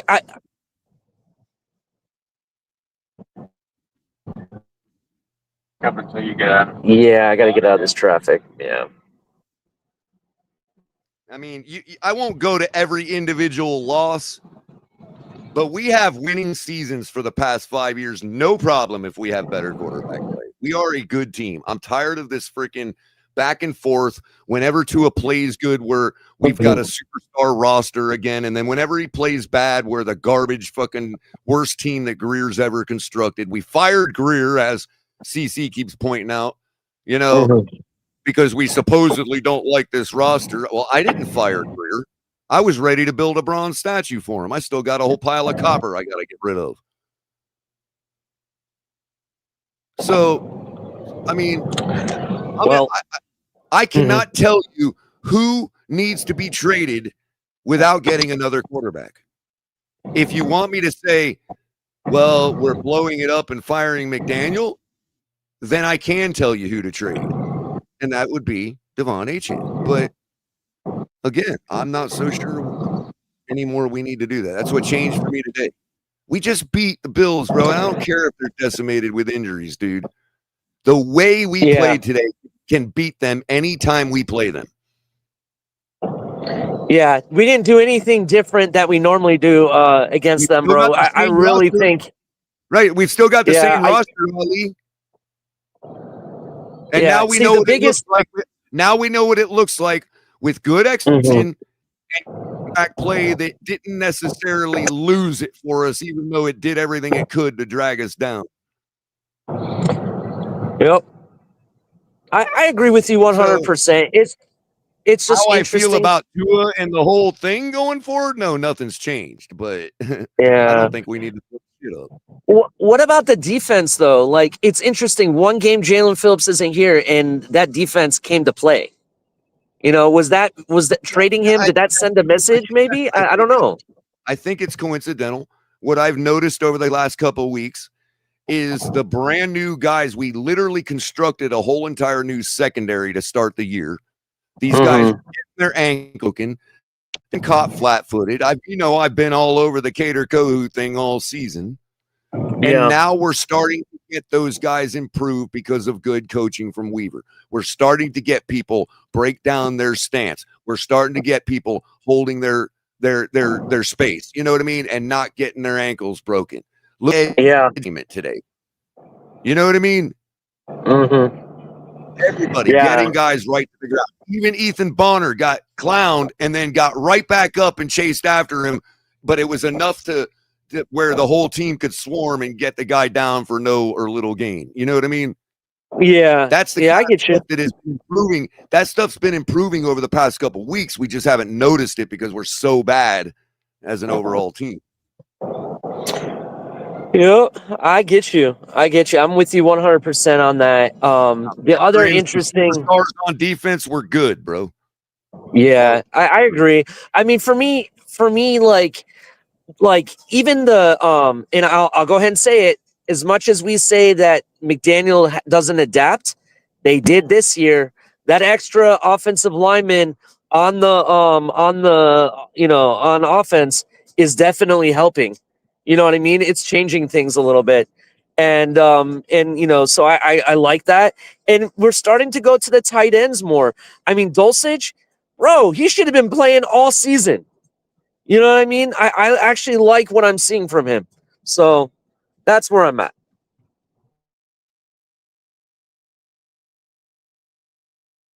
And I mean, look, we're still at, 21 points a game or whatever. Our defense is literally like all we've done is trade back and forth the Achilles heel on our defense over the last couple of years, but we've basically been the same thing. And every time our offense is able to reward them and score and get them into a point where, for instance, when we got that big time turnover in the red zone, right? The defense just teed off because we're already up by 16. They're likely going to score here anyway. It's Josh Allen and the Bills. They did their job. They got down to the 7-yard line. They're likely going to score here. We're up by 2 scores. Tee off on the motherfucker. And that's what we did. And we got the turnover. That's the kind of shit right there that is just a routine touchdown for the Bills on normal weeks because our offense is struggling. 100%, man. They don't get it, bro. They don't understand that a 2-score lead in the NFL makes all the difference in the world for your defense. It's everything. Mm-hmm. Your defense doesn't have to guess because if they miss something or get it wrong, oh, okay, we got a 2-score buffer. It allows you to take more risk. It allows you to play more hustle ball. Think, get to the ball, get to the quarterback. That's how you're playing when your team is up 2 scores.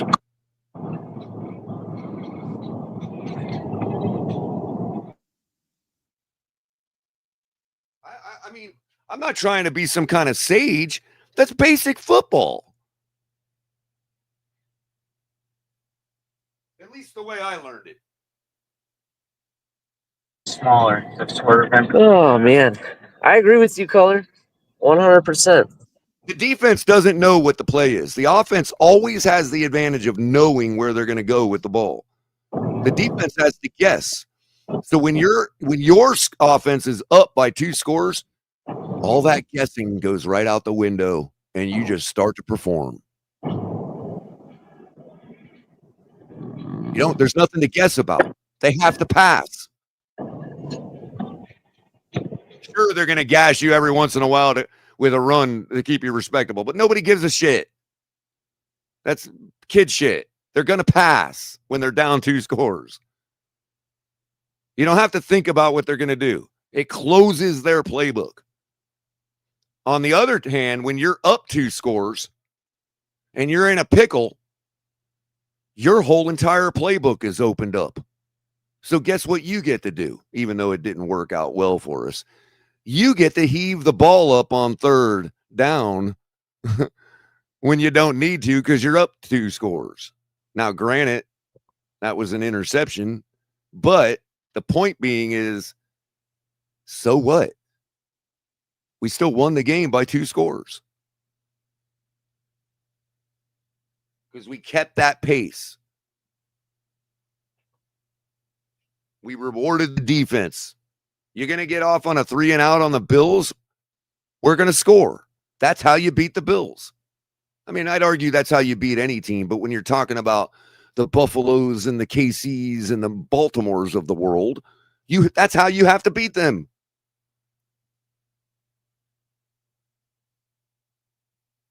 All these people run around and they're like, hey, you can win without a guy like Lamar. You just have to do it this certain way. And then they proceed to tell us that we should be doing it a different way, as if we've got the guy. So which is it? Who always wants it both ways? If you're going to have a trash quarterback, then you have to play every single game like we did today. Every single one. Your defense can't freaking flinch once. Think about it. If they didn't punch the ball out on Josh Allen when he's carrying 3 of our defensive backs on his back for a 1st down and likely all the way to the end zone, if we don't punch that ball out right there, they're still in that game. So it doesn't matter. You can play every game the way we did today, and you could still be 3-7 when you don't have a quarterback.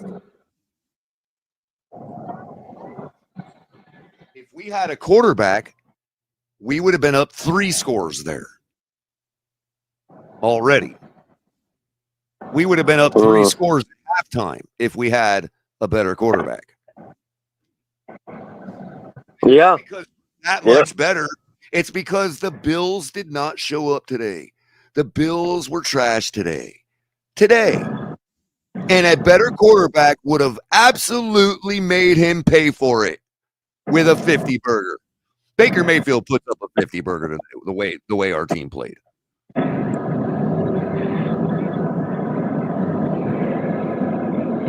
Color, your point about being up by 2 touchdowns, by the way, when you have Josh Allen actually basically playing Madden out there with that oopty-loopty thing where he ran backwards and ran the other way and still threw across his body and made the first down, it's okay if he does that when you're up by 2 scores, to be honest. Yep. So it is what I it don't is. mean to be taking anything from Achan. Achan's the reason we were up 2 scores. Although I have to say, we can't discount the deep shot to Waddle to open up the second half. I mean, I get it, but up to that point, Yeah, I get you. Achan. Yeah.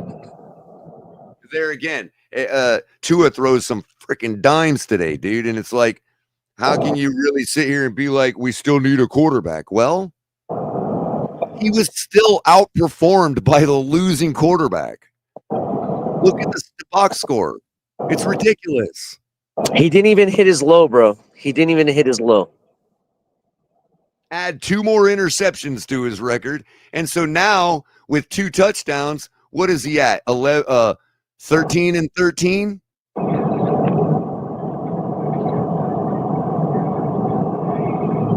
Because we sat here and shit on Jameis Winston for fucking 5 years about 30 and 30.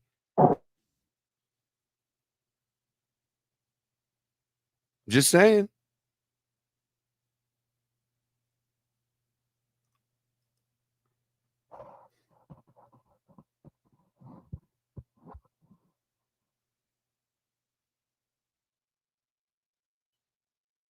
As a matter of fact, where are we at? 3 and 11. We're a little more than half the season done. We're at about the halfway mark, and he's literally on pace to be 30 for 30 and 30 interceptions and touchdowns, just like Jameis Winston. Oh, 17 and 13. Oh, cool. So he's going to be 34 and 26.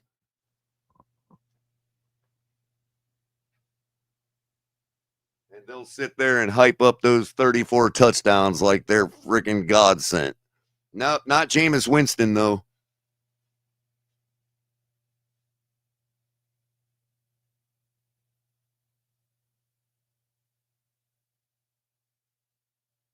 Ain't nobody making excuses and forgetting about Jameis Winston's interceptions. Nope.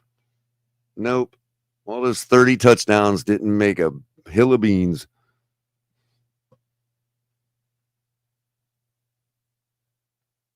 It's like the favoritism in the fan base is so ridiculous.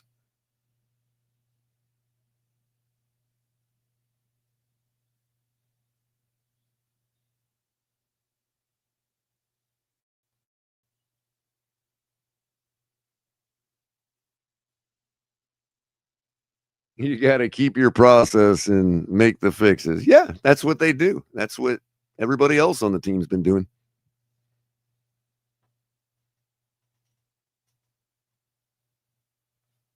I mean, what's the point if everybody's gonna trade all those players and fire McDaniel anyway, right? What's the point of all that?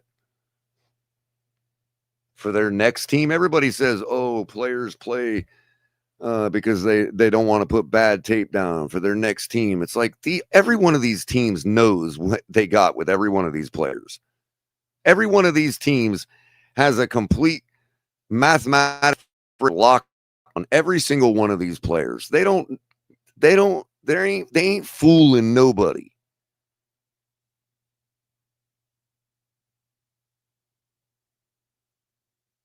I mean, if you're still a player that has to play well to make sure you get a job at another team, then you're already too worthless for another team. Of course they do, Cat. Of course they do, but it ain't gonna happen. I'm gonna treat them just like they treated me. Mike McDaniel is our coach, and if you don't get behind him, you ain't a Dolphin fan. How about that?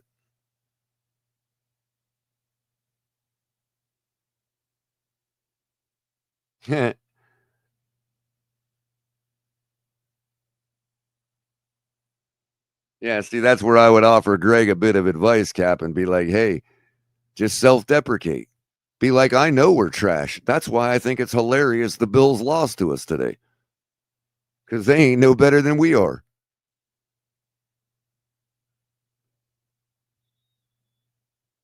And you might say, well, they don't do that very often. Well, it don't matter.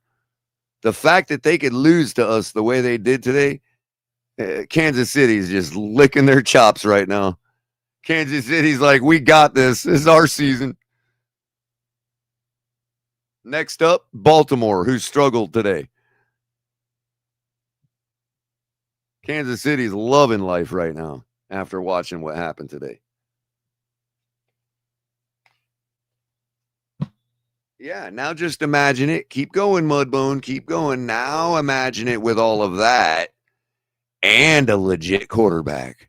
Wow, we might actually get to the bowl.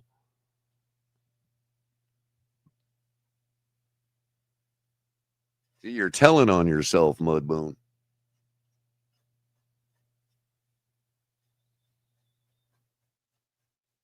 Hey, that's okay.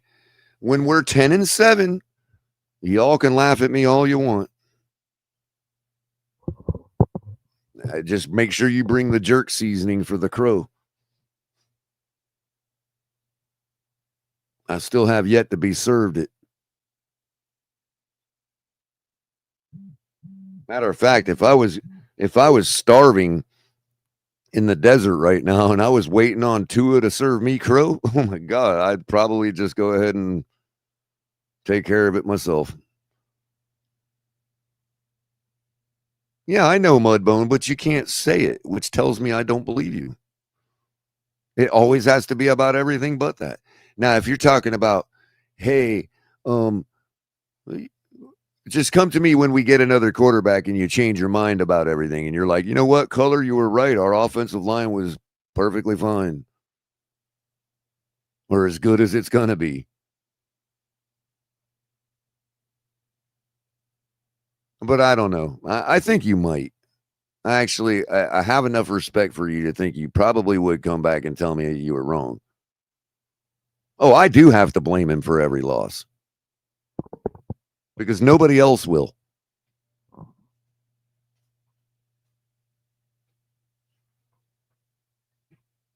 that's the part they don't understand. I blame Tua because he has to.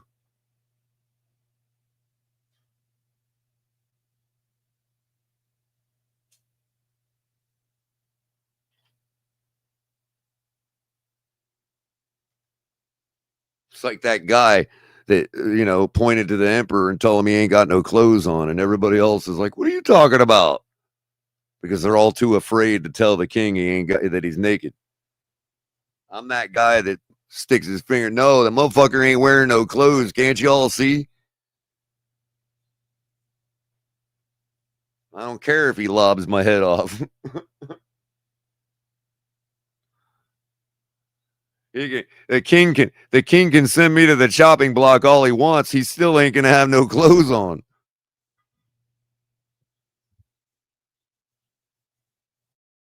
That's actually the moral of the story. People can't control you. They can only kill you.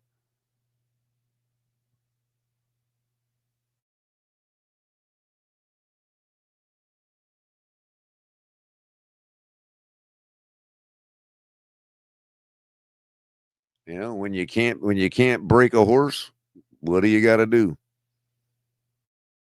That's all you can do.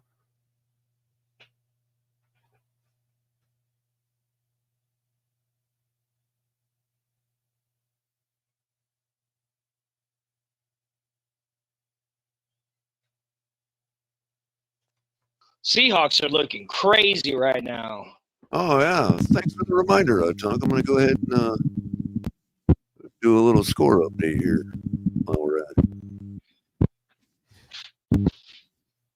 As Tonk alluded to, Seahawks are 21 points in the first quarter, leading the Cardinals 28-0 in the second quarter. Rams leading the 49ers late in the first, 14-0. Lions over the Commanders 14-3 late in the first. And Steelers Chargers tonight. And Philadelphia Green Bay tomorrow night.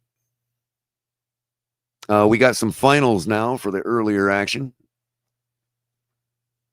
Bears did beat the Giants 24-20. Dolphins over the Bills 30-13. Ravens defeat the Vikings 27-19. Jets over the Browns 27-20. The Patriots survive the Buccaneers, moving to 8-2. 28-23. Saints beat the Panthers 17-7, and the Texans come back on the Jags to beat them 36-29, putting up 26 points in the fourth quarter. Crazy. And then, of course, Thursday night, the Broncos slept through a win against the Raiders 10-7, and then this morning the Colts survived the Falcons 31-25 in overtime. Hit the like button, everybody. Or you don't know football. Oh, that did it right there. Everybody's hitting the like button now. I don't know football. Thank you, Roberto Valdez, for the $5 donation. Watching all the Bills fans leave in the third hit like some Miami yayo. Well, I wouldn't know, Roberto, but I'll take your word for it. It hit some kind of hard. That was pretty fun to watch. Not gonna lie.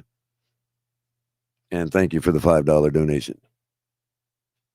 Oh, Cap's threatening me again. Yeah, I know, Brian. You tell them all. You tell them, Brian. Brian has already come back from a 1-7 record. Yeah, y'all got to put down way more than 3-7 to convince him.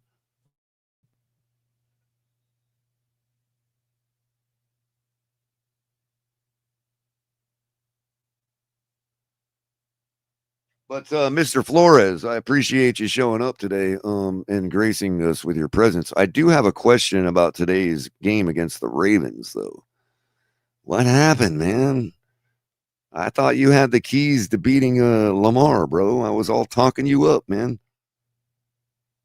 Your defense, man, wasn't looking too great today.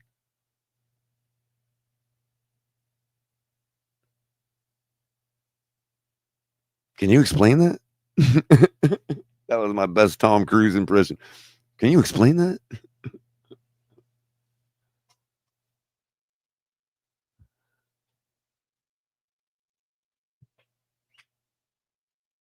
Yeah, apparently JJ is not the truth in Minnesota.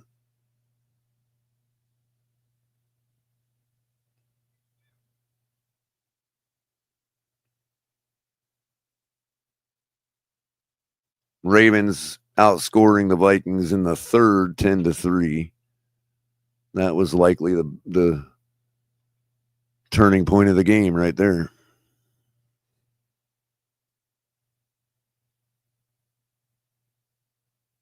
The Patriots, man. I'm beside myself, man. I'm just beside myself.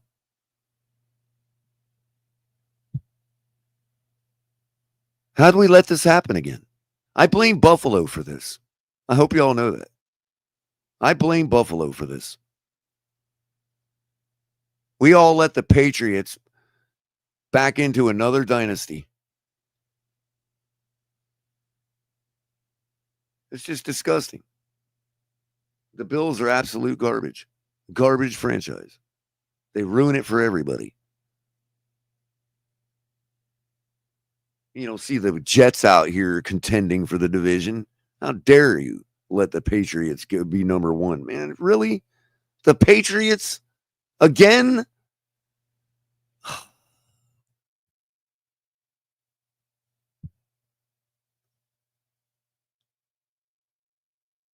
I'm just going to say it. Josh McDaniels is going to the Hall of Fame.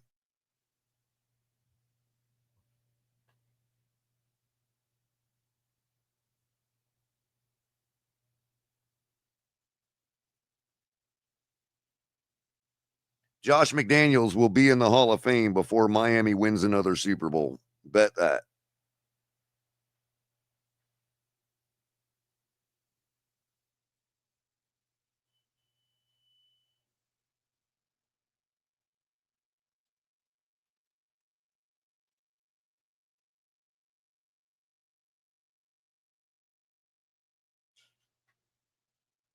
I mean, you basically have Vrabel replacing Belichick. That's what's happened there. They got all the same cast of characters that won for 22 years, practically. And it's like night and day. I think Josh McDaniels has solidified his place in the Hall of Fame for absolute sure. First ballot.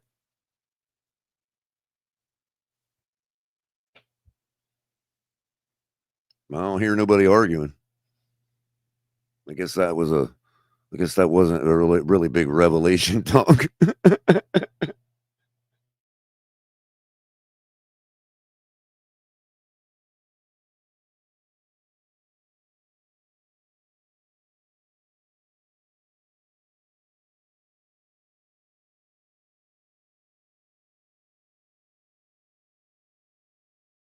Yeah, I really liked what I saw out of our coaching staff today, and I'm pretty sure Ross did too.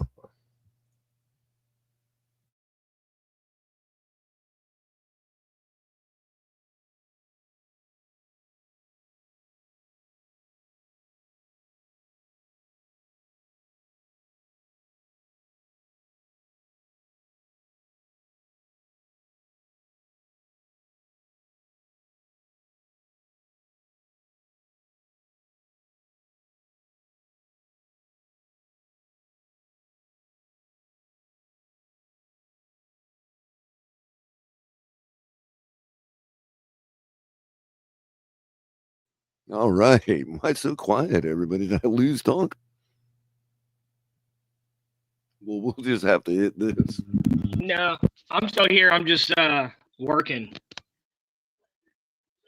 Well, we'll just do this real quick. Oh, wait, that wasn't the right one.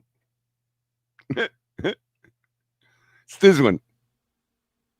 New seasons, new gear. Show the world what it means to be a fan in 100% authentic gear. Fanatics. Officially licensed everything.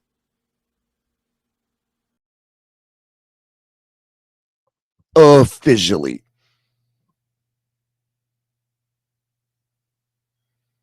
And if you're in the greater Miami area. What's up, y'all? This is Chef Jew. Looking for a great chef for your next catering party, private party, office party, etc. with welcome watering meals and desserts? Let Chef Jew Catering and Sweet Treats take care of it for you at an affordable price. Call me at 786-804-8096. Also reach me at chefjewcatering@gmail.com. Direct message on Facebook and Instagram at Chef Juice Catering. Chef Juice Catering and Sweet Treats. Food with a passion. We do it all. For all you America First people out there, support your local businesses. That's Chef Jew, the ambassador of the Finn's Tailgate, working hard. He's got a car. Pretty sure he'll drive all over the country to cater your event. Give him a call.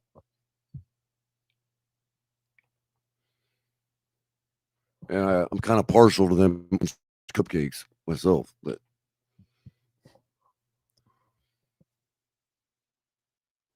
blue, blue, blue. And of course, if you want some TFTG merch, we got all you need.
All that and much more. Everything themed on stuff you've heard about us here on the Fins Tailgate, including friend of the family of the family, Rabbit Dolphin Cooking Folk Apron. We got that. We got all kinds of other stuff. I'm kind of partial to the color commentary coffee mug. I'm not gonna lie. Among plenty of other great things themed off of stuff you see right here on our show. We got the Land of Takes t-shirts, extra salty. Let's see what else. I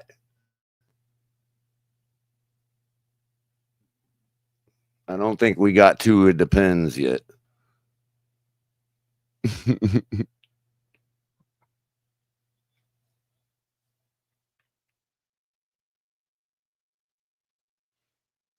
We got bikinis with little color commentary logos right in the spot.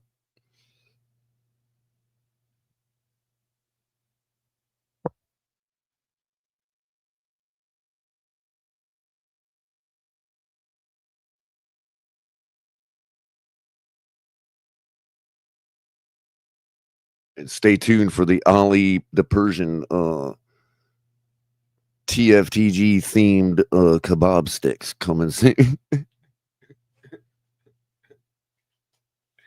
Ali's gonna be like, that wasn't funny, color.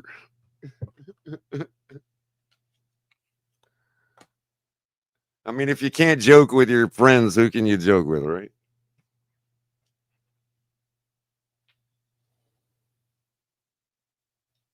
Personally, I would like a set of Ali the Persian themed kebab sticks, to be honest with you.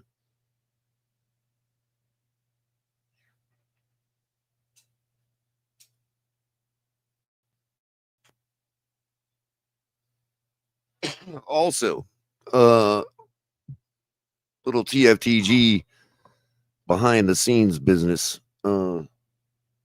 Polk Crypto.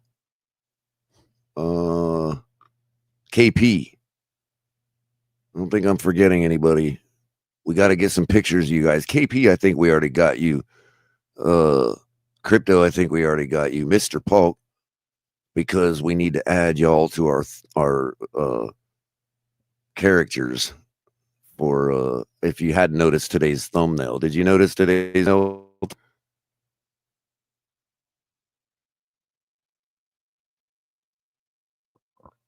Let's see if I can pull it up.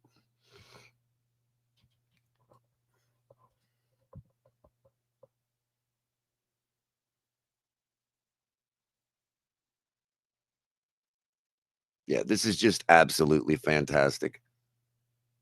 HB has absolutely outdone himself. Let me share it here. Check this out.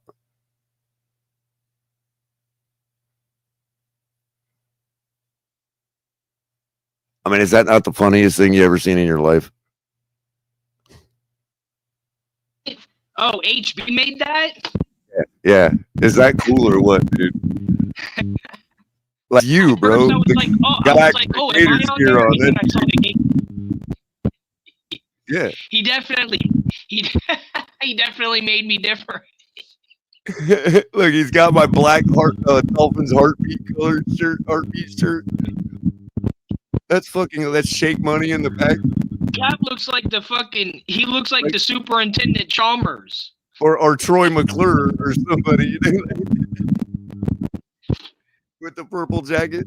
So we gotta get I think Ali looks like that the beer guy from the Simpsons. Right. Duff Man. He looks like Duff Man. Duff Man, yeah. I look like I don't know who the fuck I look. Cap looks like either the cop or the mayor. and I kind of look like Bart if he became a You're like 40-year-old Bart. Right. Like 40-year-old incel Bart. Bart if he never left Springfield. No, Right, Bart right, if he exactly. moved. Exactly. That's hilarious, dude. I look Yeah, like we gotta get crypto in there. We gotta get Mr. Bulk and KP, and we'll have the whole crew Simpsonified. Yeah, I thought that was clever. Yeah, hell yeah, I love that. What up, It's boys? hilarious. We back. Yeah, he's outdone himself with that one, Cap. Oh yeah, well, you say that now, and then you turn around and you're like, I know, "Holy right? shit." It reminds me of when I was throwing the dress at Mike and Yeah, the Mike on the mic. Yeah, you were pitching the dress at him. That shit was hilarious. I remember it. I forget what it was about. Do you remember? Trying to think. We had gotten in a big old arguing about something, dude.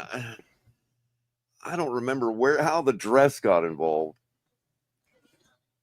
I think he told you something about put on your go put on a dress because you're sounding like a woman or something like that. Or yeah, shit was funny. And then something having to do with why it had to do with pitching, because he had me in a Marlins uniform too. Yeah, I don't know. Shit was hilarious though. I mean, just shellacking's going around right now, huh? I mean, LA's up 21-0. Fucking Washington, Detroit.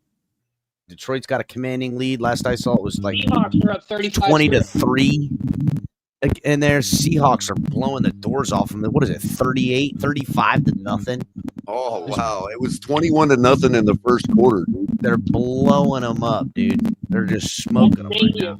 Color, you were talking about the stadium last night. That stadium is definitely super loud right now. Oh, yeah, yeah. Plus, Jacoby's been on his high horse lately because everybody, they think they got something over there. They don't know what we know about Jacoby, but with missing Kyler Murray, it's obvious that they're totally done out in Arizona now.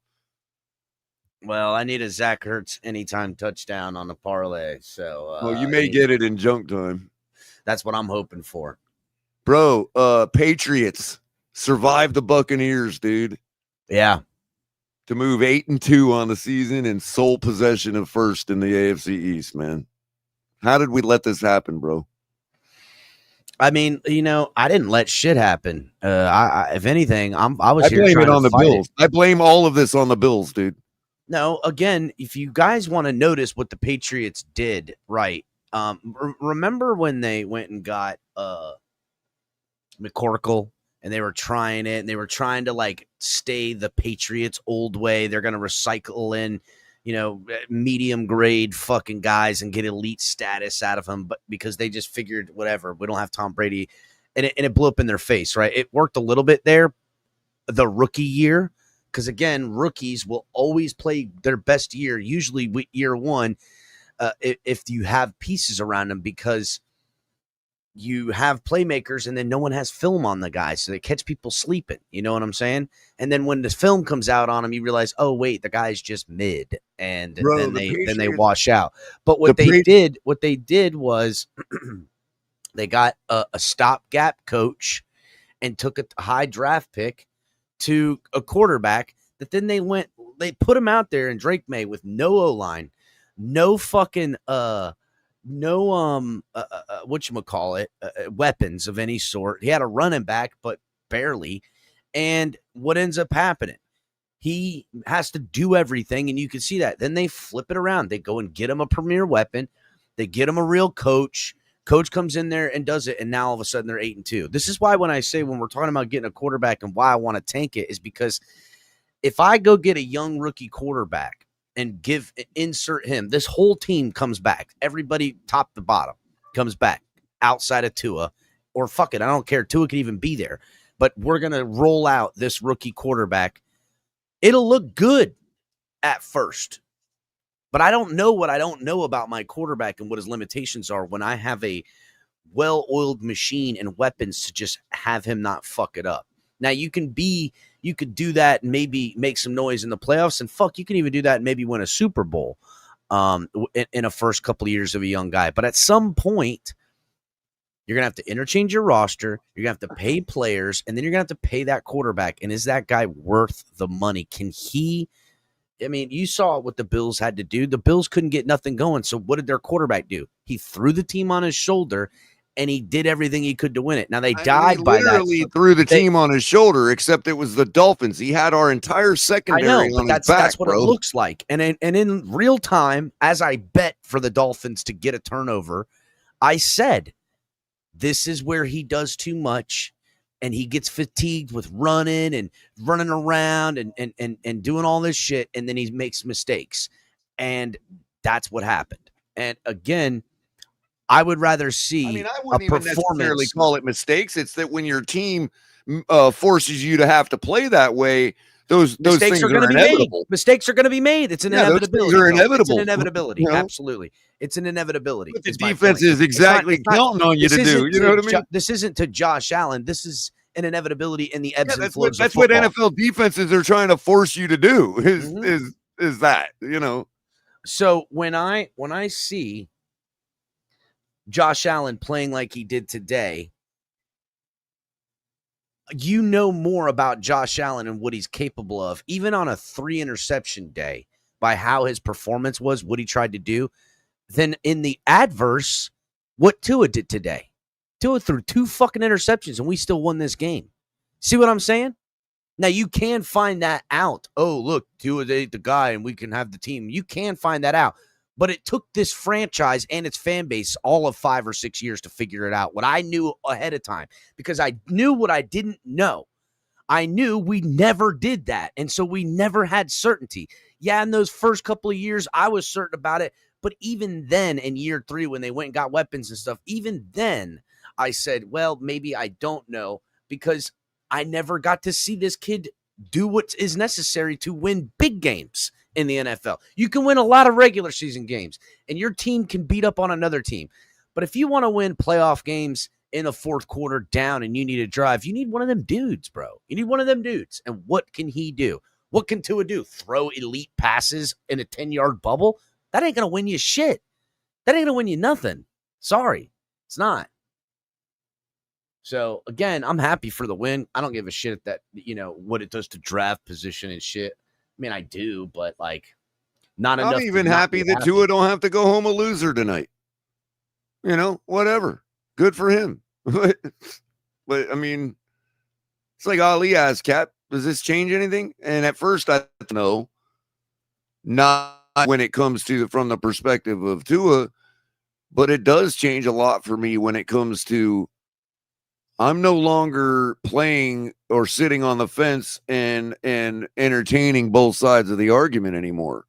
I am full boat 100% in the we shouldn't blow this team up camp, and we should not fire Mike McDaniel until we get another quarterback and are able to fairly assess the players we have. The Cardinals just went for it on 4th and goal at the 1 and couldn't get it in, dude. Wow. Couldn't get it in. Jacoby should have been able to lean in for that, dude. He's slow, huge. dude. He's slow. Oh, my God. Anyway. Yeah, I hear There's no reason to blow this team up. And if anybody wants to start talking to me about blowing the team up, then you're going to have to start talking about trading Achane. And if you don't like that, then stop talking to me about blowing the team up. Then the Miami Dolphins need to subscribe to a completely different ideal than is necessary. And they're going to, rather than half-ass it, they need to quadruple down. And what I mean by that is that in the first pick of the NFL 26 draft, you go O-line. And then somewhere in the middle picks, like round 3, you go get a quarterback. And that's how you build the team. You stack the important positions with those top picks, and you build this team better, and then you try to find a quarterback a la a fucking Brock Purdy. And a system guy. You target a system dude if you're gonna do that. Because to me, if you get a top draft pick and he's got all these weapons and all this stuff, and all he's doing year 1 is not fucking it up, I don't know what I don't know about that guy, Color. You know what I'm saying? So that's why I think it's, I don't know, it's a catch-22, isn't it? Because if you're going to blow it all up, then you did you just see what Mariota did? No. What did he do? First of all, he's garbage, as we all knew. Yeah.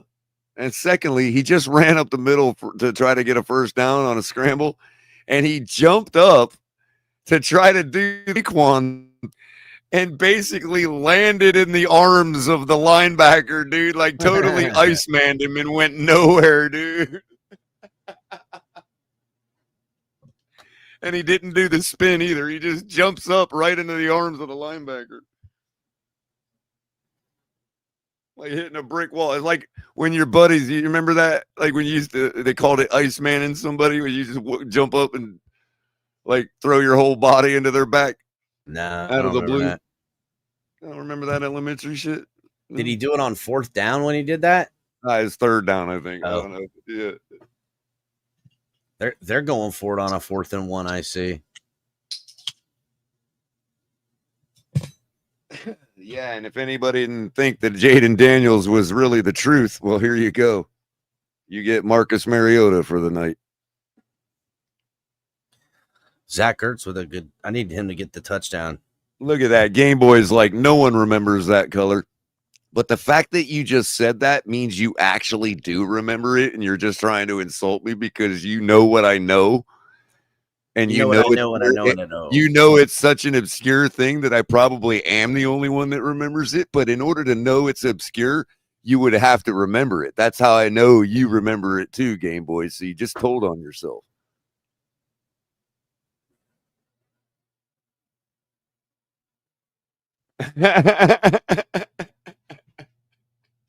See that?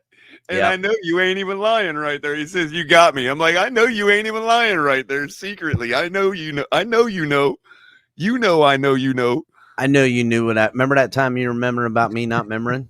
Yeah.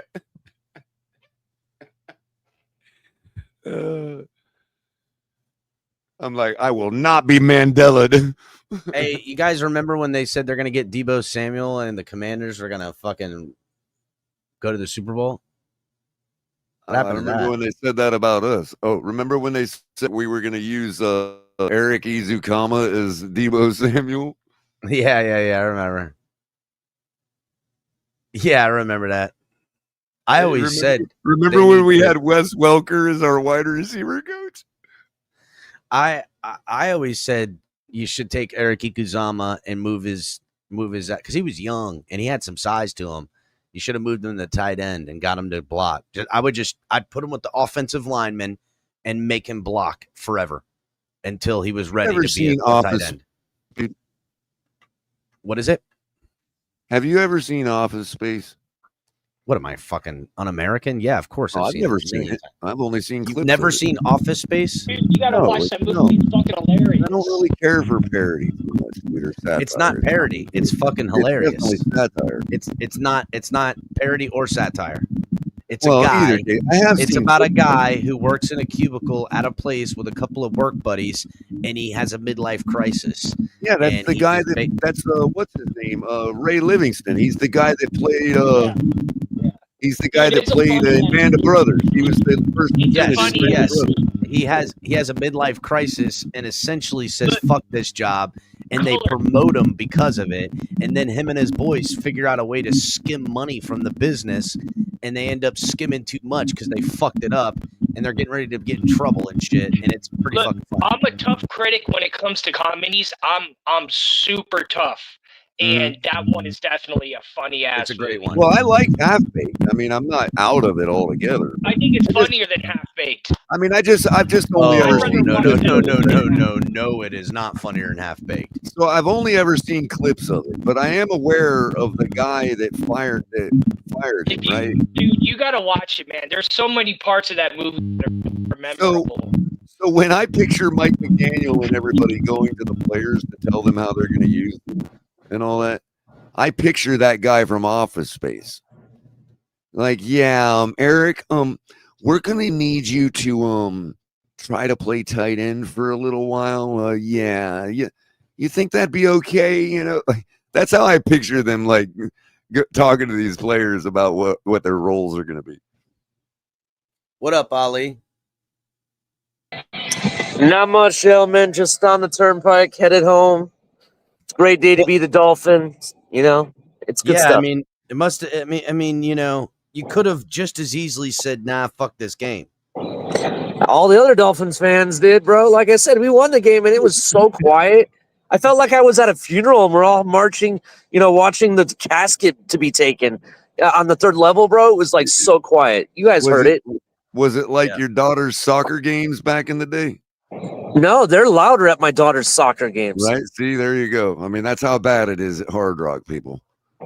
Yeah, and the Bills fans loaded the stadium. You know, it was like an away game, and then I'm like, man, did the music die? Is that what happened? Well, it was crazy. What happened. I mean, yeah, it is what that's happened. what happened. I mean, you know, we beat You're the right. Bills today, bro. We decisively beat the Bills today. This wasn't no fluke win. Yeah, I just wanted to see more out of my Dolphin fans. That's all. That's all I was saying. But shout out to HB. The thumbnail is fire. I don't know if you guys mentioned that, but the thumbnail is absolutely He actually fire. was just mentioning Oh it. yeah. That shit is dope, man. That shit was real dope. He got everybody in that photo. So rock and roll. No, we got to get. We don't have a photo to use of Mr. Paul, and Yeah, Mr. Paul. Yeah. I see he used my. I see he used my old photo. That's what he did. He used my old photo. That's awesome. I think we got KP like in a group photo somewhere already, and then we got Crypto somewhere too in a group photo. I think. Yeah, we do. We just gotta put one together. But no, it is definitely fire. So shout out to HB. Yeah.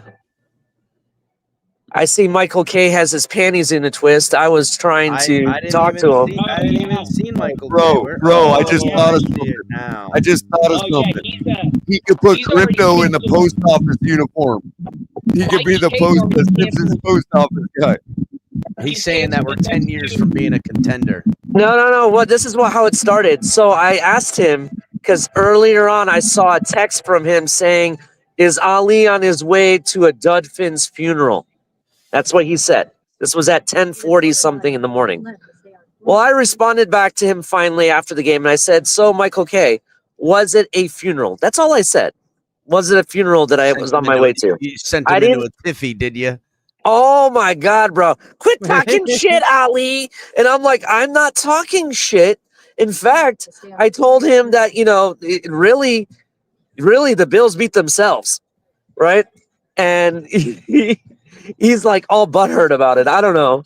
I was really just asking him about the funeral part. That was it. I didn't say anything else. Which is really weird because I was just giving him credit for being the only one in his fan base that wasn't surprised by this today. Yeah, I don't know. I honestly don't know. I think he's just mad because, you know, his knock on us didn't fall through. I think that's what it is. He had them by 30 points. He was talking in the chat earlier. Oh, man. Yeah, that really hurt. Hey, Michael K., if it makes you feel better, I had a for sure thing, and I lost it by 1 yard because of Tua. Does that make you feel better? 1 fucking yard. I will not let it go. Wow. Yeah. I was just wondering, that 30, that minus 30 that you took for the Bills, Michael K., did you happen to use El Capitan's pennies for that? Yeah, I know, right? Because El Capitan cleaned up today. I made about $80 in bets today in the good. Yeah. I started with 20, turned it into over 100. Well, it is what it is. Bro, the over-under for Tua was really 173.5. Yeah. Are you fucking kidding me, dude? Well, that was the lowest they said. That wasn't the lowest, but yes, I think it was. I put 170. Bro. I How seen do him they at do that 173 earlier in the year, the game that he didn't throw shit. What formula are they using that got them a half point off, dude? I have no idea. That's crazy. Rigging of the football game color. I mean, what are we talking about here? Yeah. A half yard. Rigging would have been those interceptions made a difference in the 25. You know what I mean? Bro, could you imagine we half finished the yard. season 4-2 in the division? That's crazy. Listen, I'm telling you, Ali, we're getting ready Be to be. helpful. You're gonna If we're turn 10-7 around and in a month lead from the now. tiebreaker. We're gonna be 6-7. Shit, those people are gonna come back. Road 10-7, baby. 10-7 road. Let's go. Oh, they're That's what already they're doing gonna it. be. Gonna be. Oh my god. I went ahead and posted my own fucking Can you tweet. imagine if we're all 10-7 by the end of it and we win the tiebreaker because our division record is better? That would be fucking wild. hilarious, dude. That would be wild.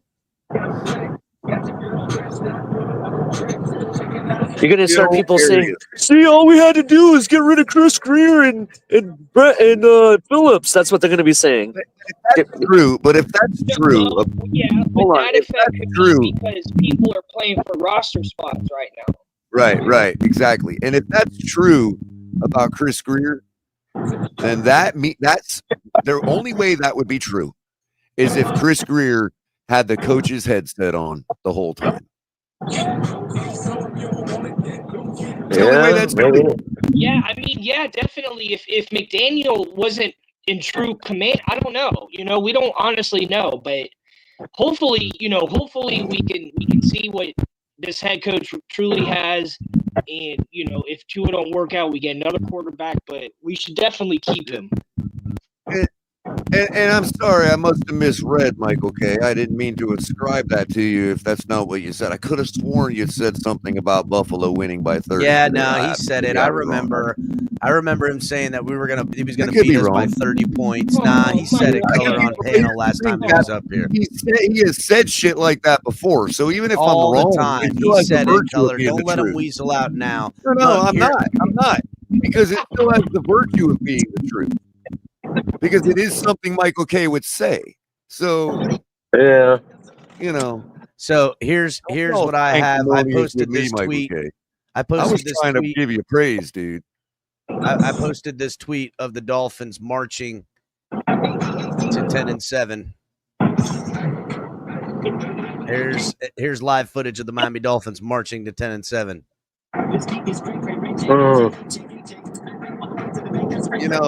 Michael K., I just told everybody if more of your fans would listen to you about Josh Allen, they wouldn't have been surprised about what happened today. Nah, fuck him, color. He don't know what he's talking about.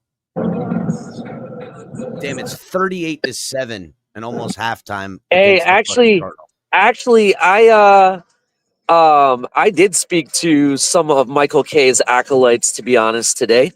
Yeah, and they were very they sound friendly. like this. Very. I like Josh Allen. No,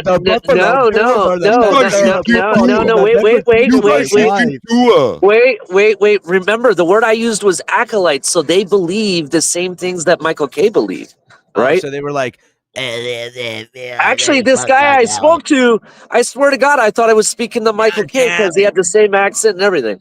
He was saying all kinds of stuff. He was saying that their team sucks, and Josh Allen shit the bed, and that McDermott's crap. That's exactly what he said. And he said, "Good game to me." He was very nice, friendly. We chopped it up. He was a really nice guy. That's all good. Quack, I swear to God. Sent me the lowdown on Bishop, bro. I swear to God, I was so gonna sick take of him for an interception, and I didn't, man. They sound like this, Ali. I'm so sick of this McDermott son of a bitch. Actually, that sounds like a New Jersey Jets fan, to be honest. You're way That's off what that sounds brand. You're way off brand. It's more like this. It's okay to go beat it out. Josh Allen is a way better brand. I'm a Buffalo Bills fan. I think the best part was on the way out in that little tunnel that you have to go through to go under and then come back up into the parking lot. Yeah. the Dolphins fans that had grouped there The underpass. started chanting the thing that they do at all the Bills fans. Hey, hey, but they were doing it to the Bills fans on their way out.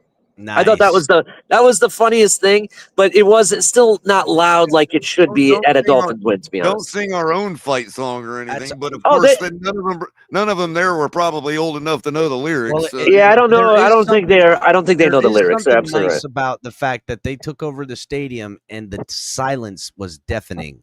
So I can get behind that. I can get behind that. If it means they lose, I'll take it all day. That's it. Take over the stadium and have the silence be deafening, you bitches. See, I told you, bro. Yeah. I told you all they were getting served them special Shula burgers before the game. I didn't tell you why they were special. Man. Anyway, shout out to everyone that went to the game. It was kind of sad we couldn't be louder on such a win like that, but it is what it is. Well, I mean, listen, I'm not going to be mad at the fans for not showing No. up for the way this team is. No. putting I'm out just for a saying while. we've been taking L's all season, and finally we get the dub, right? And I just wish everybody else was there to celebrate it. That's all. Word. Yeah, and by the way, Michael K, I'm pissed too, bro. I fucking missed my Josh Allen ruined my fucking 2-9 prediction, man. Not me. Josh Allen is putting them right on path to my 7 and fucking 10 prediction. Hey. I don't give a fuck. CB83, you keep my money warm. I'll still be 'cause they're not collecting. I still don't believe in this shit. No way they're getting more than 8 games. No way. We got bigger fish to fry with you besides all this other stuff we've been talking about. Well,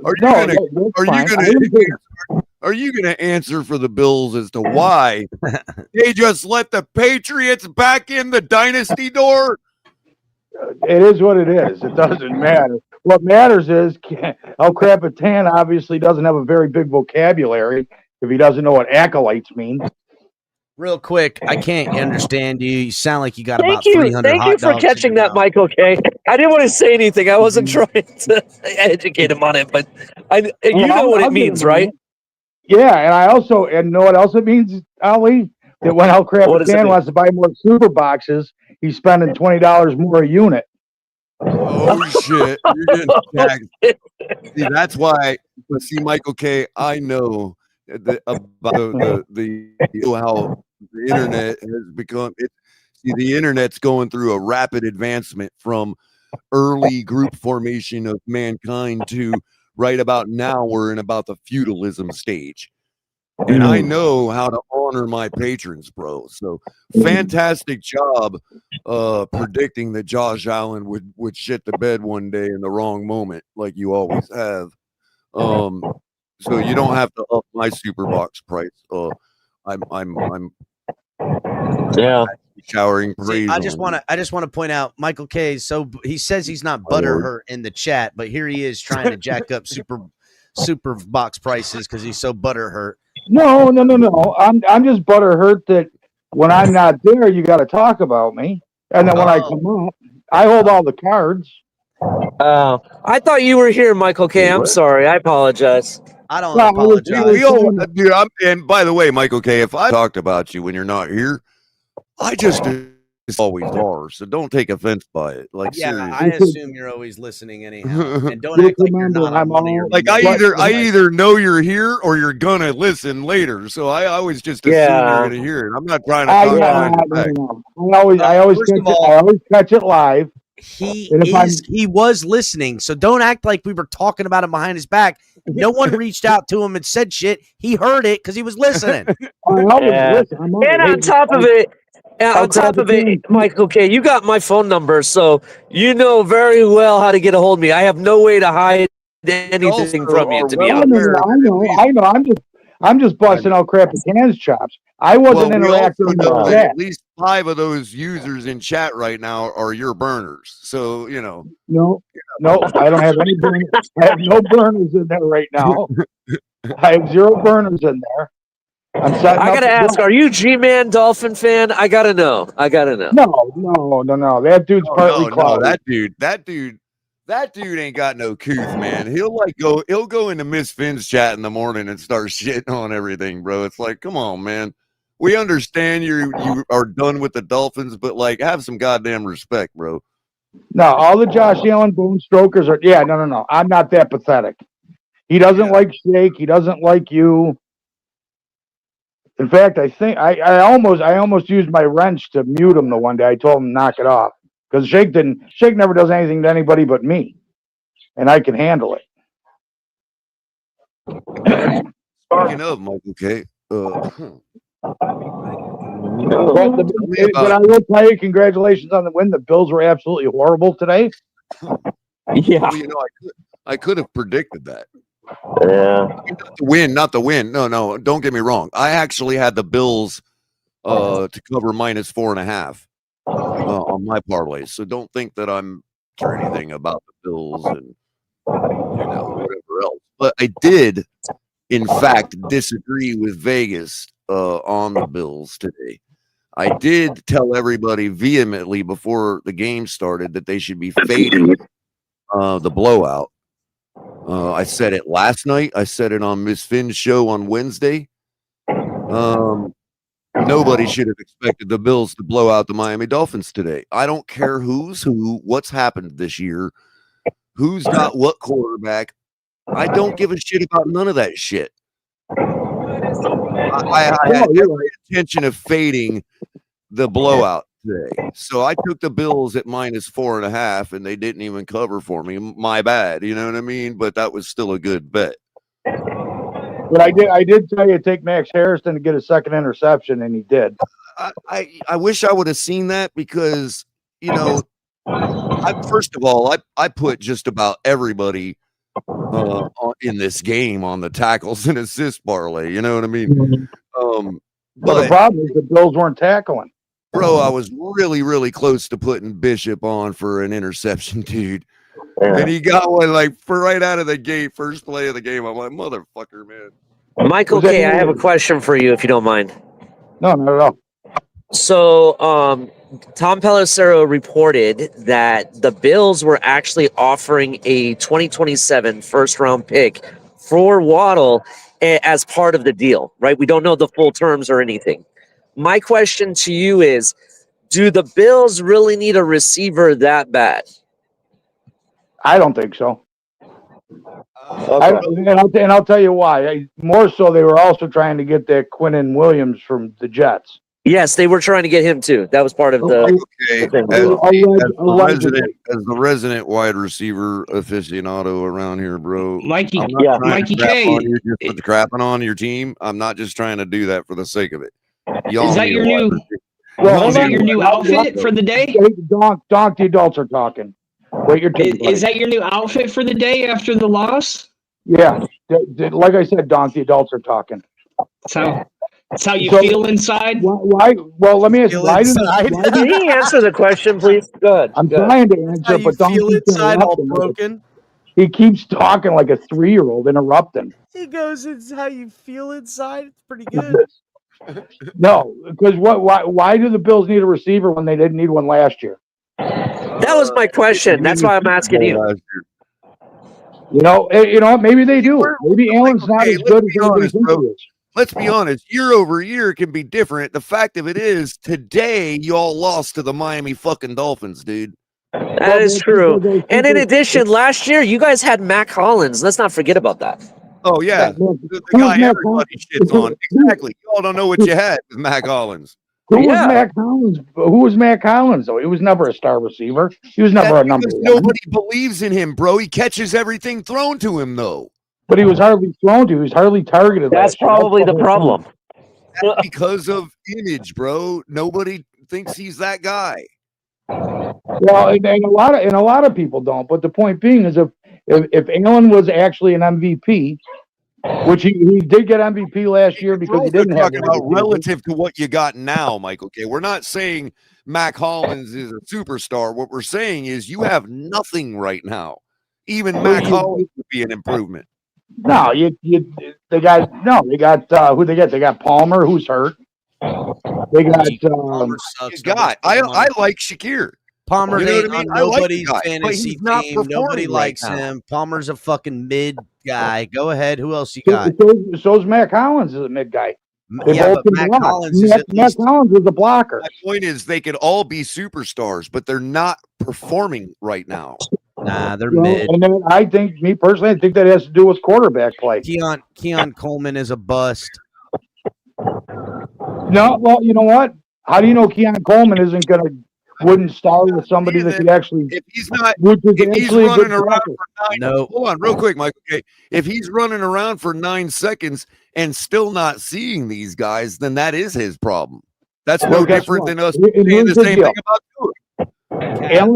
Allen can't throw the ball like Stafford or Goff or Lawrence or Herbert. Allen's not a good passer. There's probably 5 or 6 quarterbacks in the league that are better passers than Josh Allen. So therefore, essentially you need separation with Allen. You don't with the other guys. You watch Jared Goff play. Amon-Ra St. Brown is good because Jared Goff can hit him in tight spots. Interesting. Are you saying you'd rather have Tua?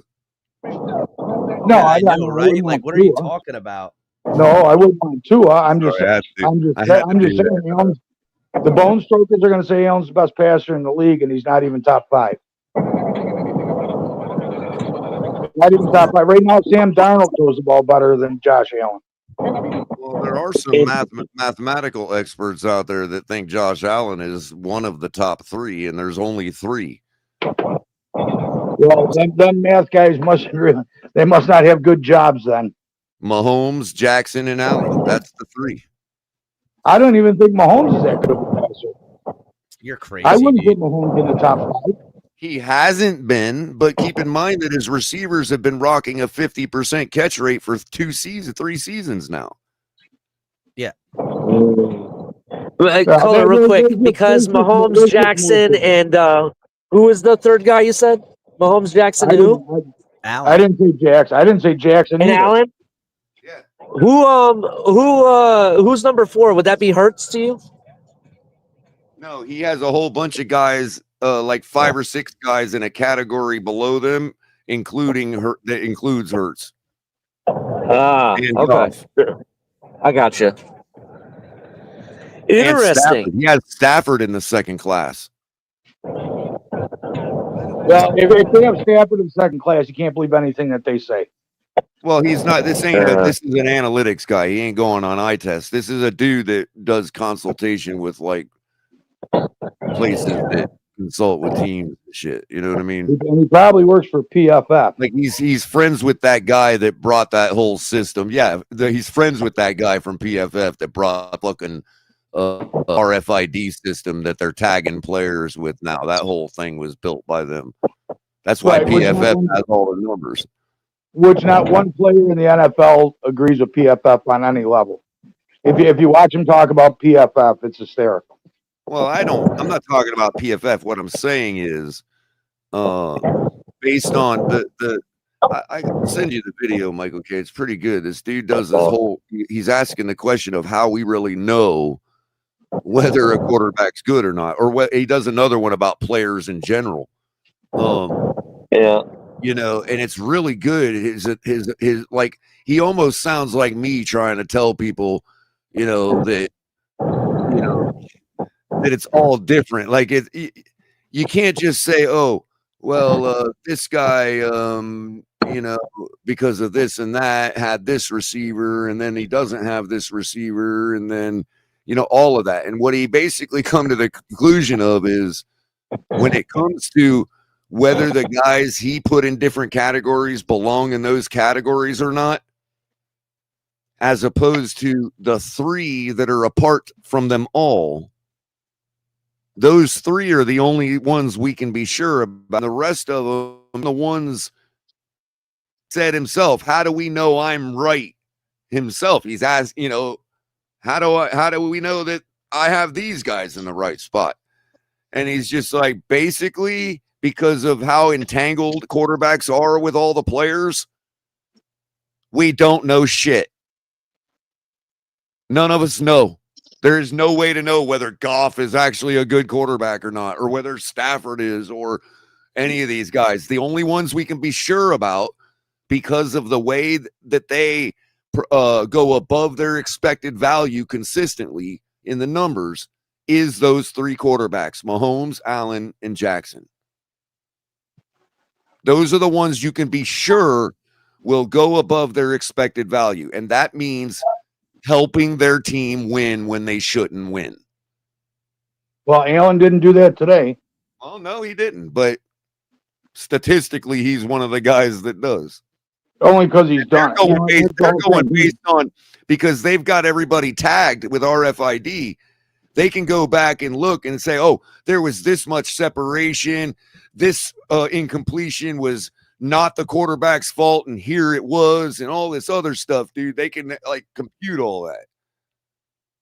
And they get an expected value. And then then they wait till the player performs. And if they perform above that expected value, then that secures in their mind. That's like having a what do they call it in physics, in theoretical physics, a sigma number. It's like a really low sigma number, or a high sigma number, whatever it is. Well, let's look at it this way. It's all correlations, dude. Whose fault was it when Allen missed Knox in the end zone? Was it Knox's fault for not getting separation, or was it Allen's fault for throwing a shitty ball? I don't know which pass you're talking about, but I saw one that he was intercepted on. Should have caught all day long, skipped right off his forearm. Was that the one in the middle of the field? I remember it hit him right in the forearm. It would have gassed us pretty good on that drive if he'd have got that. Yeah, I remember. I know which one you're talking about, Color. Keep it moving. Yeah, I know what you're talking about. Yeah. And he tried to cradle in a hard thrown ball that was wet, and it skipped right off his forearm. That's not Josh Allen's fault. He put that ball right on the money. And the analytics will reflect that. Yeah. Because the ball is tagged with an RFID chip too. Yep. They know exactly how many centimeters that ball was away from Dawson Knox. Well, yeah, but our IDF or whatever kind of chip is not saying if Dawson Knox was facing him at the time. Could have hit him right dead in the back. No, but I can look at the film and see that Dawson Knox should have turned his hands over. Oh, absolutely. I got the good news, everybody. You want to hear the good news? What's the good news, Crypto? We're back. The good news. We're only one game ahead of the Jets. We're still in place for a first place pick. By the way, Crypto. There you go. By the way, Crypto, I want everybody to know that you called this game today. You called the decisive win. Yeah, exactly what I said. He did. Last night I called. He did. I said, "Watch, Dolphins gonna do Dolphin things. Deja vu all over again. This is our signature quality win. 1 out of every 15 games against a good opponent." Crypto, Let's be real, Michael K. We beat you all the same exact way we did the last time we beat you 400 games ago. Well, exactly. no. So it's not like I'm doing a victory lap, dude. I'm gonna die. I am because I know how to beat you all in Hard Rock. You know what I mean? But nobody else should understand. Yeah. I tell you, that field is horrible, though. Yeah, and it sucks to play in that dude. It was hot today for November, bro. Yeah, it was hot. And it was weird though, Color, because it was 84 degrees with humidity. They had a sun shower go through, and I'm telling you, after that sun shower went through, was the most miserable experience any Buffalo Bill has ever played in. Yeah, I'm not gonna lie, Color. It was weird. The day was hot and sweaty and all that. I get into the stadium, we get super overcast. It starts cooling down. It was getting windy. I was getting the breeze up there on the third level. It was great. And it started raining. And then after I left the stadium, it got hot again. It was just weird. Well, down on the field, bro, it was brutal. Trust me. I'm sure it was. You guys could see the degrees on the television. I didn't get that, unfortunately. I'm not saying that the Bills shouldn't have overcome that, but what I'm saying is that's like blaming a good team because they lost to the 12th man in Seattle. I mean, come on, it happens. I don't think the Bills, if any Bills fan is jumping off a cliff over this, they're just whatever, Yeah. So, Kayla, what you're saying is our 400 game drought reset was only reset today. Yeah, That's yeah. basically We're what going we to did go today. another 400 games before we beat them again. Exactly. We just reset. What was it called?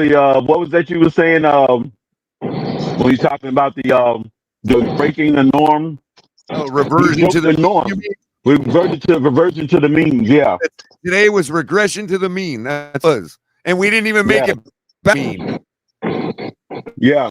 It was reversion to the I mean guess today. the type of win, you could say the type of win, because the last time we did this in Hard Rock to them, it wasn't nearly as decisive. Right. All I know, Crypto, this win keeps us in purgatory. But let's be real. We're obviously No, not you missed talking it, Greg. I said we was only one game up. Well, considering the Patriots have already done what we've done today, it's not like it's the same Buffalo Bills team we're talking about. Right, it's not the same. I'm just trying to be real. I know everybody in Dolphin world is saying that kind of shit when we win, but it's just it is what it is, man. I'm not celebrating. Yeah. Right, because the inevitable happens. I'm celebrating in the fact that it's always fun to watch the Bills lose to my aqua and orange. That was fun. Right. That's the Beyond only that- celebration we get out of it. Beyond Anything that, beyond that is right. I'm not going to be Right. here tomorrow going, oh my God, yeah, we'll probably beat the Commanders next week. They're horrendous with Marcus Mariota. No, they're down. This would be the game, the reversion of me. Remember, we always beat teams that we're not supposed to beat, and we'll lose instantly against the team we're supposed to beat. I don't know. I think we got enough momentum to get it done next week, and then it falls apart. Crypto, the Bills made. If I was telling Bills fans all week, I would want to lose this game if I'm a Bills fan, because this team's about to go on a 3-game win streak, and then come December, that frigid Monday night in Pittsburgh, that's when it's all gonna all fall apart. It's gonna be the other thing is, how did we actually win that will today? be the hype. Besides the heat and humidity besides the rain, the humidity also makes the ball sloppy. It's not just the rain getting it wet. I think it started raining like in the second half when it started raining. But even that, they dry the ball off. They're soaking wet from that humidity. And the thing of it is, it could have very well went the other way where we weren't holding on to the ball good enough. Credit to our defense for understanding that and punching the ball out. But the point I'm trying to make is the Bills have had plenty of games in Hard Rock where they didn't fumble. Yeah, and Hard Rock games where they actually what was raining, what was bad weather, as far as the rain goes. Yeah, the ball's just as slippery in the slush, snow and ice of Buffalo. So where they didn't turn over the ball as much. I ain't giving them that excuse. I'm just saying, like, it could have very well been us with the fumbles, right? Well, that's fumbling when we driving, having long drives, sustained drives, and then fumble. But here's where our offense helped us, and so I keep telling y'all, because when our offense jumped out to such a quick lead, right, all of a sudden everybody up and down their sidelines started thinking too much, and it got worse for them. And that includes the defense. They couldn't take another score. So they're thinking about all their assignments and all their P's and Q's instead of just playing and punching the football out in a wet environment like we did. Right. And this is the reason why I don't blame Tyreek Hill for the fumble in Kansas City. That was a punch out by their defense. Just Right. like nobody's blaming the running Buffalo Bills running backs for getting up the ball. Right. They're crediting our defense for forcing and punching the ball out. The same way Tyreek Hill got the ball stolen from him, just just picked his pocket and Right. took the ball. So this is the reason why I keep going back there. I was like, no, the defense earned it. McCaffrey. Because you punch it out, the offense's responsibility is to hold on to the ball. That's the only responsibility they got is to hold on, not let it be punched out. But the defense gets credit for actually doing their job. That's why I say no. You guys are wrong for blaming Tyreek Hill for that. The Kansas City defense literally took the ball out of his hand. That took effort. So no, just like our guys punched the ball out of James Cook hand as he was going down to the ground. And So yeah, you gotta. likewise, when Josh Allen fumbled the ball, he was literally about to run to the end zone. 3 of our DBs on his back. Yeah, he drug him for about 10 to 15 yards. And he was And I'm still like, going. holy He cow. could have taken it all the way to the end zone if they didn't punch that ball out. And they didn't punch the ball out, right? He was on his way for a monstrous gain. I was like, holy shit. And the next thing you know, the ball is on the ground. And freaking who's it? Minka? Was it Minka that eventually fell on it? I don't remember who picked it up, but I do know that it was Jones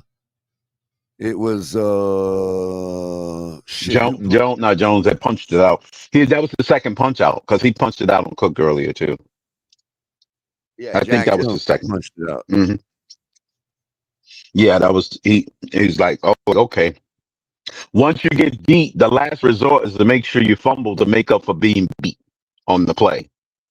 And no, offenses got to be aware of that when they beat somebody. Right. They have to be aware that the guy that they just blew by is in trail to try to make up for making a mistake by getting beat in the first place. Right. The only last resort is to punch the ball out. Right. And by the way, the next time we play them, whenever it happens to be again, maybe this year. No, I'm just kidding. But anyway, the next time we play them, if they beat us 40-10, what's that mean for this game? Because that means in 2 games, you know what I mean? It's right. 53-50 or whatever. You know what I mean?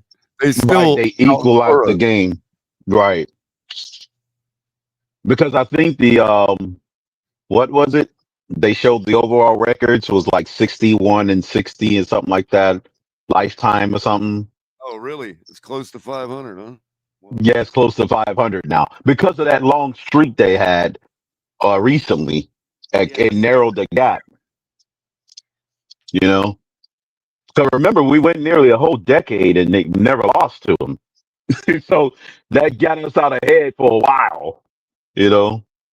And then this recently in the last 20 years, they've closed the gap in the last 20 years.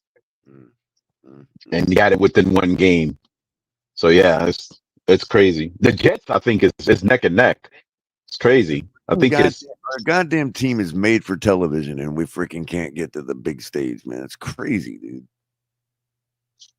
Yeah. I think that all this Waddle and 18 talk got them too fired up. So now their stock value has went up now. Now we can get a second and a first for both of them, you know, and going into next offseason. So there you go. Stock has went through. What you supposed to do, Color? You're supposed to sell when it's high, right? Not sell when yeah, I mean, that's what I was saying about Waddle 2 years ago, but, you know, we're happy he finally got a you said the touchdown. price was high. Yep. You said it 2 years ago. The price was real high.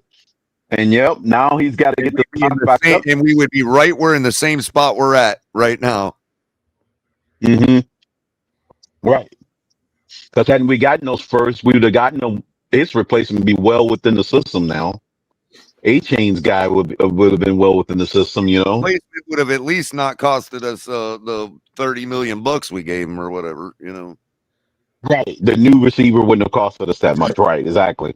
We would have more room to take the hit on Tua next season, next offseason. Touchdown, Niners. Yep. I was speaking of Greg. I was just about to run through the scores. The Niners scored against the Rams. All of them getting close to midway in the third quarter. What's that, Crypto? The Niners and Rams are tied now. Hold on, I'm on a different game. I'll do it. I will get. I'm getting to that right now. Cardinals are still getting stomped by the Seahawks, 38-7 in the third quarter. The 49ers did just pull within 7 to the Rams, 21-14 Rams, 9:33 left in the third. I got the Rams winning that game on my crypto.com bet. Commanders trying to make it look respectful. It's only it's 25-10 Lions. Second half just got underway. Yeah, they just started. Steelers and Chargers tonight. Philly and Packers tomorrow. As Philly you know, Packers. Thursday, Broncos, Raiders 10-7. Right. Yep. This morning you had the Colts survive the Falcons script. Did you see that? Colts put up a 0 in the third quarter and almost lost the game. And almost lost. Yeah, they did. Yeah, they almost didn't get that magic number. It's a 7 in the third, like you said. But I think Daniel Jones has proven that to play the quarterback position, regardless of what team or franchise you started for, how to get it done in a new uniform. Oh yeah. Regardless of all the negative stuff, despite all the million yards that Jonathan Taylor had, but when he needed to make a throw, he made the throws when it was called upon him to make the throws in that fourth quarter. You know, despite what Jonathan Taylor did. They put up 12 points in the fourth and 6 points in overtime. Spot on. Bears outlasted the Giants. Came back. Yeah, that was a good one. Now, quietly as kept, Caleb Williams is actually having a decent season. Yeah, he's there for like 6-3 or something like that. Yeah, it's crazy. Yeah, he's making big time throws. As we all saw, Bills blanketed for 3 quarters straight. The Dolphins beating them 30-13 at the Rock. Yeah. Ravens finally getting their shit together in the second half. Getting the groove together. Yeah. 27-19. Yep. 27-19. Yeah. They moved to 4-5. Yeah. The Ravens and the Houston Texans came back from 19 down to overcome the Jaguars. Yeah, 36-29 in Houston. Put up 26 points in the fourth quarter. Crypto. Yeah, they did almost what the Broncos did, right? With the 33 in the one quarter. What's with these fourth quarter explosions? I know, right? So now you have another team putting up 26 in one quarter. I thought the Bills were about to do it.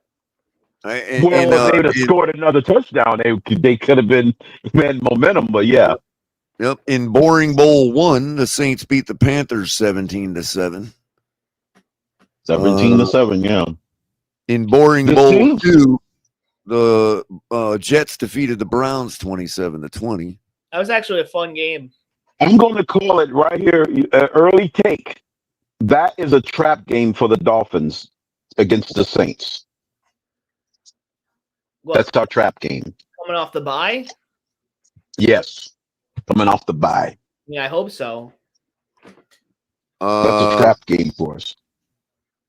Patriots outlasting the Buccaneers in Tampa, 28-23. I'm fucking pissed. Josh McDaniels. Josh McDaniels has to have signed his ticket to the Hall of Fame, dude. Yeah.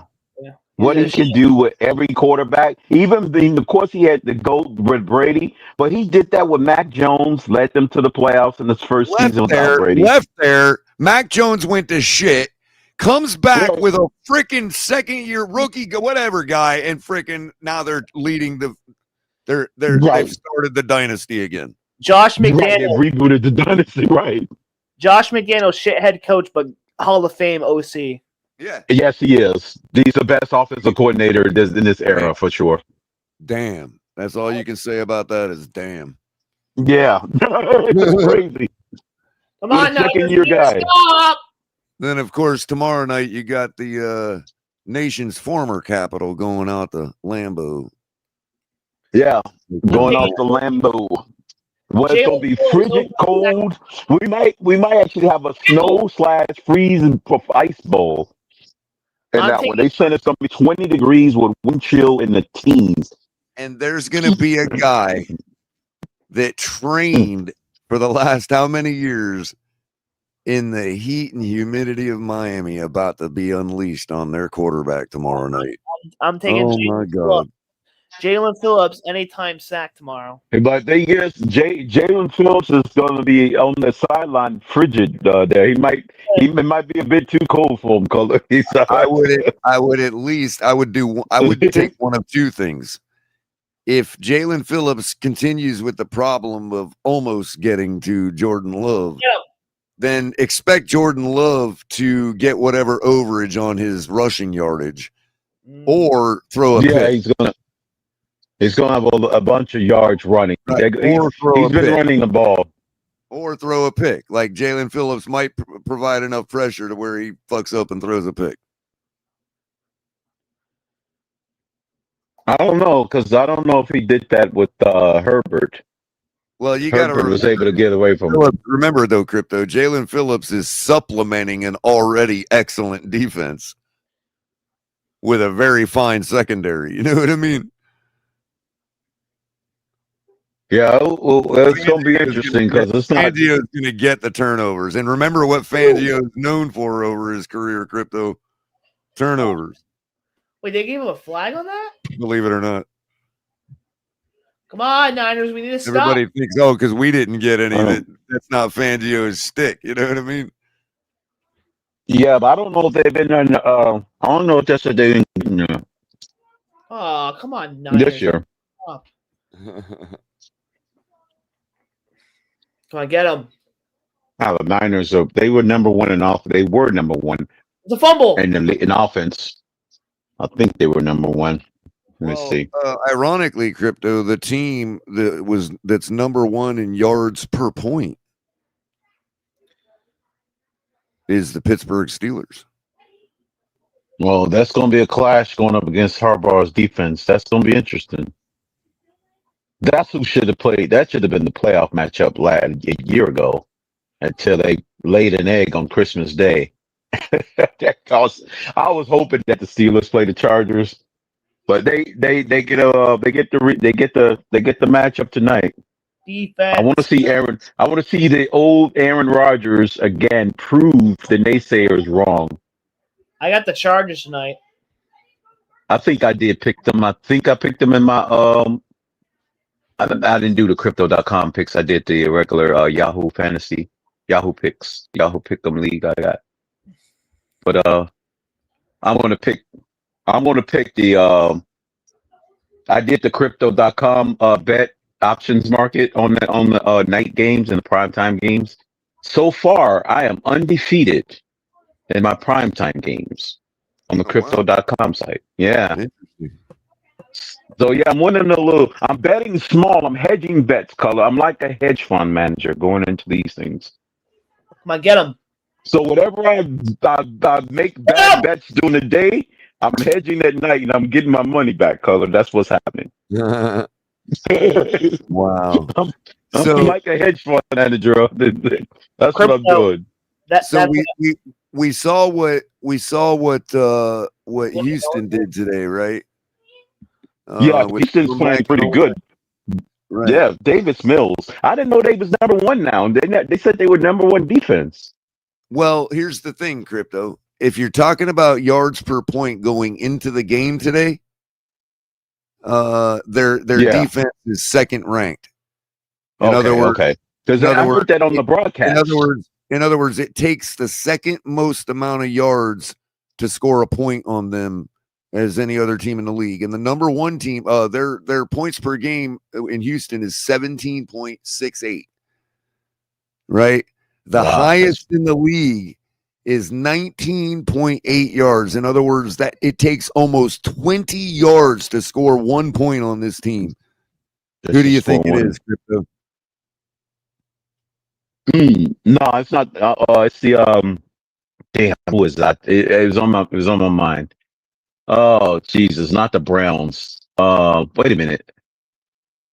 Because the Steelers, you said was your offense. They scored the least amount. Right. The Steelers are who were we just talking about? The Texans are number 2 at 17. Texans are number 2 yards. So number 1 is it the Ravens? No, it can't be the Ravens because they were giving up a whole lot. A few teams at 16 something. That's in the 16 march. Okay. Yeah, but there's only one team at 19.8 yards. You almost got to get 2 first downs to score a point on this team. 20, almost 20, huh? 19.6? 19.8. Oh, is it the Chargers is it the Chargers or the Broncos?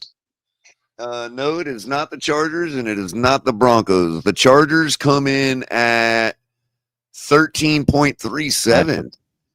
And the Broncos come in at 15.65, while the Chargers' opponent tomorrow night come in at 15.74. Just to give you a relative perspective, Crypto, the Dolphins going into today, it takes 12.73 yards to score on our defense. A point. 12. Okay, 12 points. Score 1 point. Just to score, so little past the first down just to get that 1 point out of on our defense. Let me know when you want me to give what you're giving up. Let's see if anybody in the chat got it. Anybody guesses in the chat? Who's truly got the best defense in the league? Steve's. I don't know. I don't even know if it's the Eagles. It would be the other. It would be the other French fry team out in Los Angeles, the Rams. The Rams are one defense in the league. And that's all without Sam Darnold. I'm not Sam Darnold. Aaron Donald. Yep. Post Aaron Donald, they putting up these numbers. Yep. On the other hand, on offense. The Rams, they're average. It takes them 14.16 yards to score a point. And that's kind of middle of the pack, but high middle of the pack. You want that number to be low. And you got. Where's the Eagles and Packers at? Okay, so the Eagles are really quick. Let me find them here. The Eagles, it only takes them 11.71 yards to score a point. It takes the Detroit Lions 11.74, and it takes the Indianapolis Colts 11.9. Right? That is still not the best in the league. Who is the number 1 in the league? And I said this on the show before the game or last night, Crypto. You might not have heard it. Yeah, I remember you said the Steelers. Who takes the least amount of yards? At 11.41 yards, it takes this team to score 1 point. Yeah, the Steelers. The Pittsburgh Steelers, yep. Which is good with the old man Rodgers, you know? And you're talking he's breaking trends. I mean, the next team is 11-4-1. What did I say before? 11-7-1. The Eagles.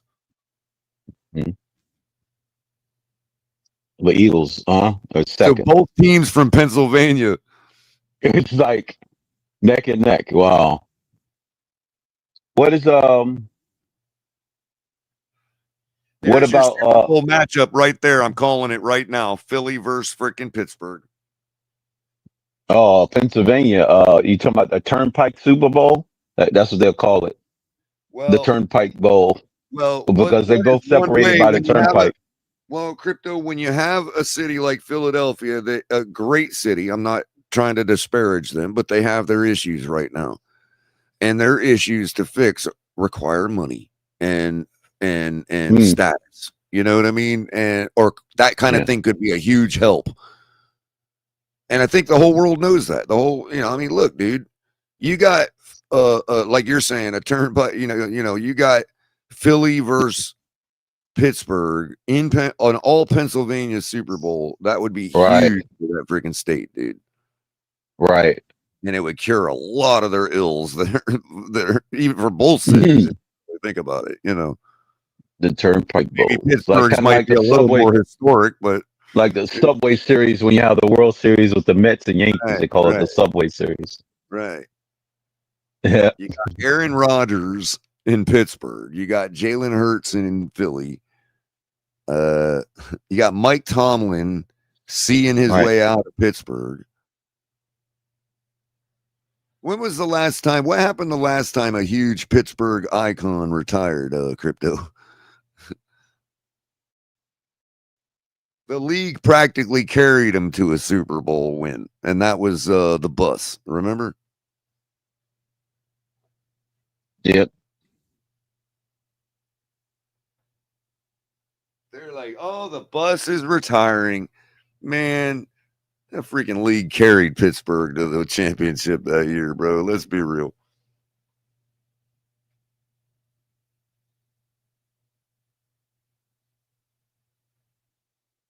Yeah.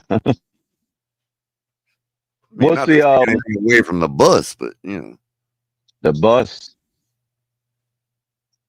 Yeah, everything. He would already won a Super Bowl.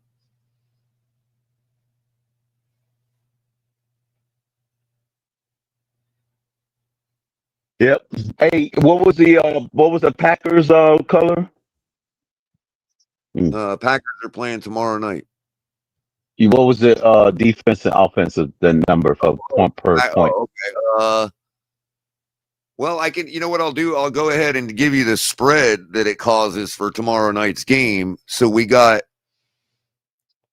on offense. We got where's Green Bay? Green Bay takes 14 yards even to score 1 point, and it takes 13.8 yards to score a point against them. Yeah.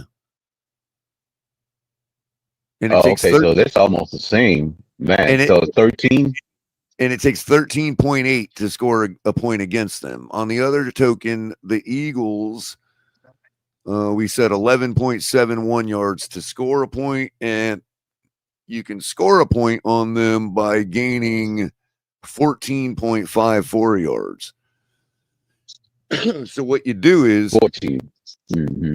Right. So what you do is you take the difference between what they do on offense and what they do on defense, right? And that gives you a margin, right? So and the larger the margin, the better. And you don't want that margin to be negative. Okay, so whereas the Miami Dolphins, a negative margin, right? I got you. So offense versus defense, yeah. Right. The Miami Dolphins margin is negative 1.84. Whereas so it takes more. It takes less for us to give up points. Right. Whereas the Buffalo Bills margin is flipped, positive 1.79. So if you do the math and subtract that, the Dolphins from the Bills, you get a positive number of 3.63. That's 3.5 points. So I gave them another point for having Josh Allen and the fact that the Bills fans were taking over our stadium. I gave them a point for it. And I took the Bills. I did see a lot of Bills fans in there. It looks like it was a lot on the lower level. And I took the Bills to cover minus 4.5. The spread was -8. So not only was Vegas wrong, but even my conservative bet under Vegas was wrong. Yeah. So also, if that left a positive 3.63 for Buffalo, that means they're minus 3.63. That means that the Dolphins would have been plus 3.63, which they well covered. So that's good. Right. But from that perspective, back to the Eagles and the Packers. The Eagles are rocking a margin of 2.83, and the Packers are rocking a margin of negative 0.19. Negative 0.19. So that leaves a spread of, where did I leave it? That leaves a spread of 3.03. So just as a baseline, the Eagles should be favored by 3. Okay, the game's being played in Lambeau. That's heavy home field advantage for the Packers. So I would give them 3. The game's even to start with. And since there's really no clear advantage from these teams, other than maybe Saquon Barkley and the tush and all that, maybe you give the Eagles a point for that, but it's still practically even. Yeah, it's pretty. Yeah. I don't know what Vegas has it at. Let's see what they gave for the tush push and Saquon Barkley. Hold on. Oh, ESPN. We'll go with ESPN's line. They have Green Bay favored by 1.5. So they basically gave Green Bay 4 points for Lambeau, which is probably fair, even though they normally don't give. They give like 2.5 for home field, but they give 2 or less depending on the scenario. Like today with Buffalo, their fans obviously took over our stadium, so you're not going to give Miami home advantage away. You're not going to give them the full 2.5. Right. They don't get the 2. Likewise, if Miami's going to Kansas City in a playoff game in the winter, you're going to give Kansas City 4 for that, not the standard 3 for Arrowhead. 3. Right. You're already giving them a half point extra than the average for Arrowhead. Go ahead and give them another one if it's cold and snow. Your opponent's Miami. Hell, you probably give them 2 more. How long can a show run? What you say, Tom? 12 hours. Oh shit! Because I thought it ended at. Yeah, because I thought it ended at 4, and last night we went over 4, and I'm like, oh shit! And then today I'm like, oh shit, we're at almost 6 hours. What happens though now is that we can't. AI won't clip it if we go. Yeah, over 2. no, that's fine. I mean, it's fine. We don't need every episode to be, marketed. It literally stops recording at like the live stream. I mean, if that's what it takes to get a Dolphins win, then fuck it. The live stream will keep going. You could live stream forever, but it'll only record for 12 hours. Oh, okay. Because I thought Cap said at 4 hours it cuts you off automatically. Well, there's something else that cuts us off for. Yeah, it might stop recording at 4.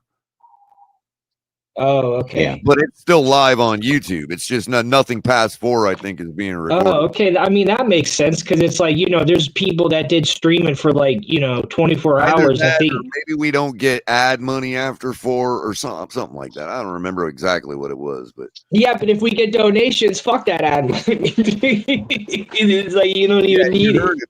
You heard him. Oh, look who's showing up now that Tua beat the Buffalo Bills.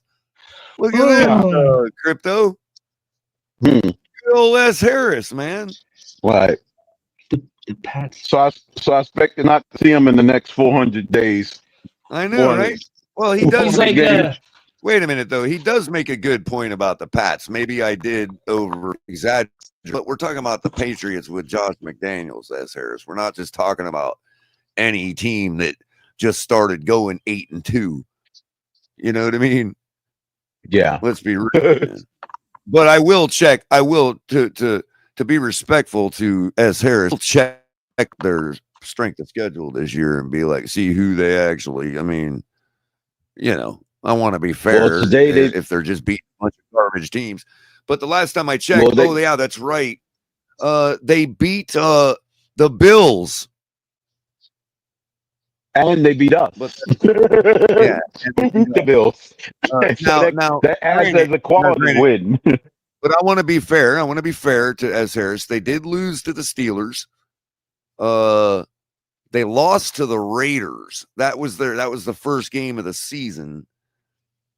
And then, of course, they've got a big win against the Panthers. They've got a decent win against the Saints. They got a big win against the Titans, big win against the Browns, 1-point win against the Falcons, and then today they beat a good team in the Bucs. So it's kind of still mixed for them. S. Harris, you have a good point, dude. I'll give you it. They really haven't. They still got a lot of work to do. I was being probably a little hyperbolic. No, I'm giving them the Mike Vrabel discount. They've already ascended that threshold in my mind because that's the thing, Crypto. I was trying to exemplify the importance, the significance of Josh McDaniels at the time I said it. You know what I mean? Oh yeah, Josh McDaniels, and the fact that they have a coach in which our quarterback has never defeated. Right. I mean, when in regards to Josh McDaniels, yeah, I'm right. The dude is Hall of Fame, man. He is the reason they're winning, and I trust them to go up against the bigger dogs down the stretch, even though they lost to the Steelers. A lot of teams have lost to the Steelers. Yeah, exactly. It's not like the Steelers are a trash team. Like the Steelers have beaten some good teams, and they have lost to good teams. The Steelers lost to the Packers. They lost to it's mixed. Well, let's be fair to the Steelers. Can't everybody be 8-2? Let's be fair to the Steelers too. They squeaked by against the Jets opening the season. They lost to the Seahawks. They beat the Patriots. They beat the Vikings. They beat the Browns. They lost to the Bengals, and they lost to the Packers, and they beat the Colts. So they're kind of mixed too. I would say they're a little bit above mixed because their wins kind of outweigh their losses. The teams they lost to. And the thing of it is, Crypto. I don't think they've lost to a bad team. Well, the thing of it is, Crypto, is that we're talking about the Pittsburgh Steelers. They never have a glorious looking record season. You know what I mean? They're always muddling through 12 wins all of a sudden. Yeah, but they did. But or they'll have a really good season and then start losing at the end. Yeah, they've done that too. Even with where they start out 10-1 and lose 4 out of 5. Yeah, they've done that a couple times. Like the last 4. Well, they'll lose like the last 4, and then they'll kick everybody's ass in the playoffs. Cap's saying that. Cap's like that was crazy last night. He said that if the Steelers miss the playoffs, Mike Tomlin will get fired. At this point, yeah. You think so? Basically, I don't know. They're not a franchise that fire coaches. The thing off the cliff. I don't think so. Crypto, I would say I agree just because I'm sure it's not going to happen. Let them have they're not a franchise that they're going to the playoffs. You know what I mean? Like, right. That's what I'm saying. They make the playoffs this year. They're basically 3 wins from cementing a playoff spot. They're now we're in the window where we got to start saying what's the magic number for certain teams now. We're in the magic number window for a lot of franchises. At 11, what is the magic number? Well, crypto at 11.41 yards. Now we have a what are we at? Game 10. We have a 10-game sample size. Okay, we're working with a 10 games sample size, and the Pittsburgh Steelers at 11.41 yards per point. It effectively are earning a point for almost every first down. Effectively, that is the effectiveness if you of that. If you want to know how many points the Pittsburgh Steelers scored in any given game, just look at how many first downs they got. It's effectively the same thing. Pretty much, you could say that. Pretty much, that's the pace. At plus or minus special teams or defensive scores. Yeah. So every time you gash the defense for 11 yards, you get a point. Yeah. I think they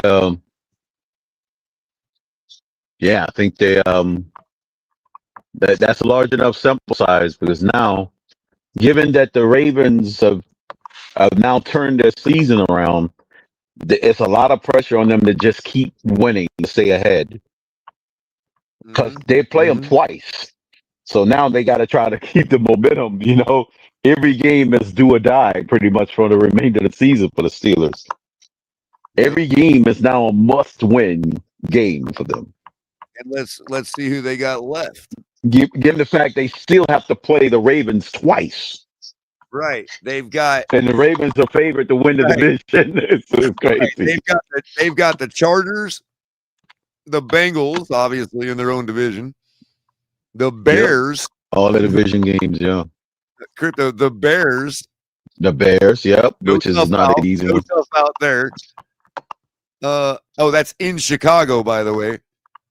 Yeah, the Buffalo Bills.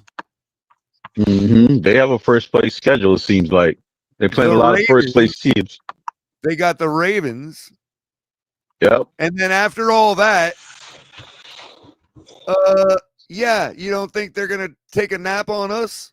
Because then they got us after the Ravens. Prime time on Sunday night. Exactly.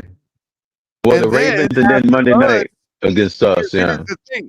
After leaving Baltimore to go home and face us in a night game, they have to go to Detroit after that. So we're sandwiched in between two really good teams that they have to face. We could easily pinch them.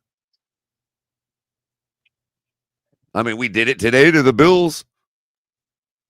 So, and then they got the Browns. But the problem is that they're not a division game. And they got the Browns. Then they closed the season at home against the Ravens. Time to be determined. That's going to be an epic. If they split with the Ravens, they could probably squeak out that division. If they lose both to the Ravens, they're going to lose the division. Well, that's the thing. With how strong their schedule is, Crypto, they need to focus on nothing but sweeping the Ravens at this point. And maybe beating the Bills and Chargers for the conference wins. You know what I mean? And the Bengals. Yeah, they have to. Yeah, for the conference. Yes, because they're going to need head-to-high tiebreakers against teams in the conference. Right. They can't take a nap on the Bengals or the Browns from losing the division. Right. They can't take a nap on either of those teams because if either of those teams trap them, it sucks for their division. So they can really only take a nap on us, dude. Or the Bears. They can't because it's an extra conference loss. The Bears because the Bears are in the NFC. Right. The only game they can afford to lose is the Bears. They can't afford to lose to us because that's a conference loss. They would lose conference win. No, I don't mean afford to lose. I mean expect to win, but take it easy because you got to gear up for the other games and you might get pinched. Yeah, I would expect they're not going to take any AFC team for going down the stretch, given the schedule. Agreed. They really can't. Given that Chicago is already a good team. And we just showed everybody, if you think you're just going to have a nap on us, and a barbecue and a picnic, ain't going to happen. We're that smaller kingdom now, Crypto, that can hurt people just enough to where they don't want to go to war with us. No, I really hope that they let Mike McDaniels try to do everything he can with what they have and switch out the quarterback. I mean, after today, I don't know, they might not want to switch out the quarterback, but I feel like because Tua wasn't super terrific today. Why, Color? Why do you want to trade Achane? He's obviously he can get right through. He can get right through the offensive line, right through the defense. Let me just stop you a second because I don't want to get frustrated because I want us to always be cool forever. You know what I mean? Because I actually really like you, bro. You know what I mean? But I don't want to get frustrated. So let me just stop you a second and just remind you, I do not want to trade Achane. Just so we're clear. But What I'm asking is what you're saying to be What I'm picked for. saying is, Change, if all the fans are serious about calling for blowing the team up and firing McDaniel, then our best course of action is to trade Achane. That's what I'm saying. The people that are calling for McDaniel's job do not want to face that action. Right. That's what you have to do if you're doing a total reset. You can't keep anybody on the McDaniel or trade Achane. So, okay. Especially after what I saw today. Exactly. No. Exactly. We don't need Tua to. We don't need I don't Tua think you can get one without the to do super good. other. I mean, look, it's not. I don't know. I don't want to see a total blow up. I don't. Tua will play mediocre enough to keep himself tagged to this team. I think right now Greer was enough. That's why you have to trade them all at their highest value. Because even though Tua never did it, he played just mediocre enough today. Those two interceptions was basically punts. So you want to look at it. So he played mediocre enough where he will keep himself attached, and they will not get rid of him as long as Waddle and what's in 18 is on his team. I'm telling y'all right now, that's the danger. I agree that if we were to not blow everything up and McDaniel were to trade Achane, I'd be upset, is what I'm trying to tell Tonk. But I would understand it. Right. To see the thing is, Achane. I mean, because there's so many world games where Achane can lead us to a victory, but it's not sustainable. An Achane is so much easier to get than a quarterback. Okay, but what you said it would be for was two draft picks. Yeah. You said in the first round. You said. Well, after today, one in the first and one in the second. No. After today, it's 2 first-round picks or none. That's what I'm saying. Okay. No, you can't. You're not getting that. I'll throw in Dotson if you're willing to give me an elite quarterback. No, because I think the new general manager to make good decisions and get replacements. So was the head coach calling the plays today? Who really knows? He always called them. I thought you always knew. Yeah, he always called them. Hey, I got a question because I'm starting to see this in more games, including Dolphin games. Not just Dolphin games, but I've seen it in more and more games altogether. The refs are making some really bad calls. Like there was that false start right to start the game that it didn't look like it was on us. It looked like it was on them. Do you think? No, they made up for it by giving us a catch that shouldn't have been a catch. Okay, I didn't know that. Unfortunately, from our view, we don't know that. But I will tell you this. I just want to make this point real quick. Do you think that there should be a one-time call challenge for referees? Like, that's a bad call, and throw a flag. Like, let's say for pass interference. You know how there's been missed cases of that? It used to be. You used to get challenge pass interference call. Remember, because of the playoff game with the Saints and Rams? They used to do that. That was experimental for a year. 1 year. Yeah, it was experimental. Yeah. They tried that where you can challenge a pass interference call. You get one challenge at a bad, deliberate, bad call. Right? Actual call, referee call. Yeah, you can do that. I think you should have that. Yeah, I agree with that rule.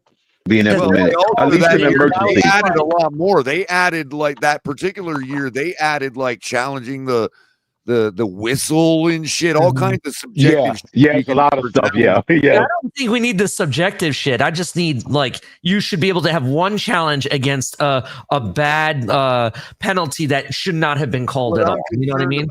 No, but you got to be at least one per one penalty. Professional though. And make it specific. Like if the coach needs to make clear what he's challenging about, because what I don't want happen is what's happening in college now, where they're checking to see if there was a face mask and they see another guy freaking punch somebody and they're like, oh, that's a flag. We saw it on the replay. You know what I mean? And throw a flag that never got thrown. I can't haven't been stand that subjected shit, to dude. that. Oh, yeah, when the last guy If the that throws flag the didn't punch get gets thrown in the penalized. course of the play, it should not be thrown in I retro. think you should only have the right to challenge the penalty that's on the field. Do you Unless understand what you're I'm talking saying? about like they're looking at an intentional grounding or something and they retro throw a flag, that's different. Yeah, But if see, you're talking about, Yeah, because incidentally, that's we within the saw play. the other guy holding, and now yeah, we're going to call I that. don't want the coincidence stuff. I just want, let's say, the player. They Real called Gibbs a face again. Wow. mask on us when there was no face mask at all. Like there was none. Do you understand what I'm Jameer saying? Gibbs is unbelievable. But they might see somebody else targeting somebody. I'm sorry. Is it only the SEC that does that, Ali, or is it everybody? I think that the Or is it SEC per does case it. basis? I don't know. To be honest, like I have not been referee subjected to discretion that or yet. something. To be fair, so I can't really say. I don't know. That shit pisses me off, dude. They're like, we're examining whether this guy was targeting or not, and like to way the camera so happened to yeah, they also have catch the targeting. guy. Yeah, they have targeting. Hold up, color, because that's a good one. That's a really good one. I don't mind if they do the targeting one because plays happen so quickly that you, as a human eye, can't tell if it's actually targeting or not. Right. So I If don't they're mind already if examining, break those down and figure it out. To be honest, those I fine with don't that mind. if they're already examining it. What I'm talking about, Ali, is when they're looking at for that targeting, right? Yeah, and yeah. while they're looking, the camera also caught somebody else face Like a low masking block or somebody. something. Yeah. And they'll retro throw the flag for that. Okay, see, I don't agree with that. I think the only call that you should be examining is the call on the field. That's it. Exactly what the coach specifies. I'm challenging the spot on the field or Yeah.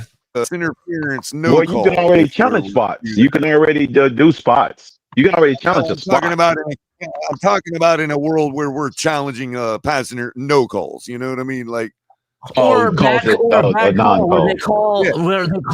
freaking false start and nobody on our line moved, for example. Oh, Not but a then right. you Well, would what risk happened there, losing Ali, that, what and I you would think lose happened that there- challenge. What I think happened there, I said it during the game, was that Tua's motion signal with his foot is what caused the inducement. Okay, let's be real. Okay. And my angle of watching the game. Hold on, Go ahead. Yeah. Go ahead. The refs instinctively threw the flag, and then called it, and then they remember they discussed it for a second, and I think they had a candid, subjective conversation right there and said, you know what, we cannot really call this on the defense because it was clear inducement, but it was something that is not allowed to be called for inducement. It was really to his motion signal. So they just called it on us, I guess, because technically we still induced it, even though you're not really supposed, that's supposed to be like looked over. You know what I mean? But if you go back and look at the play, it was to his motion signal that caused it. No. Yeah. Now that's not, I don't think that's the subtle technically a stuff that's penalty, in the game. but they were like, we can't in good conscience pull this on the defense. Everybody and their mother knows that the defense was induced. However, they were induced. Yeah. I get you. I get you. I get it. Essence, the virtue of the penalty is that the defense was induced. You can't induce the offside anymore. They stopped that back in like the late 90s or something. So like because back when we were young, the defense could like throw their hands out at you and make you jump and they'd get a false start, you know? Yeah. I definitely understand what you're saying. The defense used to be able to accidentally jump in and then jump out. But now, if the offensive lineman is quick enough and even moves while he's doing that, it's offside. So I do have a question about all the holding calls that we got on that one Buffalo drive. Were they legit? Because they were not, the replay they were showing us at the game, they were only showing us Josh Allen. They wouldn't go to the holding calls. All the We were fumbles being were very speculative. All the fumbles were legit. We're talking about a piece of paper you could have slid through between Cook's knee in the ground, bro. But No, the we're ball talking was about the holding definitely calls. We're talking about the holding calls. Were those legit? Which ones? There was a drive where there was like 3 or 4 holding calls on the defense when we were on defense. Like there was a lot of shenanigans going on that drive that got them down to the 7, bro. I was away from the keyboard, but I heard they weren't showing us the replay of the holding. Every time they had a holding call, they would show the replay of Josh Allen. So we were being very speculative, thinking that it was a bunch of BS calls because we couldn't see it. Oh, and then they got one because I forget who. Oh, Chubb sacked Allen and then got off of him sort of forward ways and then did the dog crawl, and they called taunting. They called it taunting. I was like, really? Yeah. He was celebrating. Well, the other thing, Ali, yeah, that shit was crazy. He didn't start the dog walk portion while he was still over Allen. He slid forward off of him and then he was already off of the guy. Yeah. Right. Yeah, there was some shenanigan calls. I was just curious because I'm starting to see either blown calls or really bad calls a lot more in the NFL. It started last year, and I'm starting to see it a lot more. So I'm wondering if they should bring just one challenge per half for a bad blown call or something like that. So that's why I was curious. Oh, right. I mean, But speaking, since we have the professor here on the panel, Color, since you're a professor wide receiver, did you see that amazing catch from the best college football player in all of college yesterday? No. Can't say that. So Jeremiah Smith, Mr. 305 himself, he's from the 305 area, or the South Florida area. And he goes 5 yards up the field, gets held by the defender, pass interference all day. The ball is tipped in the air because it was contested. He gets tripped by the defender. So not only did the defender hold him, drag him to the ground, he tripped him, right? And somehow or another, this man keeps his eyes on the ball the entire process and catches the ball before it hits the ground and still caught the ball, bro. It was ridiculous. Granted, it wasn't a deep throw, but the fact that he had the concentration after all that the defender tried to do to him, right? He still caught the ball. Mm-hmm. So that's that. I wouldn't mind trading Waddle for something like that, to be honest. I mean, I don't know. I just find it very interesting that like, even if we were blowing it up, why would we be doing that with Mike McDaniel still at the helm, making all the decisions? Like, if everybody already thinks that McDaniel is a shitty coach and a shitty play caller, then how the hell would they be able to evaluate our players? Like other teams, how would they be able to evaluate our players if they know that the players are constantly being put in a bad situation?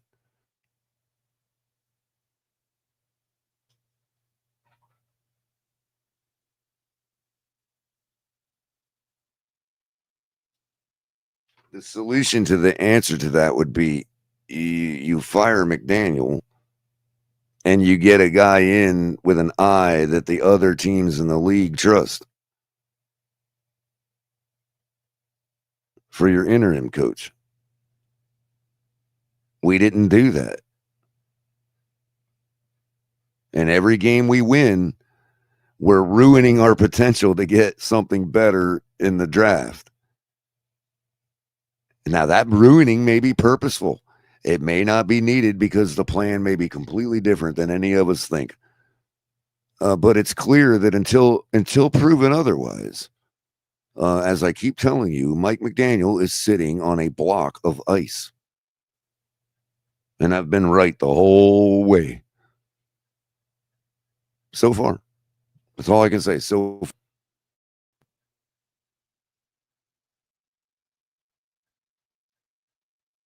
If anybody knows somebody else that is our coach right now, let me know. In the meantime, the Seahawks have eclipsed the 40-point mark and are leading the Cardinals 41-22 late in the fourth. Rams open up a 42-20 lead on the hapless 49ers with 5 minutes left in the fourth. Lions 41-16 against the Commanders with 10 minutes left. So all three games playing right now have 40 burgers on the board.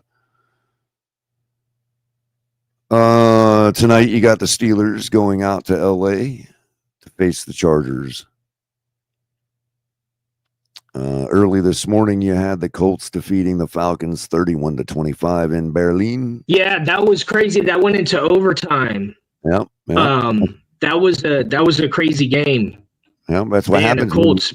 That's what happens, Tonk, when you put a 0 up in the third quarter. The Colts and the Patriots right now. I'm telling you. Bears beat the Giants 24-20. Dolphins beat the Bills 30-13. Vikings losing to the Ravens 27-19. Jets beating the Browns 27-20. Bucks falling to the Patriots 28-23, who put up one touchdown in each quarter. Saints defeating the Panthers 17-7. Jags losing to the comeback Texans 36-29. And tomorrow night's action, you have the Eagles going out to the historic Lambeau Field to face the Green Bay Packers.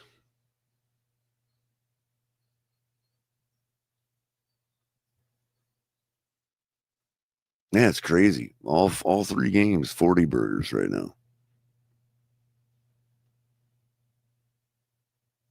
Oh, I got to get on some of this Steelers defensive action, man.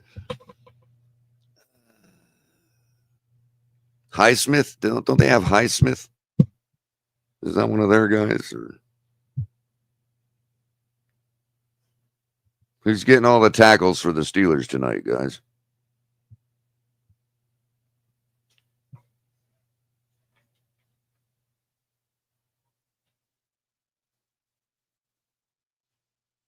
Damn, y'all leaving me. I'm alone.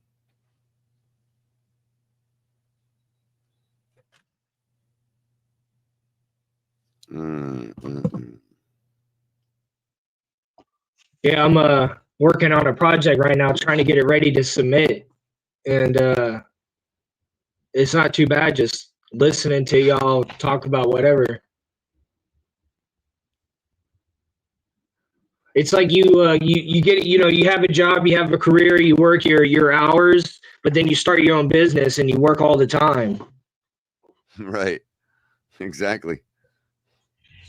You know, But I like it this way though. That's when you realize just why companies have hundreds of employees. You're like, oh yeah, that's right. Because if not, you got to do it all. Yeah, I have to. Yeah, I do it all now. Man, I lost all my shit. All because Stephon Diggs didn't make his freaking yardage. God damn, man. Stephon Diggs. And Zach Sealer needed 2 more tackles. Are you kidding me? How did he only get 1 tackle? Look at this, dude. Greg Rousseau, I needed 2.5. He got 3. Tyrell Dodson, I needed 8.5. He got 9. Tre'Davious White, brilliant pick, needed 3.5. He got 4. Joey Bosa needed 2.5. He got 4. Zach Sealer needed 2.5. He got 1. Like, come on, man. And the only ones on my parlay that didn't cover the spread, after all that work I did with the spreadsheet, like all that shit I showed you about yards per point, Tonk, I had the Bears covered at 2.5. The Ravens covered at -1.5. The Texans covered -4. And the Bills did not cover -4.5. You got to be kidding me, dude.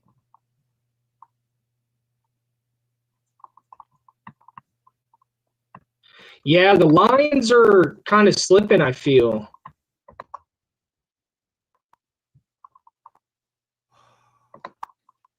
Wow. I hate to see it because I'm rooting for Dan Campbell. I'd like to see him win a Super Bowl. I mean, he almost got there.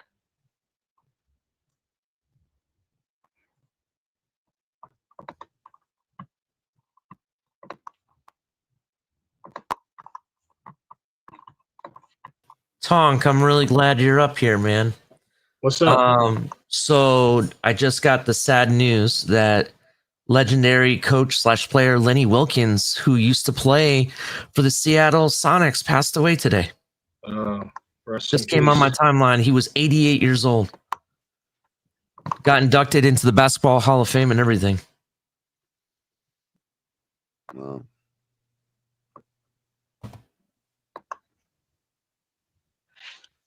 He used to play for the Sonics from 68 to 72. And from 77 to 85, he was a coach for them.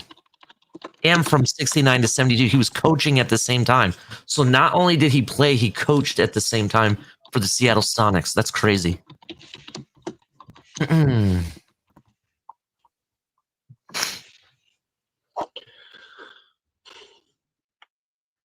All right, Ollie, who you got on the Steelers defense, man?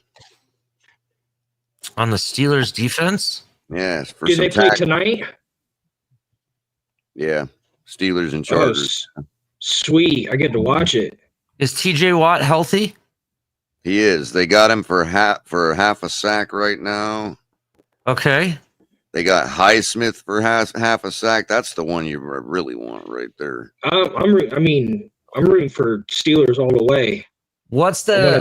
I want to see Mike Tomlin win another Super Bowl. What's the over/under on tackles for TJ Watt? Hold on a sec. Cameron Hayward is plus 220 for a sack, dude. That would be a good one. Mm-hmm. Patrick Queen 6.5 over/under tackles and assists. I like that. Cameron Hayward, actually. Cameron Hayward is 3.5 minus 20. You could wrap up the sack and 3.5 tackles. That'd be a pretty good one right there, dude. Highsmith 3.5 tackles plus 130, bro. Who are they playing?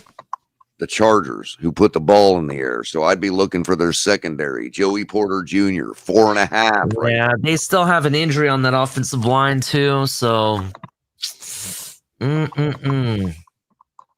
they playing? In Pittsburgh or LA? In LA. LA. And plus, I'm not a fan of John Harbaugh. Well, technically, LA is close to Rogers' backyard. It's in the same state. I don't know. We'll see. We'll see what happens here. I'm going to take Highsmith for the sack.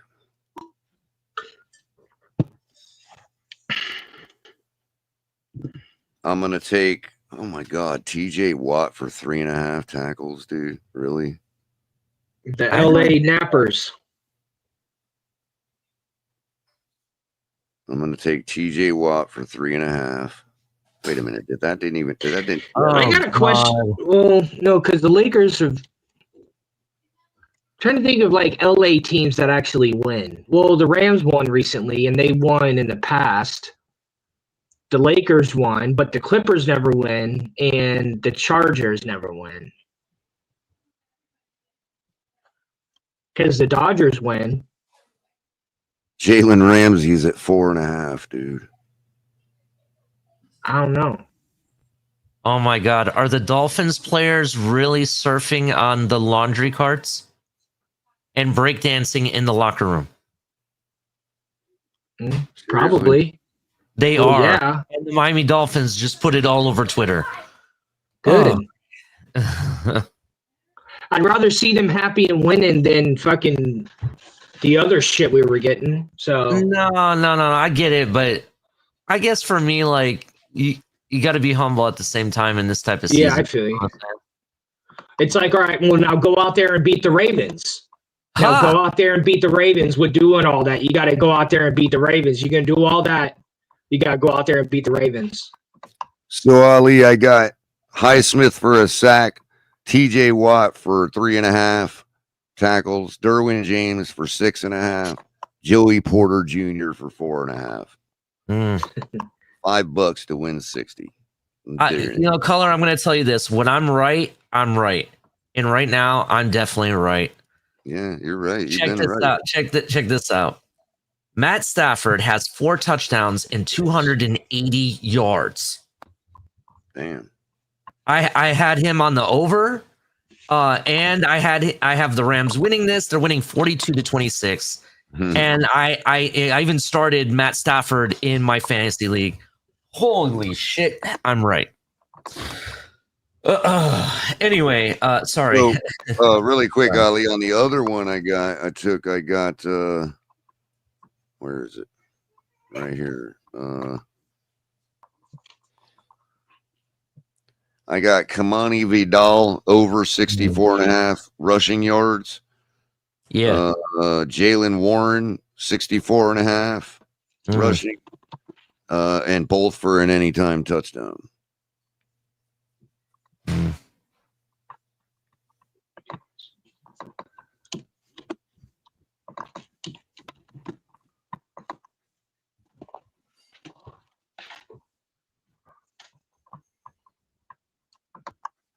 I think that's doable.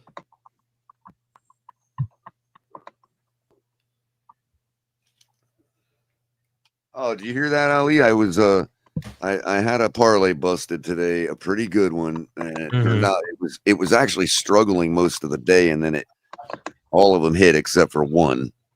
Stephon Diggs. I needed 64.5. He got 46, bro. I needed 4 yards from Tua, bro. Not even 4 yards. It was like 1 yard. I'm sorry. Yeah, 1 yard from Tua. 1 yard from Tua. That's all I needed. And I couldn't get it, bro. I'm so mad. Oh, and as you came in, you might have heard me. I had a 5-leg spread parlay based on those yards per point calculations I was making. I got 4 of them right, dude. The Bills didn't cover 4.5. The spread was minus 7.5, right? I was being conservative, and I took him at minus 4.5. Yeah. They're the only ones that didn't cover on my parlay. Damn. Tonk, are you still there? What's up? So you're in the Seattle area, right? Or how far from Seattle I live right next to the airport. Okay, so you're right there. Okay. So what is the temperature around the Seattle Seahawks right now? I mean, to be honest, they've played some teams. They're kind of hot. Their wide receiver, in Jigba Smith, who went to Ohio State, is rocking and rolling. Is pretty much he's like leading the pathway. I want to say. I think he's still leading in yards for the league. Yeah, but they have a quarterback that can. Yeah, but they have a badass quarterback too. Sam Darnold. Yeah, I get that. That's what I was curious. Like, what are the locals' thoughts on their quarterback and stuff? I'm just curious. I mean, Seattle they're always supportive of all their players. Yeah. And so I mean, we kind of went through a little drought, with Pete Carroll leaving, and then we had Geno Smith for a little while, but this new head coach, I think it's his second season or his first season. The new head coach, I'm pretty sure it's his second. I think. Don't hold me to that. I think it's his second.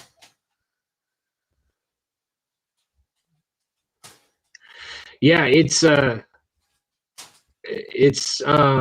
well, I mean, the support doesn't really ever leave, honestly, because I mean, you'll still see during the season, whether they're doing good or not, you always see people in their jerseys at like where they work and stuff. Like that culture is huge here for people wearing jerseys on football Sunday or like Thursday if they play or something like that. or every Friday you'll see. So it's not really so much that, like, the temperature doesn't kind of ever change, in my opinion. It's just, I don't know, it's just kind of the culture here. They're just supportive of like all their teams all the time. Like there's still people that have that are still rocking Sonic shirts and jerseys and shit like that. Like we don't know if it's going to be the Sonics that come back, but I'm just saying, like, there's like they're super supportive. I mean, look, Seattle. I get you. Their fans are hardcore into support all their local teams, and I get that. Even their MLS team is those fans rock wild. I get it. Yeah. I guess a lot of people were down on Sam Darnold until he went to the Vikings, and I'm just curious, are they, how are things going that front? It sounds like they're supporting him no matter what. He's having a good season. Today's game right now, he's having really a Tua Tagovailoa type of game, because it looks like he has 174 yards and actually 178 yards, 1 touchdown and 1 interception, though they're leading 44-22. I think some of this season also had to do with the Mariners, how far they went, so that was kind of like distracting. But now that the Seahawks are also killing it, it's I mean, I don't know, it's hard to answer that question honestly, because definitely you go to a restaurant or something and people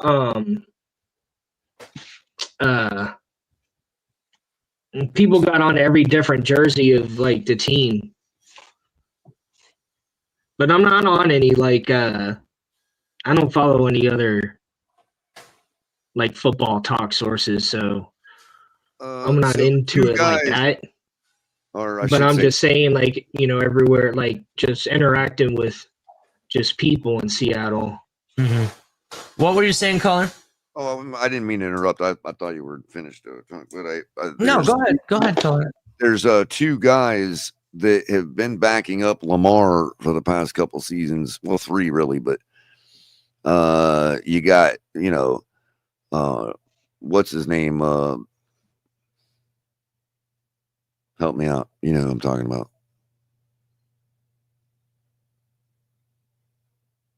The guy backing up Lamar right now. Tyler Huntley. And then you got the other guy that was there when Tyler was here. You have who's been backing up Lamar a couple times, been to 14 other franchises, and that would be Joe Johnson, who currently just came into the ball game for Washington to replace Marcus Mariota.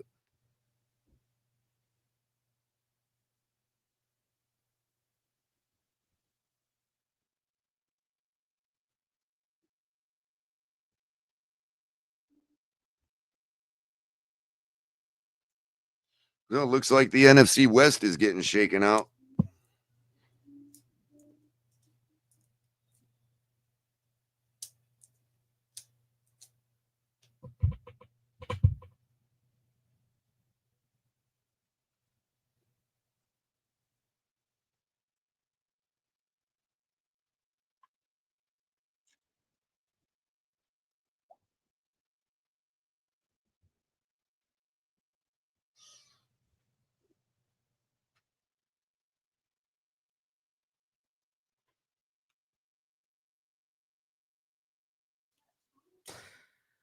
Yeah, I was on mute the whole time, and I was sitting here talking to you, caller. I'm sorry.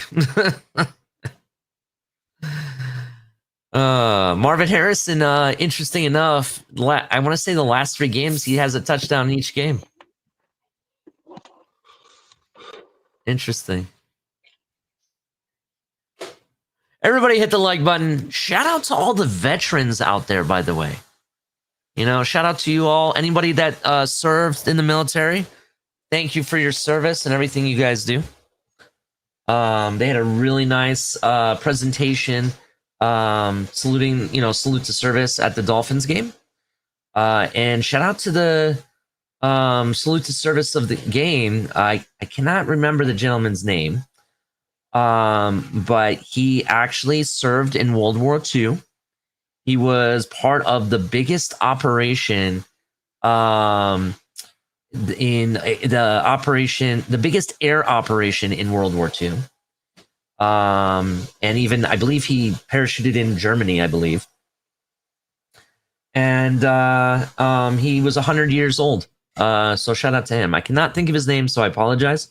But shout out to him and thank you for your service.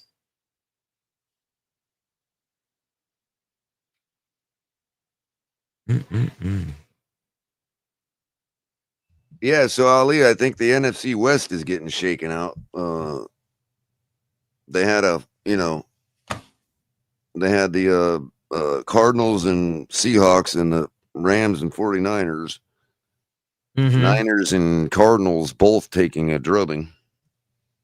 Yeah, I think it's going to be between Seattle and the Rams. Those guys, they're the ones that are going to duel it out for the rest of that area or that division. Yep. Let me look at what else is going on here. 340 burgers going on right now. I know, it's kind of funny, right? Who would have thought? Man, talk about a complete change of direction with the Minnesota Vikings. They went from being a hell of a team. It was all Sam Darnold. I'm starting to think it was. They went from having a quarterback to not having a quarterback. Yeah. Go figure. Yeah, I don't know. They had a lot of success with quarterbacks lately, but they shouldn't have got rid of. Like, I thought that was a mistake. Even though he's going to Seattle, I was like, when they drafted JJ McCarron, I'm like, they already have a quarterback. Why are they drafting a quarterback and starting him now? He's just not ready for the NFL. And no offense to you, Tonk, but it speaks volume that not only did you mistake his name, but you also mistaked his name for a shitty quarterback like AJ McCarron. Yeah. JJ McCarthy. Yeah. McCarthy. But just to be fair, and I know people are going to say I'm biased. I am not being biased whatsoever. This has been proven fact. Even in, the NCAA said it was proven. They agreed it actually happened, and they have all the proof and all that. Let's not forget that JJ McCarthy was also part of a cheating scandal. Cheating ass team. And his play on the field never has lived up to, what was he, 3rd overall or 2nd overall? He was like in the top 5, right? Yeah, but like it's just I've seen it countless times in the NFL. They start these rookie quarterbacks and they're just not ready. Some are. It just depends what program they're coming from, but I do kind of agree with you. It's just not a good thing. They had a quarterback and then they get rid of him and bring in a rookie quarterback that they didn't need to make a quarterback change. Who did they bring in first, though? I thought they brought the rookie in first, and then they brought in the quarterback. I think they had. Go ahead. Yeah, they had Sam Darnold. Yeah, but I thought they brought in Sam Darnold after the fact. After they got him? After they had already got him, as a backup. I think so. And what ended up happening is they started McCarthy the season, but I think he got injured right around the first game. He was drafted after he won the national championship. Yes, I understand. He was drafted. But that was last draft. Yes, but it wasn't actually the last draft. It was the one before that. But what ended up happening I meant last year's draft. I get what you mean. But what ended up happening is he ended up getting hurt. I think he was injured in the last preseason game or the first game, one of the two. And they put in Darnold, and Darnold just took off and won games. There was no reason to come back to him, actually, when he finally could come back. Oh, and they traded him. Yeah, they ended up trading him because they already had McCarthy, and they still traded Sam Darnold. Yeah. Yeah, that was it. I thought it was a mistake. I thought it was a mistake. Like, why keep him as backup? Like, keep him as backup. Like, obviously, the wide receiver Jefferson liked working with him. You know, Jefferson was going crazy last season, but like they had a nice trend of quarterbacks, even starting back with Kirk Cousins. Well, Kirk Cousins, the And issue then they had there. who did they wanted to have go after younger. Kirk Cousins before Sam Darnold? There was another quarterback that they had. Prior to Sam Darnold? Yeah. Prior to Sam Darnold, oh God, hold on. I know they had moved Kirk Cousins, but hold on one second. Let me find out who it was. It was likely what's his name? Case Keenum. Maybe. Yeah, I think they you might be bridged, right. they bridged with Case Keenum.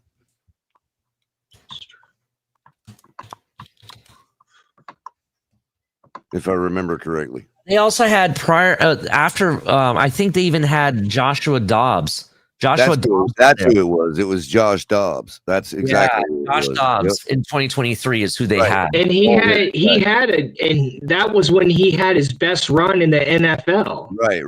Right. Like literally.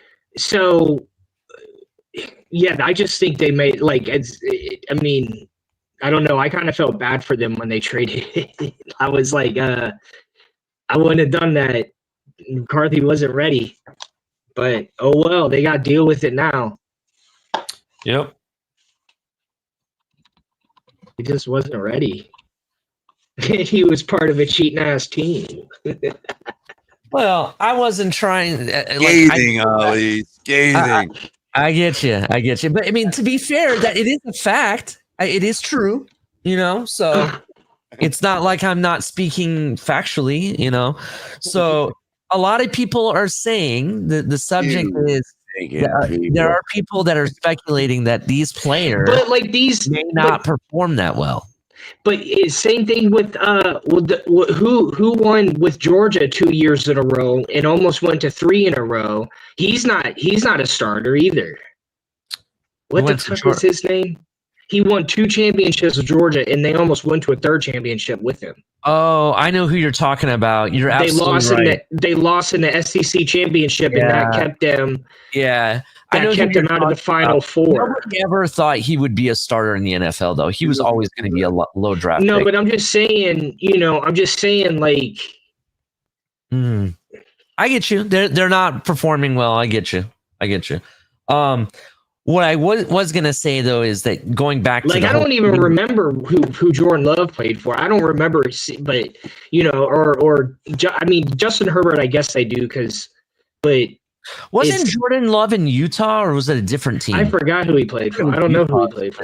You know, or Patrick Mahomes. Like I had no idea he played for Texas Tech. I had no idea.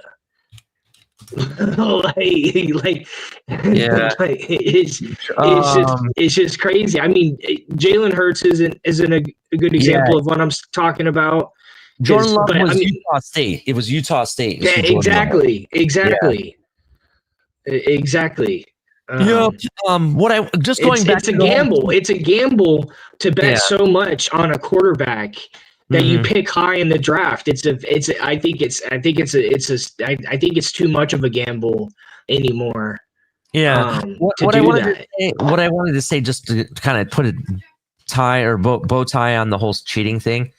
You go back and look at the Michigan players that were part of that scandal, right? Even Kenny G. Kenny G hasn't lived to my expectations, being where we drafted him in the 1st round. I expected this guy to be a beast on that defensive line. It hasn't really shown up. He's gotten 1 sack in one of the games I watched. That was it. He really hasn't performed to my expectations at all, right? And then you go and look at other players that won that national championship. I think the only one that's kind of performed, but I don't know how well he's doing for Detroit right now, is Aiden Hutchinson. I think that's the only one that's really kind of performed, in my opinion. I don't know. Who else was a part of that team that is notable? on On Michigan. on that Michigan I national don't remember. championship team. Yeah, I don't. I mean, people are saying the guy from Arizona is doing really good. That corner that everybody skipped on because he had an injury, but I don't know, bro. The Cardinals are getting spanked or got spanked today. If the game's over now, I don't know if it's over, but I'm just saying they were getting spanked. So yeah, I don't know. Like I don't really. It is very Oh yeah, 44-22. Yeah. So I mean, my point is that players from that team really have not performed except for the one Aiden Hutchinson. I think Aiden Hutchinson is the best one. So that's my opinion. Wow. BMCD says that McCarthy has a QBR average of 26.7. Oh, that my sucks. God. Oh my God. That's terrible. Oh, could Vikings be in on for a QB in this draft? That will be if I were Justin Jefferson when they traded Sam Darnold, I would have been screaming. I would have wanted to leave the team. When they traded Sam Darnold, I would have gone home and beat the shit out of a punching bag. Yeah. I was like, what? If it wasn't for drafting JJ McCarthy, I think Sam Darnold would have been the guy in the Vikings, to be honest. Yeah. I think he still would be in a Vikings uniform, to be honest. But I'm glad he went to Seattle, man. My boy Njigba Smith now has a quarterback, and he's rocking and rolling in the season. So Oh yeah, no, dude, I got to see Jackson Smith's first catch in preseason. I was at that game. Yeah, the you're at first that game? preseason game. That's cool. Oh yeah, dude. Like that's what I've really enjoyed about here. Like so many sports, I've gotten to see like things for the first time. It was just I don't know. It's just hard to do that in sports, to see things for the first time or the last time or stuff like that. But there's just so much here. Like I saw, I went to both XFL leagues here. Games. I had season tickets to the XFL league in 2020 before it all went to shit. Oh wow. And then when we got it back in 2023, I took my grandfather to a couple games. But yeah, it's fun. Yeah, I'm super happy for Seattle, like to like have like a total makeover, and it's cool to it's cool to like watch it in person. It's cool to watch it in person, like them building the team. I thought I smelled cat spray somewhere. Damn. Jesus Christ. So Colin, to answer your That's my question, man musk, Ali. Don't let color fool you. Your man musk. Yeah, it's my man musk. It's his essence of excellence. That's what it is. It's essence. Couldn't help it, yeah. That was my way of saying, look what the cat dragged in. Get your La Capi at every store at the TFTG Look, I network. ran him off, man. See that? Did you hear my promo? Get your toilet Le Capi at the TFTG.com.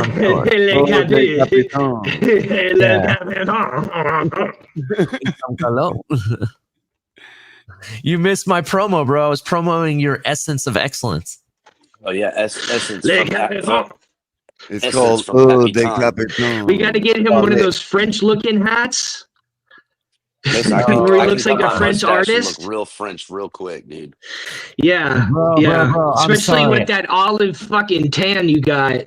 Yeah. If he gets the right glasses and the right hat, even with the purple jacket, you know who El Cap looks like? And I'm gonna date myself. Mussolini? No. That's Italy. That's Italy. Hold on, my bad. That's Italy. Wait. I'm gonna date myself because some of you fools are too young to know. France? I can't think. He's gonna look like Inspector Clouseau. Isn't that no? He's gonna look like Mordecai. He's gonna look like fucking Mordecai. Is that No, a I- Carmen no, San Diego character? No, Inspector Clouseau is from Pink Panther, bro. Oh, Pink. Oh, Oh that. my god! that Oh my god! I Inspector. cannot believe Yeah, you. that's why I didn't get it. That's why I didn't get it. I skipped over that. That Yeah, I Inspector. caught some of Pink Panther, bro. Yeah, I skipped over. I'm gonna pull up a picture, bro, and prove it to you. I'll be right back. Is he the No, we triangle believe head dude? you. We believe Oh, you. he's gonna come back with a picture of a model. Is it the triangle head dude that chased after Pink Panther all the time? No, he looks like fucking Pepe Le Pew when He he looks was in like his me. He looks like a model. So can't wait to see him.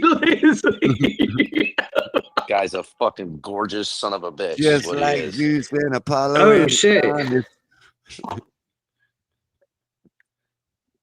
Some good games on today, boys.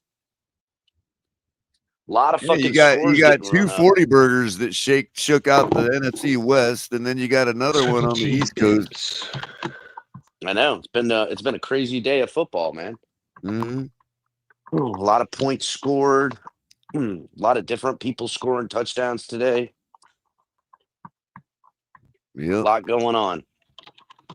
Not a boring week of football like we've had. You know, you get those weeks and every game is like under 39 points and shit, you know, and total scores. And you just wonder what the hell's going on. And so, yeah, Capitan, my yards per point model today had me 5 out of 6 on my spread parlay. And guess who fucking didn't cover? 4.5. Oh, I don't know, man. That guy's got way fucking long length. It looks like Inspector Gadget a little bit, dog. Oh, you're talking about the real life Pink Panther. I always thought you were talking about the cartoon, man. Yeah, I know the cartoon Pink Panther. I don't know the real life Pink Panther. Yeah. As I said, with the right hat, Nah, we're thinking different, French. If he had a clean shaven face, We're he would taking. look like this. Nah, I got more. Yeah, of a but we're square talking about jaw like than that. French, like the artist. No, bro. I Oh, will. God. You ain't naming no fucking toiletries after that, dude. You know, and if you had a ball cap and he was holding a spoon, You gotta make instead him of a look super magnifying French, glass. like he's fucking Oh, steering yeah. a gondola. Yeah, and then I gotta look down my nose at everybody. Meanwhile, act like I'm good and I'm better than anyone in the world. Meanwhile, I'm killing all the fucking whales in the world to make perfume. Bro, these other YouTubers are sick, bro. Hey, these other content. Hey, wait till you find yo, hold wait till on. you see what next he's got coming out. He's got glue coming out next. Hey, these other content creators are fucking sick, dude. Kill They are all the hard way. up, and now we know for sure that this is all about the clicks and money for them, bro. 10-7 possible. What's Do you up, guys Color? believe we'll finish that Ghost record? says, Why not? now that El Cap is back, I have a question. I've stopped by other channels, and I keep hearing 10-7 is possible. Do you guys believe we'll finish with that record? Cap said it earlier. Hell No, no, of we're course not we won't. finishing with No. that record. You But got to be guess kidding what? me. Guess what? And here I'm gonna Anybody teach. selling that shit is a fucking. But again, simping you, Color, bro. because it's what you could sell, and if they start today on selling 10-7, they can sell it for a whole month because the Dolphins are getting ready to rattle off 3 more wins. Telling you, they're gonna sell that narrative. Ghost, wait till you see. You're gonna see it for a month. Wait till the bye week. Oh, we're doing this. We're gonna hear 10-7 for a month. Mark my words. Mm-hmm. So I mean, will I say it and sell it? Sure, because it's what's being sold. I'll bullshit. But if you want to know what I really no, fuck no. I ain't going no 10-7. Yeah, I mean, I'm not going to sit here and piss everybody off for 3 weeks straight. If everybody thinks that's what's going to happen, then I'll tell you how we can win each week. But do I believe we're going to? Absolutely not. So real quick, I got to respond to this. So CCRR says, Ali, since we aren't getting a first round QB now, you need to start hyping up your boy Arvell. And he's talking about Arvell Reese. Number one, love the avatar CCRR. Just because we won, you don't think we're getting a new QB next year? Why can't we? Not in the first round. We're not. Why can't we? Because I don't think we would. Why not? I think anyone in that the fan base would quote unquote want to make this, because that's ultimately the Dolphins don't just do what moves are necessary. They give the fans what they want, which is why the fans are always buying back into it. And they'll give them what they want when it's right or wrong. Okay, but Okay. All right. to me, if the Dolphins have any sense, they won't go first round Because here's quarterback. the reality. What happened today? We're in the same spot as where we were yesterday when it comes to draft. I got that, but again, there's 2 dudes that are going to get drafted in the top 5. Yeah. Right. And Chances the are guy we're not that I going to would end up. prefer out of these guys is not going to be in that top 5 conversation. So I why got can't we you. get the guy we want? Again, sure, fine, Ali. Get the guy you want at that the third dude, or maybe luckily the fourth guy. I don't know. To me, the smart move would be to trade back, let someone else come get one of these guys, accrue capital, and start building around. Go get another wide receiver. Go get a fucking top tight end. Go get another offensive weapon. Go get something in the trenches. On the offensive side, say what you want, but we're going to need another pass rusher unless we're going to re-sign or rework Chubb's deal. Again, that, and then I personally, I would take a 3rd round flyer with those 2 3rd round picks we got. I would get Adler. I would get Adler from Penn State. I would let him come into this system, slow roll him out since his injury, and see what Mike McDaniel can make into him. That's the play. That is the play. So here's and this is what I'm going to tell you, right? So I don't believe that Aller was as injured as what people think. I think they shut him down. Hold on. I think they shut them down because they knew they were out of it, right? Out of that running. And at that point, when they lost, especially to Northwestern, it was like pointless. Like there's nothing else to do here, right? So they shut him down completely. And it allowed him to do whatever he needed to do to start prepping for the draft, right? And I think when you see him in these private workouts that he's probably going to have, whatever he does at the combine and all of that, I think people are going to remember the attributes that Aller has. You know what, Ali? He's going to climb right back into that conversation of being one of the top QBs. You know what, Ali? I bet you that happens.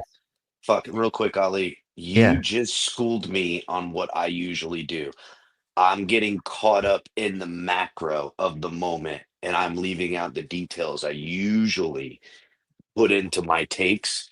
And the details I forgot is the draft fucking hype, him out there running around doing the drills and pressing everybody.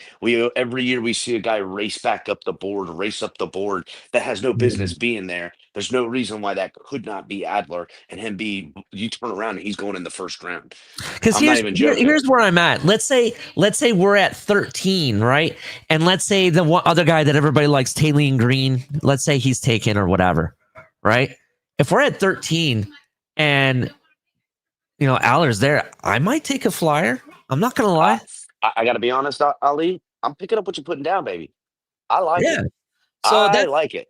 That he has he has the strongest arm out of these QBs. The issue with Aller, and this is what I've been saying forever, was the system they were running at Penn State and that head coach. They didn't know how to use his attributes to fit their scheme at all. And they're really a run first, and they try to run pretty much the whole time. At least they did, from what you could see in the playoffs last year. So for me, I would take a flyer on Aller if our guys aren't there, or, we'll see what happens. Anything can happen. All I'm saying is that QB isn't out of the picture yet.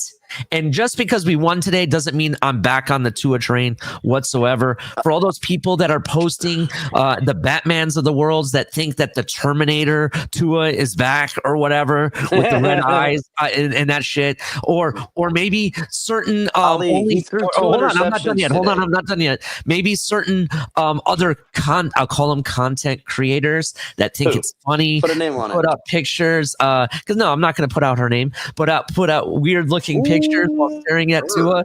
I'm sorry, but yeah, that shit needs to stop now. Just because, in fact, if you look at this game, he didn't have the best of game. I'm sorry, it wasn't him. It was the Devon Achans of the world, and it was this goddamn defense that really did it. And Mike McDaniel's calls that he made. Y'all are wrong. Every one of you are wrong. It wasn't none of that. See, y'all are missing the bigger picture here, and that's what color is here to bring you. Y'all have missed the most important thing that has happened in the last few weeks is the reason why The Dolphins won today against the Bills. The Jets won today, and the Saints. As you pointed out, Ali, everybody is in the same exact draft position they were before today started. Yes. Except there's one huge difference. We all have one more win. That is true. That is the difference. Right.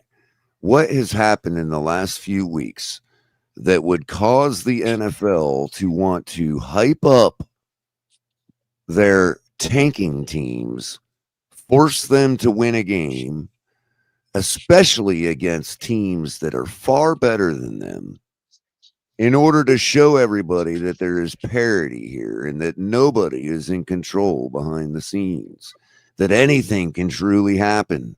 Look, the Saints won today. They're not tanking. The Jets won today. They're obviously not tanking. And the Dolphins beat the Bills today. They're not tanking. Color. And watch, we're going to see another round of good teams next week lose to bad teams. And everybody's going to be in the same draft order. Again, and parity. You're already figuring out what I'm putting down and what happened in the last few weeks that would cause the NFL to want to do that. The Ravens just got healthy. Nope. Well, The NBA. I'll tell you what caused it. The NBA scandal. Patel and the FBI. I knew it. Yes, you had it. You hit it, Ali. The NBA. Yeah, the whole NBA. The NFL knows damn well that the FBI is about to turn their sights on them. Yeah, they don't want none. I'm telling you, you're right. You're absolutely right. Now the NFL is going to be able to go to the arbiters and say, guess what? You're barking up the wrong tree. The Dolphins just beat the Bills, in case you didn't notice. Yeah, I don't know if you noticed this, but the Saints won, and the Saints just won. beat a divisional. And you know what's crazy? Outside of the Jets against the Browns, which really isn't a feat to clap about, the other two were divisional games that were upsets. Yeah. Divisional teams. To the fans, on the other hand, Cap, they can say, well, those are divisional games. They're always pinchers. You know what I mean? That's right. That's right. Again, this is why I say the Dolphins will end up with 7 wins, people. I'm sorry to tell you. You can sit here and think and look at the draft board all the fuck you want, but the Dolphins will have 7 wins. Where that'll put us, I don't know. Because parity in the NFL is absolute. Absolute. In the sense that come the end few games when teams are on cruise control because they've left up draft position or they're looking through the hapless Dolphins into the divisional opponent the next week, that's when the Dolphins will be upset. And there goes your 6th win. There goes your 7th win. I'm just saying. I got words to say to this guy. Oh, look who it is. How was the game, Matthew? Tell me, Matthew. What do you have to say now? Holy shit. Look who showed up. Oh, my God. Look at this guy. Look what were you at the stadium, Matthew? Didn't you? I was at the game. I thought I saw the giraffe, John Glennon's son, out there with the Did you put your neck out there to say, hey, while we were saying, hey, bye. Fun Tell us about the game. Buffalo game. Oh, the man, Mike Glennon's kid. Wow. I thought I seen Mike Glennon's son out there. That was fucking funny. Go ahead. If you guys don't mind, can I give my little recap of the game? Or Please do, buddy. Do tell. So, I mean, of course, average Buffalo game in Miami, 70% Buffalo fans always. All you saw was red, white, and blue. Y'all know Tyler Sports? Yeah. I got a picture with him. He was there. But the Bills are not good. No, they're not. And the thing is, it's not like because the Dolphins are good. I think y'all can still agree the Dolphins are still not a very good football team. Unless this changes your outlook on the season. You think we're winning the Super Bowl now. Am I wrong or? No, bro. Ain't you seen our content creators, bro? Hey, yeah, 10-7, bro. Tua's the guy. Y'all think Tua's the guy now or?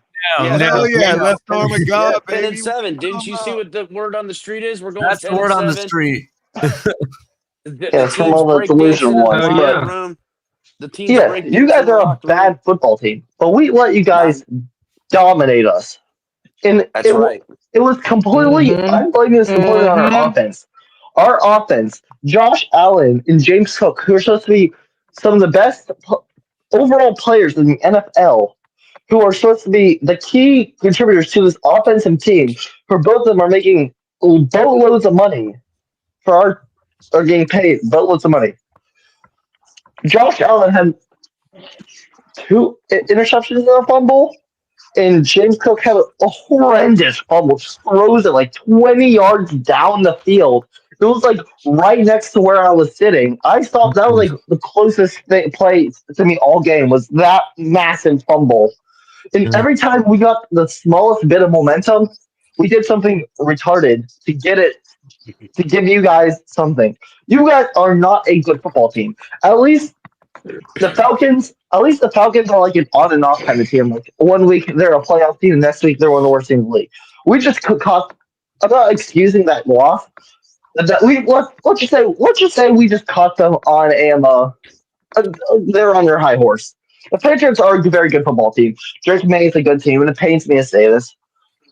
Drake May's good. The Patriots are good. Oh, wait a minute. And So, Matt, we're expecting, if we're going to lose any division game this year, it's going to be the Patriots. Like, Just we real weren't quick, even just real, thinking real that we're quick, going to lose. real quick, would Keller, real you? quick, Matthew. I just want to point out Matthew is completely not the same Matthew right now on the show. He is head spinning, No. talking about the fucking He's just all Patriots over the place, and bro. Drake May. You're fucking all over the place, man. He Usually is. He's you're like tight, I you got don't a know little what to, swagger, I but don't know what to do. Calm he's down, on it I was, right now. Keller, go I was ahead. at game off for 4 Take a hours of deep sleep breath. because I had Take a deep breath, something Matthew. going on Saturday. Calm Take a down, deep breath. Matthew. I know the world is You ain't a spinning right Dolphins now. fan, but you're welcome here at the tailgate, and Yeah. you are entering the friend circle. Calm down, buddy. We're gonna be Take a all deep right. breath. We know the world is Welcome, spinning. We welcome to the know, bottom you rung know, of the ladder. what I gotta know is Maybe you want to lay down with that long neck, man. I know the world is spinning and everything. You may want to. Just gonna point that out. But I will say that I will say this, Matthew. I do agree. You did shoot yourself in the foot several times during the game. You can't take away from Devon Achane. Devon Achane is the best player on your team. And I don't him know and your what defense kept you winning got you the win game. What happened that Waddle was wide open into the end zone for that long throw by Tua. I don't know what happened there. It was against a rookie a cornerback, Maxwell Harrison, who was believed all the hype activated that will off the never go IR deep. like 2 games ago. Right. And he's been on Twitter too much, listening to people saying Tua don't ever go deep. I want to but say Matthew, one thing. What I really want to know is, go ahead. Can we say for sure officially now that Josh Allen, when you talk about the extremes in the world, like two sides of a coin, like one extreme to the other, you have brutal freaking cold and you have brutal heat. You know what I mean? In November, is it fair now to say that Josh Allen has just as much a problem winning in today's weather as Tua does winning in Kansas City's weather? I don't think Miami's weather has anything to do with it. He's been playing all season. Hold on, though, Matthew. That's twice now in the last. How many times have you guys beat us? What's your record on us since Josh Allen's been your quarterback? Like excluding today, like I think I Googled 17-2, excluding today. Now it's 17-3. Okay, right. Now the last time we beat you, what happened? Oh God, what happened? What was that? 20? I truly don't remember that game. That was 2021. What happened was you guys were driving to tie the game, and your offensive line practically collapsed at the 35-yard line. You couldn't complete a first down, and you kicked the field goal. And then when you had another opportunity to win the game, Josh Allen had zero gas left to throw a ball that he ended up throwing into the dirt. I remember that. Yeah. Right? Yeah, I remember that. Yeah. And that's Remember where all that? He Because they had short-armed nothing left. It He was short-armed that he water couldn't that even day. get it to his player. Now Yeah. today, I happen to know that a sun shower went through during the game. You know, and Yes, it was raining. you live down here. You know what's up with the weather. You know as well as I do that after that rain stopped and the sun came back out, that was the most brutal weather anybody can play football in. Probably. Yeah. But no, that's not an excuse. We have Now a 10 that's times better twice quarterback, now. a 10 times better roster, but I'm we just let saying. you guys dominate us. I'm just saying that is twice now that the weather has been like that, and Josh Allen has just collapsed in a game. Yeah. That's not an excuse, though. I'm not. That's not. Oh, the only reason I'm I not watched saying it an was a excuse. sun I'm shower. not saying. What I'm asking you is it a flaw in Josh Allen? Like it's a flaw in Tua playing in Kansas City or Buffalo? Or Buffalo. Yeah, you have to say or Buffalo. But Color, Casual weather. hold on real quick. Color, I want to point out, though, to Matthew's defense, Josh Allen did not have his superpower today. Do you know what that was? Water? No, you mentioned it earlier. He did not have the full backing of the NFL. Remember, Josh Allen is the subject of many, many calls for roughing the quarterback. And guess what wasn't called today at all? Even though they did it like 4 times. Yeah, roughing. They didn't give him those calls at all today. The calls were not why we lost. If it was like a 5-point game, then we could say that. We lost by double digits to a team that is actively trying to tank. You guys do know that, even though that's part of the game, and I get that, but you guys win off of that every time. Well, after the way we played today, you're going to have a hard time convincing Cash Patel that we were tanking. That's true. Now you're understanding my take from earlier. You see what the NFL's doing here, people? Yeah, that's It's probably so why we didn't blatantly trade obvious, anybody, man. too. Just kidding, but seriously, at the same time. It's so obvious, man. And you know what? People have such crazier conspiracy theories these days than that. And people will call me a loon for thinking that. It's like they just got done exposing the NBA. You don't think they're you don't think the NFL is planning 5 moves ahead, knowing that they're going to turn their sights on the NFL? Yeah. The only thing is, I don't know if we could win the division now because the Bucks lost to the Patriots today. We lost to you for some reason. We aren't winning this division, or it's going to take a miracle. And if we don't make the division, one, we're not hosting any playoff games. We're going on the road to places we don't want to go. Welcome to the club. I don't want to. And we know one of those places is going to be Miami. So No, you guys are going still all the way. not a good football team. Yeah. Still not good. We are just somehow let you guys beat us, and we are also bad. We are the Russell Wilson, Pete Carroll, Legion of Boom, Seattle Seahawks that went 7-9 and made it all the way. That's us this year, bro. Yeah. I mean, But- what's y'all's record? We now have 3 losses, 2 in division. We only got 7.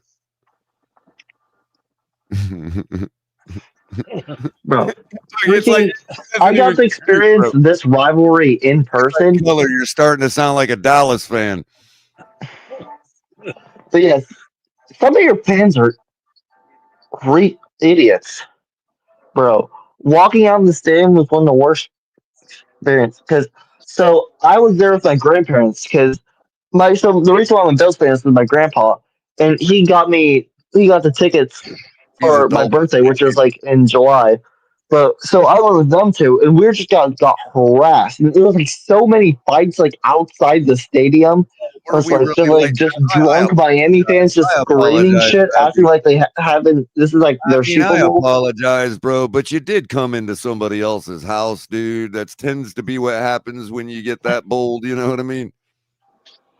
I mean, I was talking before the game. I was talking a lot of talk. I mean, I know, and like I said, It wasn't all Bills fans were. it would be like you know, like the whole neighborhood just walks into your house, right? Starts a party, and you are powerless to do anything about it until you go to the local pow pow shop, right?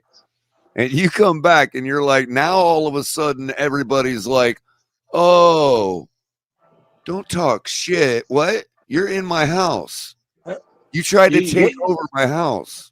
You have to put yourself in our position. I mean, if it was So, our, I don't like if it was fans another- being like really, really bad like that, dude. I apologize for that, sure, but I can understand where they're coming from. yeah, if we were in Buffalo, we would probably have the same treatment. Yeah, but I mean, you guys well, don't the take thing over our is, Matthew, stadium. is There were fans- like 70% Bills fans there. Fans treat us like that in our own house, even when they don't take it over like y'all did. So Yeah. when somebody comes in like that and you literally took over our house, I don't blame them for doing it because I'd do the same thing. I'd be talking on myself our after the couch. game.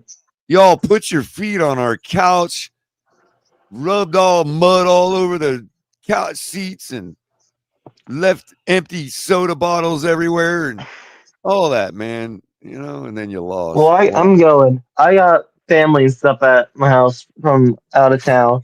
I just want to stop in and say hi, give you all your props, tell us we're bad, tell us we let a bad team beat us horrendously. I don't know where we go from here. grandparents Because should we be went up the harassed, highest of man. highs, destroying the Panthers, beating Kansas City. Now we look at our schedule. We got the Bucks on our schedule. We got another round against the Patriots. We got the Eagles. We are now questioning if we one win the division, two make the playoffs. Like this is a problem, and I don't know Someone's going to if get fired. I don't know, and I don't know if that is the right move. Like I think we can clearly all say Mike McDaniel should be fired, like regardless of today. No. Nah, get the hell out of No. here. Your head coach deserve to get No. fired, especially after today. Get the hell out of here. Throw me another interception in the end zone before you want to say that. We just put you all in hope and pray mode for the rest of the season, dude.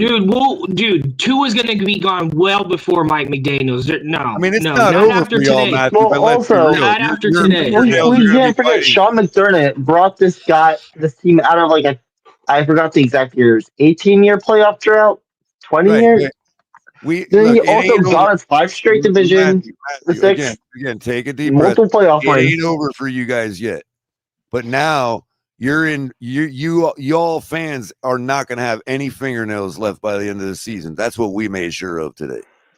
But Yes. look, on behalf of the Finns tailgate, make sure you apologize to your grandparents. They should not have been harassed like that, bro. They're grandparents. But Yeah. what I want to I'm know. sorry. I didn't Well, I know mean, some of I that. also got my fair share. Fair enough, but I had to what break I up a wanna couple know is- I fights. mean, there's This always one going to be girl was trying to England, go at especially. What I really want to know is, does Mike Glennon come from your grandmother's side of the family or your grandfather's? No, I don't know. he's I'm going. this is I got Mikey family over. K's. Take it easy, I just No, want to this give is you all your Mikey props. K. Take it easy, This man. is Mikey You have a K's good one. illegitimate son. Go Bills. Yeah. Yeah, Okay. that go Bills in. Hey, honorable kid coming by after a loss like that. That's all I gotta say. Honorable kid. Yeah. Hey, we welcome it. Hey, we welcome all to slide on over and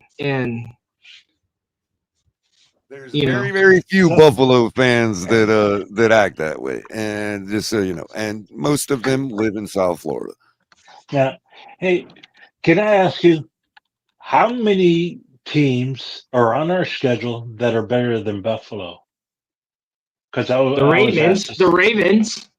All of them. that the left on our schedule. Well, let's look. Quarterbacks. Let's do quarterbacks. Oh. Just do quarterbacks. So we got the Commanders. They're rocking Marcus Mariota and Joe Johnson. We got the Saints. We got the Jets. We got the Steelers in Pittsburgh. Okay. Then we got the Bengals. Then we got Baker Mayfield at Hard Rock. And then we got the Patriots in New England. So I mean, if we play the way we played today, yeah, every single one of those games can be won. Yeah, except maybe the Steelers. that's what I said too. I said the same thing. The Steelers, yeah. So people can talk about, are we going to go 10-7? That ain't the question. The question is simply, can we win in the playoffs? Are we going to play the rest of the games like we played today? Yeah, I don't know. I think next week will say a lot. If we can, I think next week will say a lot. Because the W's come with playing the way we did today. That's the question. Are we going to continue to play this way? Tua needs to cut out that interception. So he throws two a game. Well, here's the thing, John. Normally we would say, oh, you won today, but you threw 2 interceptions. You're not going to get away with that against Buffalo. Well, we did just get away with it against Buffalo. So, yeah. Well, yeah. Fortunately, I can understand Buffalo why did the same thing. I can understand why people have hope. I'm not trying to shit on people's hope. That's all I've ever had. Right. But we got to stop with the faith. They have to earn our faith back, man. Come on. I don't think Tua. I don't think Tua is going to make it. I mean, I could see us. I don't know if he because the Ravens, or not the Ravens. Who do we got left? We got the Steelers. They will make us pay for interceptions. The Buccaneers, Baker Mayfield will absolutely run out onto that field and answer our interception with a touchdown. Yeah, well, he could run too. I mean, he did it in wherever he came from. But for real though, if we play like we did today, we could destroy the Commanders. We could destroy the Saints. We could destroy the Jets. We could possibly eke by the Steelers. We could destroy the Bengals the way their defense is, the way we played today. Right. We could eke by the Buccaneers and we could eke by the Patriots. I think we could actually decisively beat the Patriots if we play the way we did today. And there's the rest of our season. If you think we can do all that, we'll go 10-7 and we'll have a shot. And that will also inherently give us a decent division record. So it's not like we'd be in a huge, horrible position. But the time is now. Okay. We can't afford another one. Yeah. Got another question. Do you think these interceptions are putting pressure on Tua to keep winning? I mean, no. I don't think Tua pressures himself at all. Yeah. Okay. Now you're starting to ask the question. Now you're starting to ask, do I think we'll keep playing the way we've been playing? I mean, that's the real question. Yeah. And jury's out for me. I have to wait for the next game to see. Jury's always out. Yeah. But how long? I mean, will Tua be here next year? I hope not. But in some capacity, I would imagine so. But I mean, I don't know, man. But I don't know. All I know is based on all over the media, including the national media, I have no reason to believe Tua will be in Miami next year. Yeah. Everybody's telling me that the quarterbacks coming out aren't as good as next season, next draft picks. I mean, you had a guy that basically uprooted his entire life to come be your savior, and then you throw him under the bus. I don't know how Tua can actually still continue in Miami, regardless of how things go down. And if we're not going to fire McDaniel, there's no way McDaniel's going to continue on with a guy that did that to him. Right. I agree. I'm hoping that's the way.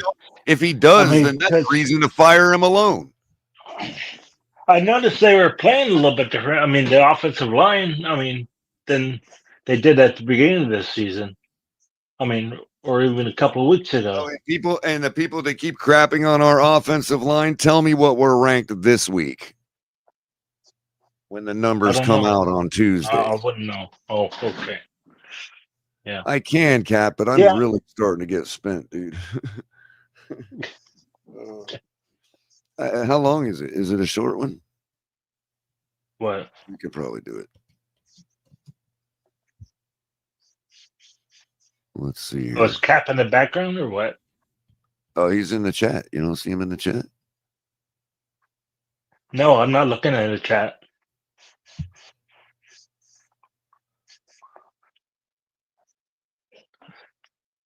Now, this, I know people are probably kind of crapping on it or whatever, but I can understand because the team don't give a shit. The team just beat the Buffalo fucking Bills, man. Yeah. You know, so I can understand the hype in the locker room. Hold on, I'm losing my internet for some reason. They don't want me to see the locker room celebration, apparently.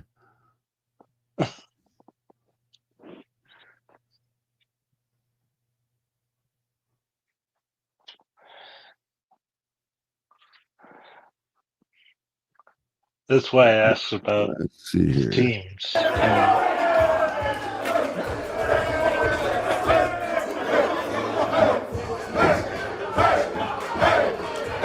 Is that supposed to be a train? A train coming? The train's back on the tracks? Is that what that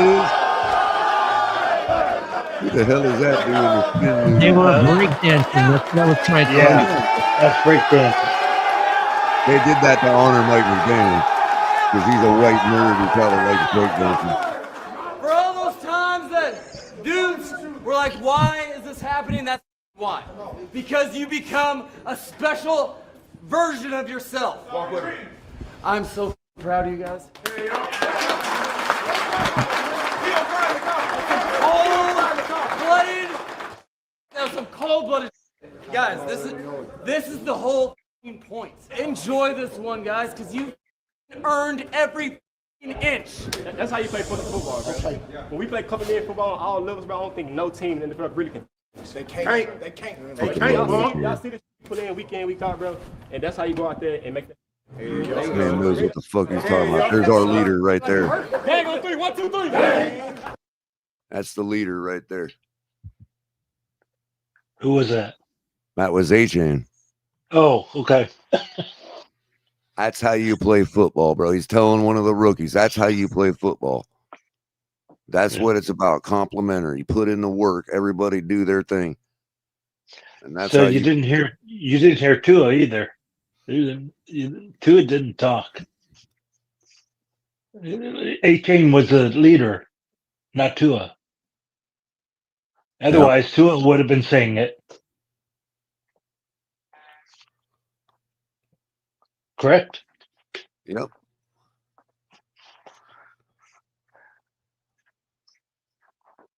Can't disagree.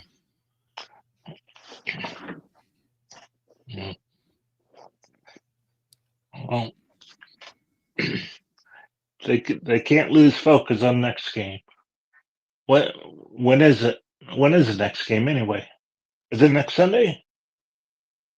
It's next Sunday morning. Oh. Okay. We're going to be in Spain. Spain, what time is the kickoff?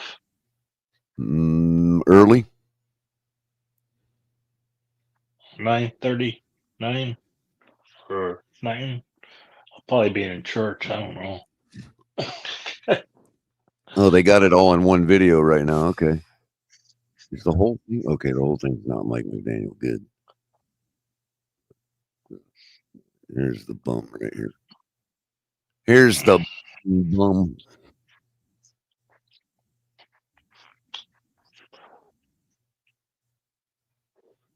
Imagine how much different he looks while after he wins. It's amazing.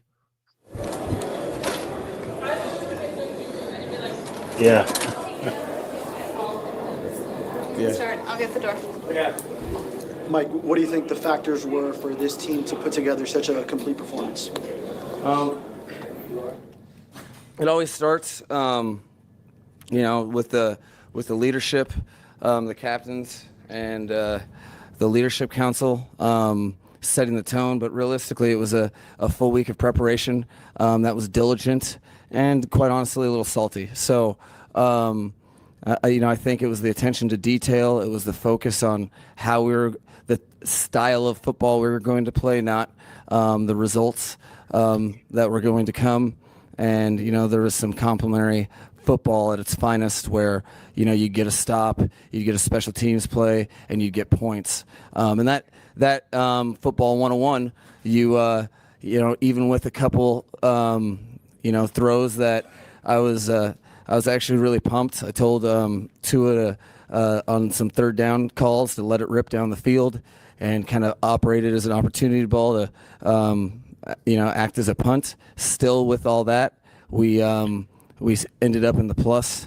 So, by and large, we just executed on the things that we set out to execute. So I think that was the biggest difference.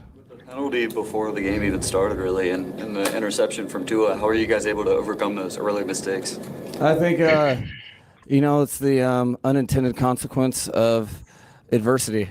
I think we've had our fair share of reps of having things not, play out the way you kind of set out for them to play out. And the young team that, we have a lot of young players that Yeah, so at some point he said, fuck it. How's it different than any other day? In other words, when the bad shit started, the players were just swatting it off like it was a fly because they're so used to it. That's basically what he's saying. Like, oh, this again? Yeah, whatever. We've dealt with that before. What's new? And they just kept doing their job. Have been learning on the fly, and I think, it was a good game of maturation in that way.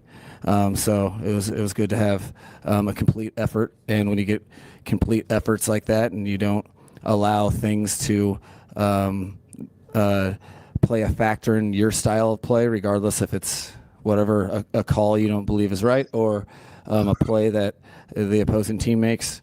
I was very proud of our resolve and our focus to get the job done. Intended, the very first one, or was there some miscommunication with an official? Oh, yeah. I'm not trying to get fined, so I called a timeout to have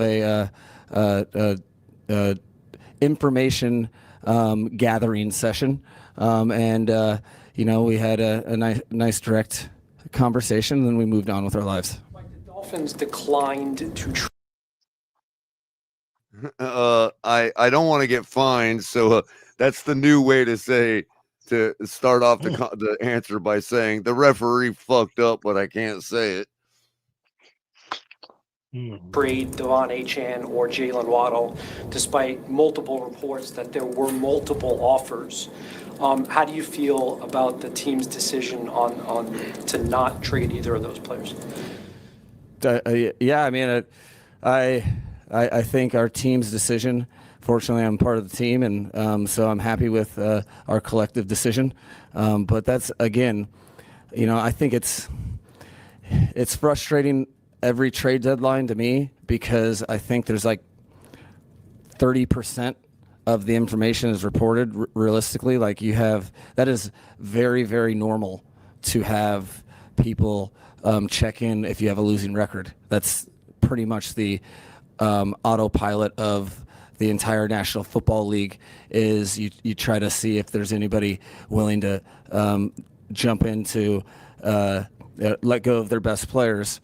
So I think with our record at 2-7 at the time, 10 times out of 10 you're going to get calls on every player that you have that other teams want. So I think the main thing is that we were I've never once thought about those dudes not as a Dolphin, and it's only healthy business not.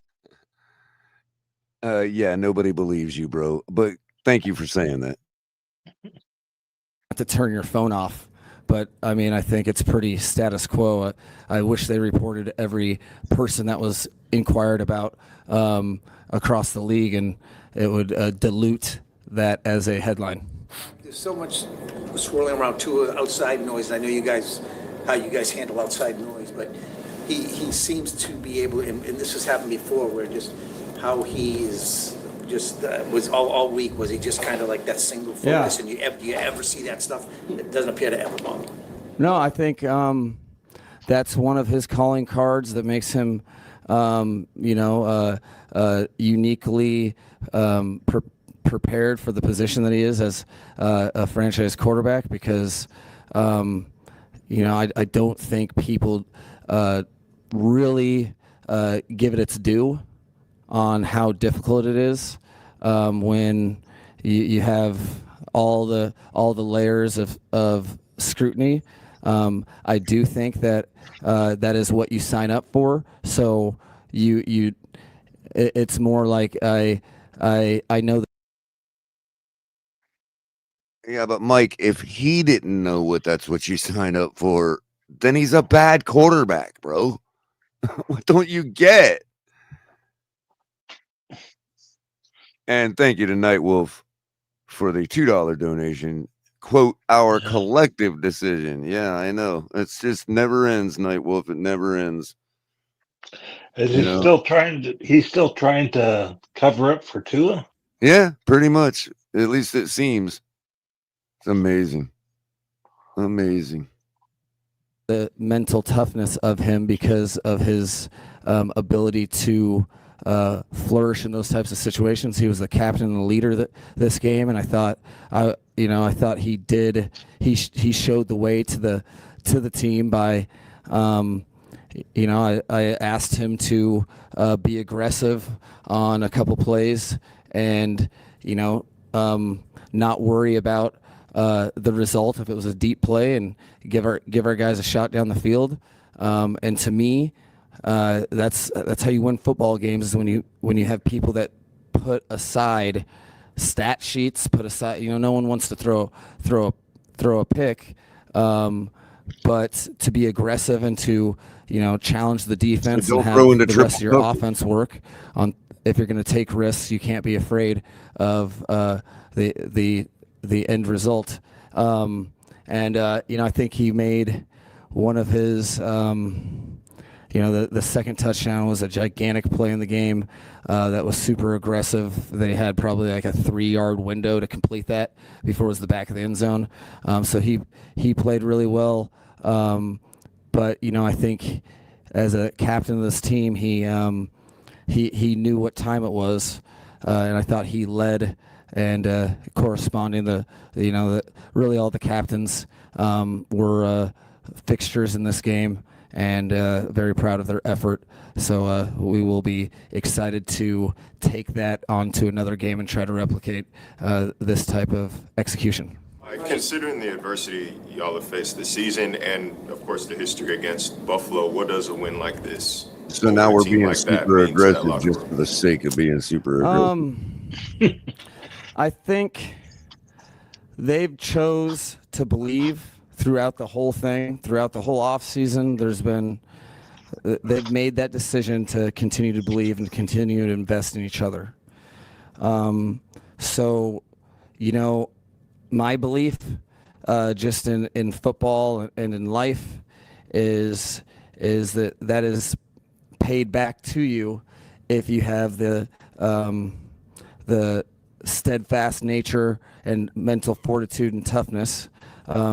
Ironically, a lot of times in football, some of your best feelings are piggybacked off of some of your worst feelings.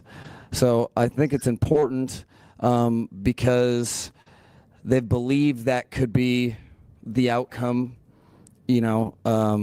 realistically against every opponent. We know exactly how we've hurt ourselves in other games. So for them to go out and have dividends for all their investment, it's very important and deserved for them.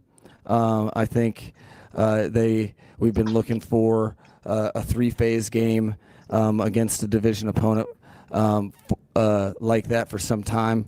And against I any think opponent that for some time. gives us You're no 2-7.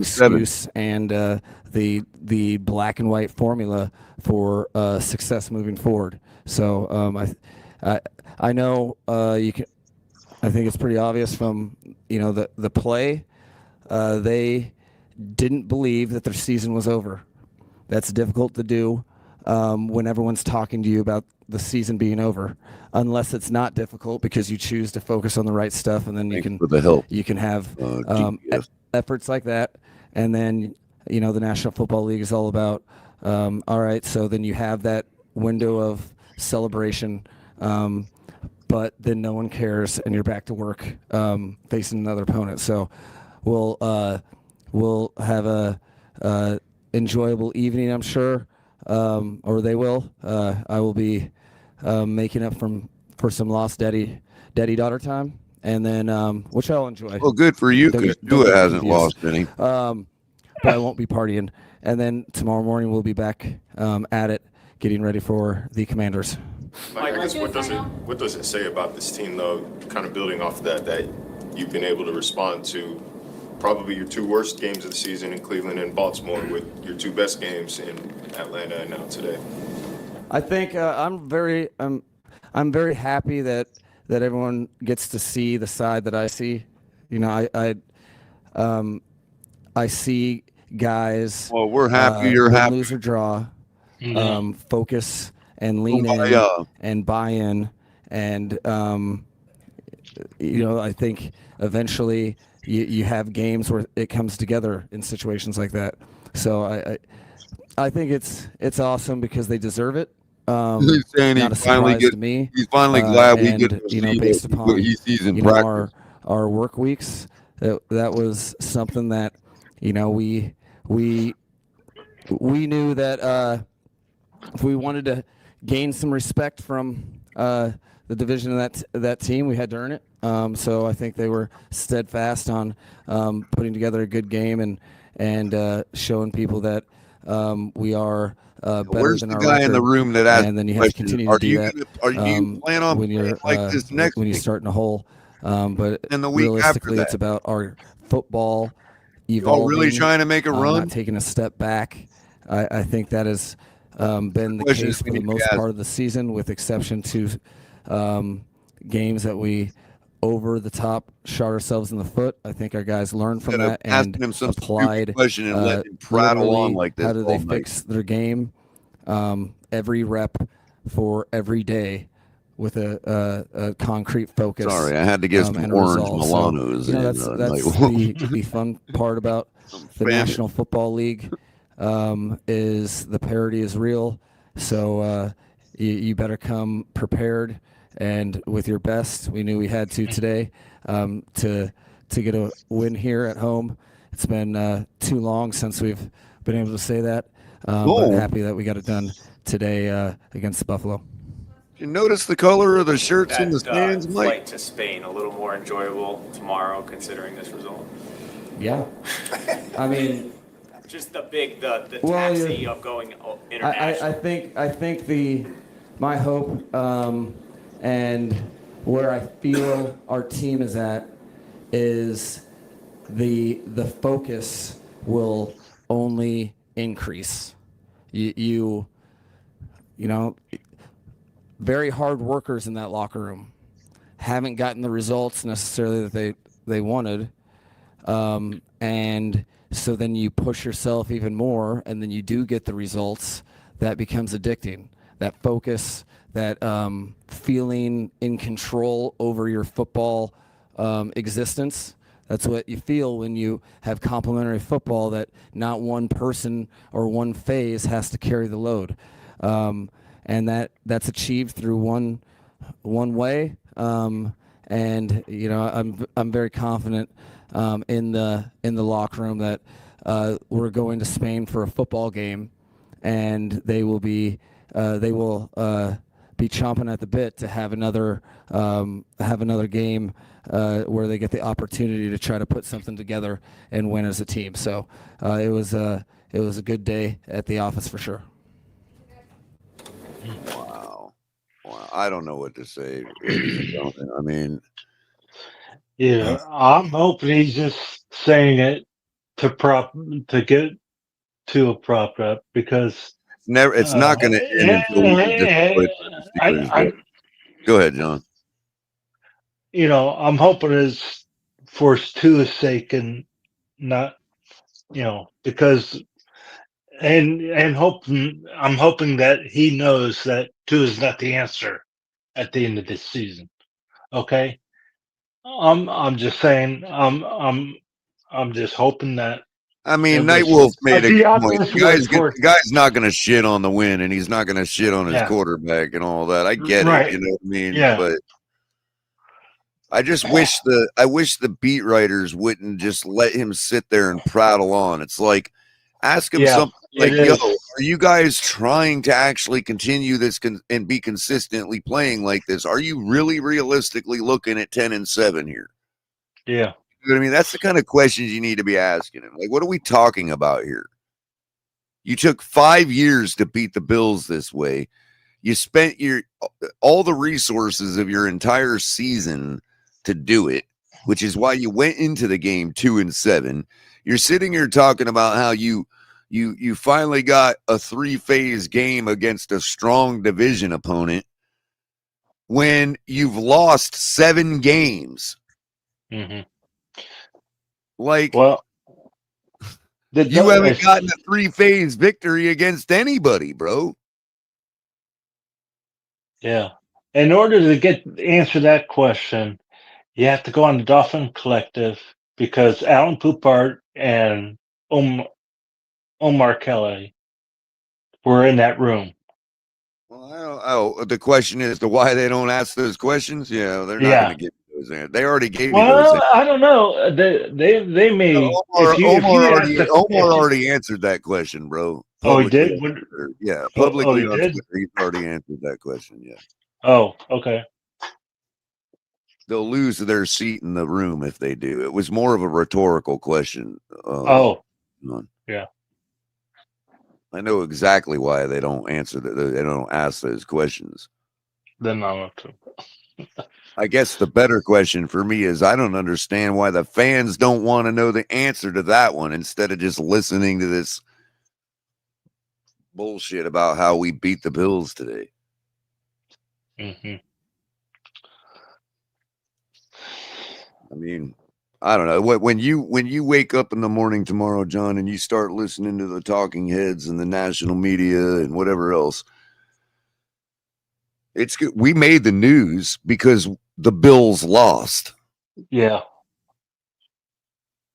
They're going to But talk about us for 2 seconds. It's going to take them 2 seconds to say the hapless Miami Dolphins beat the Bills. Now, why did you lose, Buffalo? And they're going to start railing on Buffalo all day, bro. yeah, we They won don't not give two because of shits if you Tua. beat Okay, Buffalo, bro. we won not because of Tua. Okay, the defense helped, and A-Chain helped. Well, what I'm saying is the people asking questions about And Buffalo tomorrow are not going to take the time to go, oh, and how about Miami? Are they? No, that ain't happening. No. That's never gonna happen. No, it's not even close. In fact, they may say Tua is still They're not going the to be answer. railing on Buffalo for losing to a garbage team. That's right. So if I don't know how anybody I get it. They're involved. They get paid millions of dollars. And it feels good as a team for them to win. I understand why he's saying what he's saying. I just wish we had more people to ask more questions. In the NFL, In other words, where's that been the whole season? I would have been in there all like a bull in a china shop. Where the hell has that been the whole season, Mike? Yeah.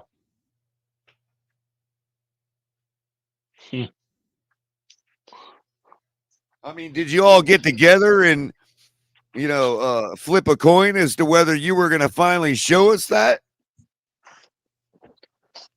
I guess heads, we won.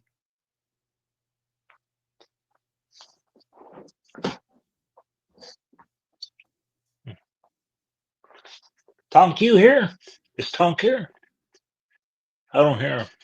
What's up? Okay. Okay, you're still here. Okay. All right. Did you see the You game? just said that's how you have to play to win in the NFL. Next question. Yeah, the game was good. I was watching it. I was streaming it off the we stream it, so I was watching it. Oh, that's right. The Sunday night game's on, right? Yeah. Yeah. Probably is. I wonder if I'll be able to get in NBC on my rabbit ears tonight. Let's see.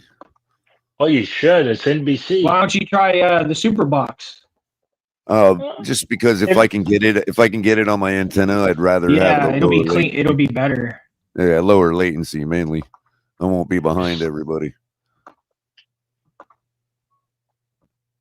Fine channel. There it is. 5.1. Channel 3. I don't know. What channel is it? I thought. Oh yeah, there's it's channel 5 up here. Yeah. Oh, is it? Channel 5. Yeah. Florida, yeah. Channel 3 where I am. I haven't lived in Florida a long ass time, like Channel 5. Yep, and Tonk, the damn studio is still in the same spot right there on Banyan in Australian.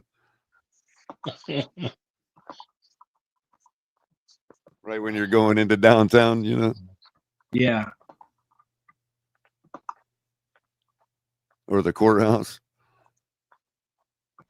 Mm.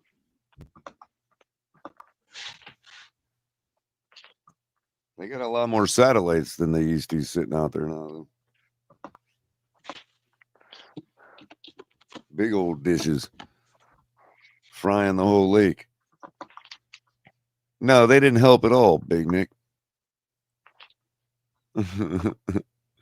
We would have still won by 2. Just kidding, bro. Yeah, how'd you like that team win, Big Nick? I know you're happy today. I ain't gonna rain on your parade. I already done all the raining on the parade for the night. Mm-hmm. How'd you like that defense? You know what I really thought was cool was Weaver and McDaniel chest bumping on the sideline. They're fighting. They're fighting. They're fighting for us. Yeah. I thought it was even funnier when McDaniel almost had a heart palpitation because of it.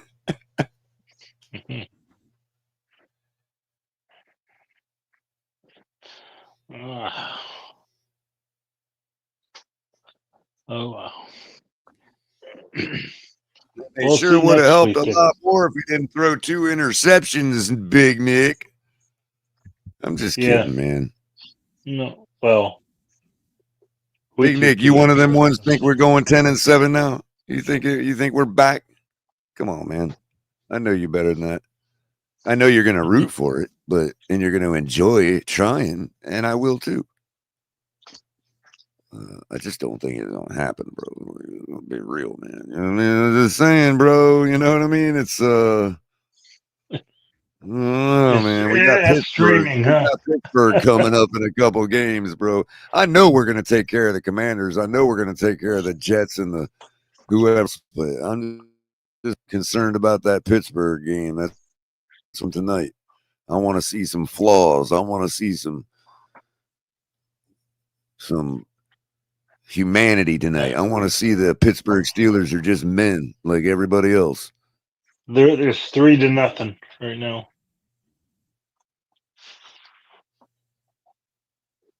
I mean, we might be able to squeak in at 9-8 for real. I'm talking real. You know what I mean? So it really is only a 6-win stretch we got to go on. I mean, yeah, you got a shot at 9-8, and if we're beating the teams to get to 9-8, 10-7 that we got to beat to get there, then we'll be ready for the playoffs. It's not like we won't be good.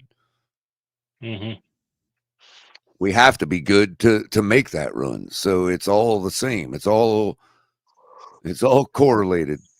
We either continue to win next week, and we do have a real shot, in which case, hey, shout out to the fans that got that kind of faith. I mean, and that kind of hope. I don't anymore. I've lost it.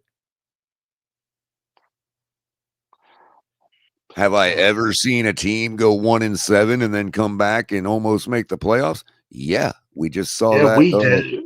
We We just saw did. that 5 years ago, 4 years ago. Yeah. I mean, Was it that long ago? 5 years ago? it was Flores' second year, bro. Yeah.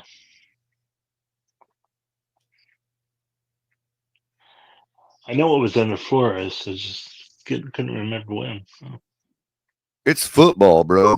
If everything got right, who cares what's already happened if you're winning? You know, it's football.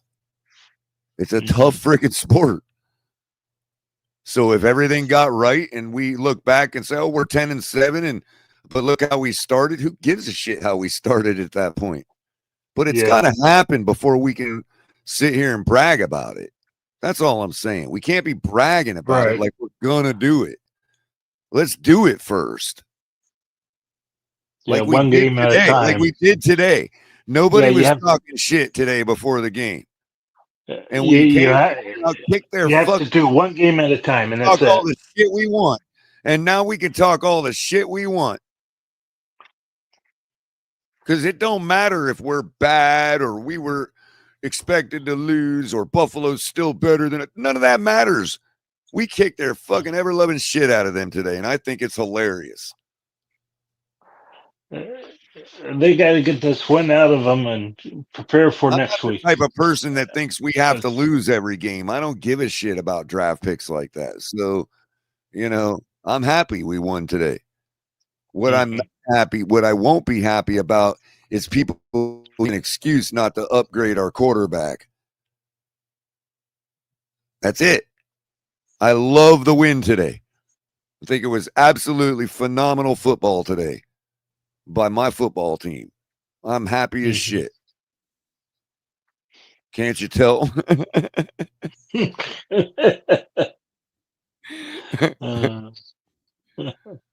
And I am going to be putting it on Buffalo fans because if they want to talk about, oh, well, you haven't beat us in so long. So what? We beat you today. And if you want to keep calling us shit, well, then you just lost horribly to a shit ass team. How's that feel? And what does that make you? Exactly. Now there's just two piles of shit. We've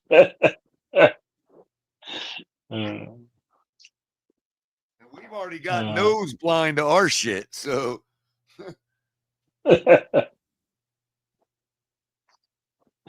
And that's kind of what that's actually the good point that I forget which one of you guys was making it a minute ago. Or Mike McDaniel was making it. You know, when the mistakes started happening and shit like that, and the interception happened and all that, the team was like, yeah, whatever. Seen that before. Why should that stop us now? I mean, how's it different than any other day? And they just they put their nose down and kept doing their job. Yeah. We've gotten nose blind to the shit. And that's the first step. That's the first step, bro. You know, just whatever. Oh, wow. Another interception. Okay, so what? How's that got anything to do with what I got to do on the next play? Hey, And that's how we used to played have today. a lot of interceptions, okay? And he had short-term memories and was able to recover from it. I don't know if Tua has that ability to do that, though. Well, he did today. Yeah. Well, let's just say he had 2 interceptions. We know he has the ability. And again, that's why I said, John, the question is not whether we're going to be 10-7.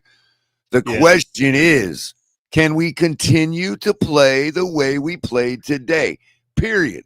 Until that's the question. Because that's the question that leads to the rest to 10-7. Yeah. Period. There is no avenue to 10-7 other than the way we played today. Because Tua is not going to throw 2 interceptions every single game. Had you Let's hope considered not. that? Had you considered that? I mean, how many interceptions does he have right now? Doesn't 13? matter. Doesn't matter. It is abnormal for a quarterback to throw 2 interceptions every game in the season, even for Tua. So my point is, he's not going to do that every single game. And we just kicked the Buffalo Bills' ass when he did throw 2 interceptions. Why are we losing? Why do we have any expectation that we lose another game?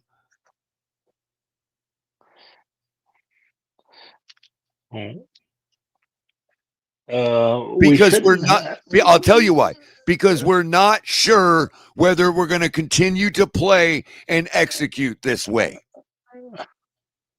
Because bad teams don't play this way every game. Right. So when Tua does throw 2 interceptions again, which that will also happen again, we will likely lose that game. Yes. The only reason why we didn't lose is because Josh Allen had a worse game. He had a Didn't lose intercept. because He had we a played the way we did today. defense work. Our defense worked.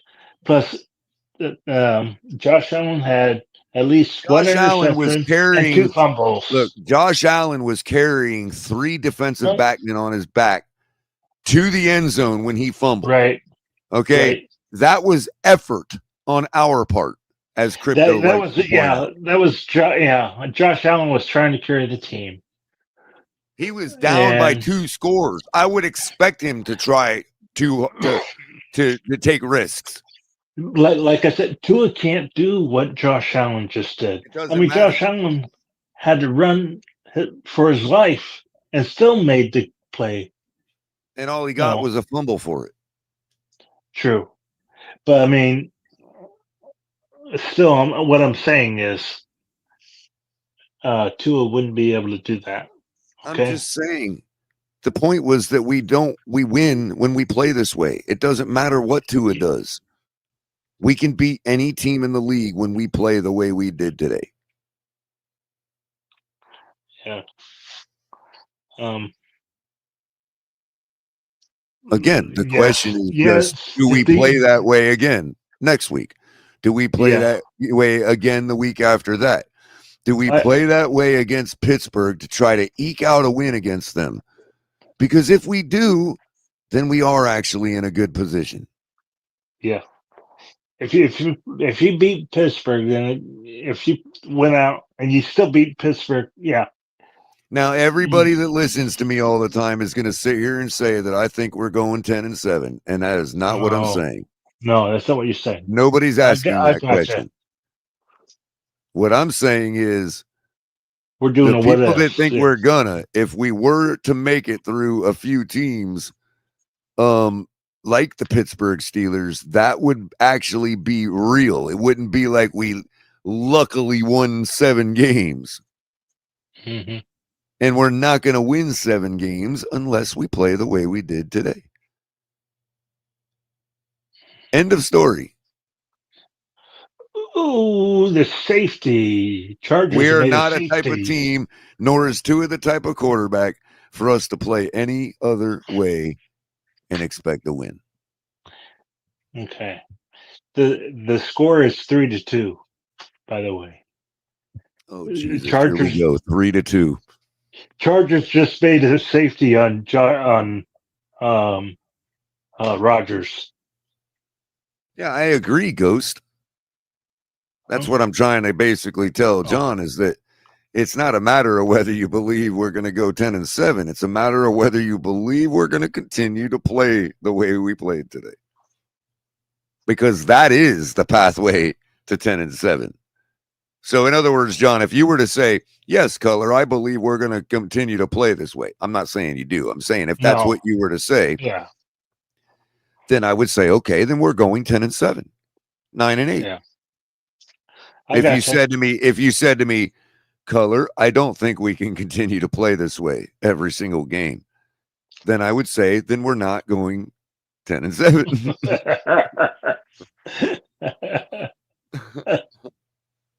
And I would agree with you on both counts. If we keep playing this way, in other words, if we keep playing this way, we're not going 3-10. I think you just cut Better? out. Is that a little more understand, like for people? You know what I mean? Like, if we keep playing this way, we're not going 3-14. No, well, yeah, that's right. We're not. And if we can play this way against the Steelers, the Bengals, and the Patriots, we could go 10-7. Not gonna lie, we could go 10-7. Bears, I am yeah. certainly not going to play this Dallas Cowboy fan bullshit where we're 3-11 and we're still thinking we can do it. I'm not doing Yeah. that. Yeah. One more loss, depending on who it's to. Or a loss against an NFC opponent. That's about it. Because any other loss will damage your conference and your division record, and 9-8 won't be good enough. But if you lose to an NFC opponent, 9-8 might still get you in. Mm-hmm. That is the reality. I'm not saying that's going to happen. I'm simply being fair to everybody and stating what the reality, what the possibilities are.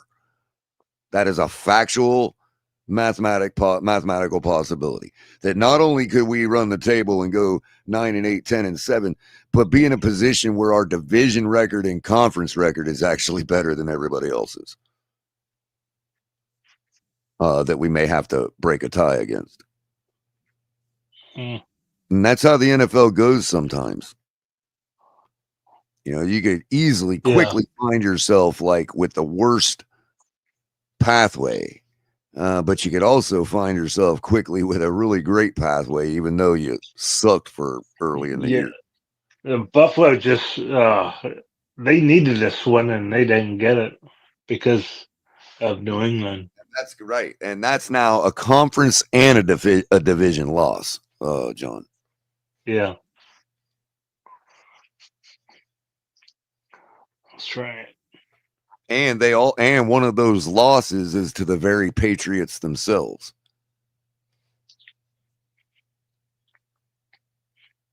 Have they played the Jets yet? Yeah, they lost to them. So that's 3.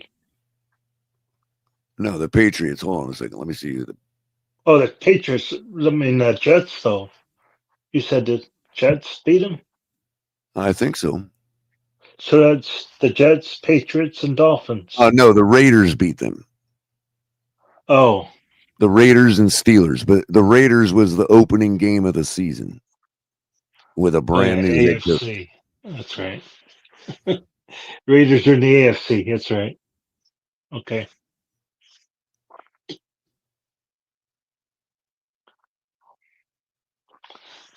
The only signature wins they have is against the Buccaneers today and the Bills.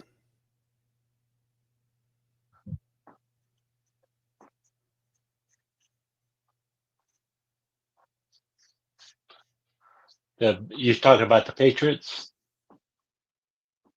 Who are you talking about? Yeah, the Patriots. Okay. They haven't really beat anybody. Yeah. You know, I was listening to TD, Fence Talk. He goes, you know, if you think about it, this is his words. Not most of the teams aren't really all that great.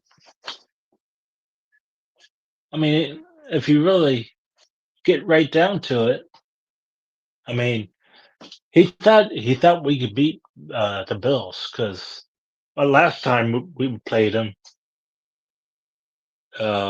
it was a close game,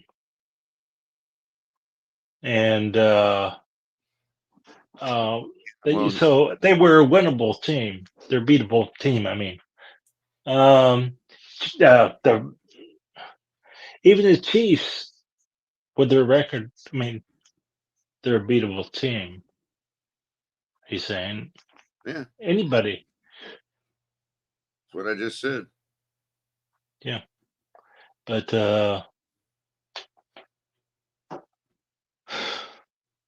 they're just most of them are better than us. It seems like. They're just executing and winning. Yeah. As long as we cut down the penalties and turnovers,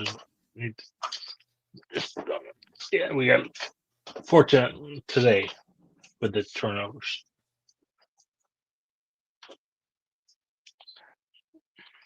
All we got to do is trade players that drop the football, fumble the football, and throw interceptions. That is all we got to do.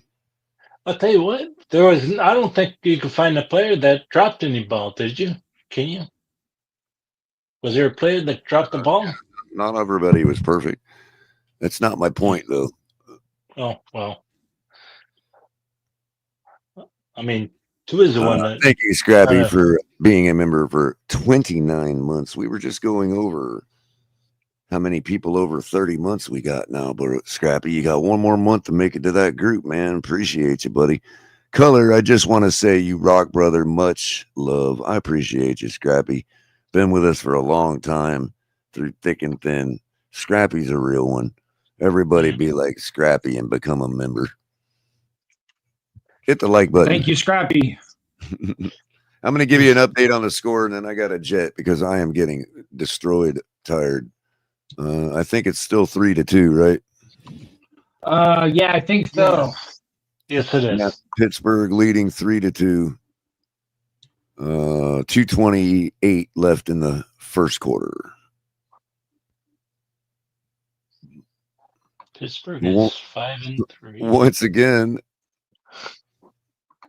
you've all been rocking with the Finns tailgate all day long, watching the Dolphins kick the Bills' ass 30-13, and we appreciate every one of you chilling. Thanks for chilling with me, Tonk, and John, for the linger part of the show, the lingering around part of the show. The lingering. where all the lightweights went to bed already. Tonk and John, the lightweights we had up here on the panel with us that all just. Shit, it's still early. It's still early for me. So I know, right? You're still I'm the luck. Yeah, what, 5:59 out there, man. I'm actually getting work done, so I'm good. Right. Oh, that's why we haven't heard from you. Okay. Yeah, I'm just listening. Okay. It's good background music because there's no commercials and it's football. Right. Yeah. So I guess I suppose I would be remiss on a day like today if I didn't say have a good night, everybody, and later. Fins up. If I okay. Fins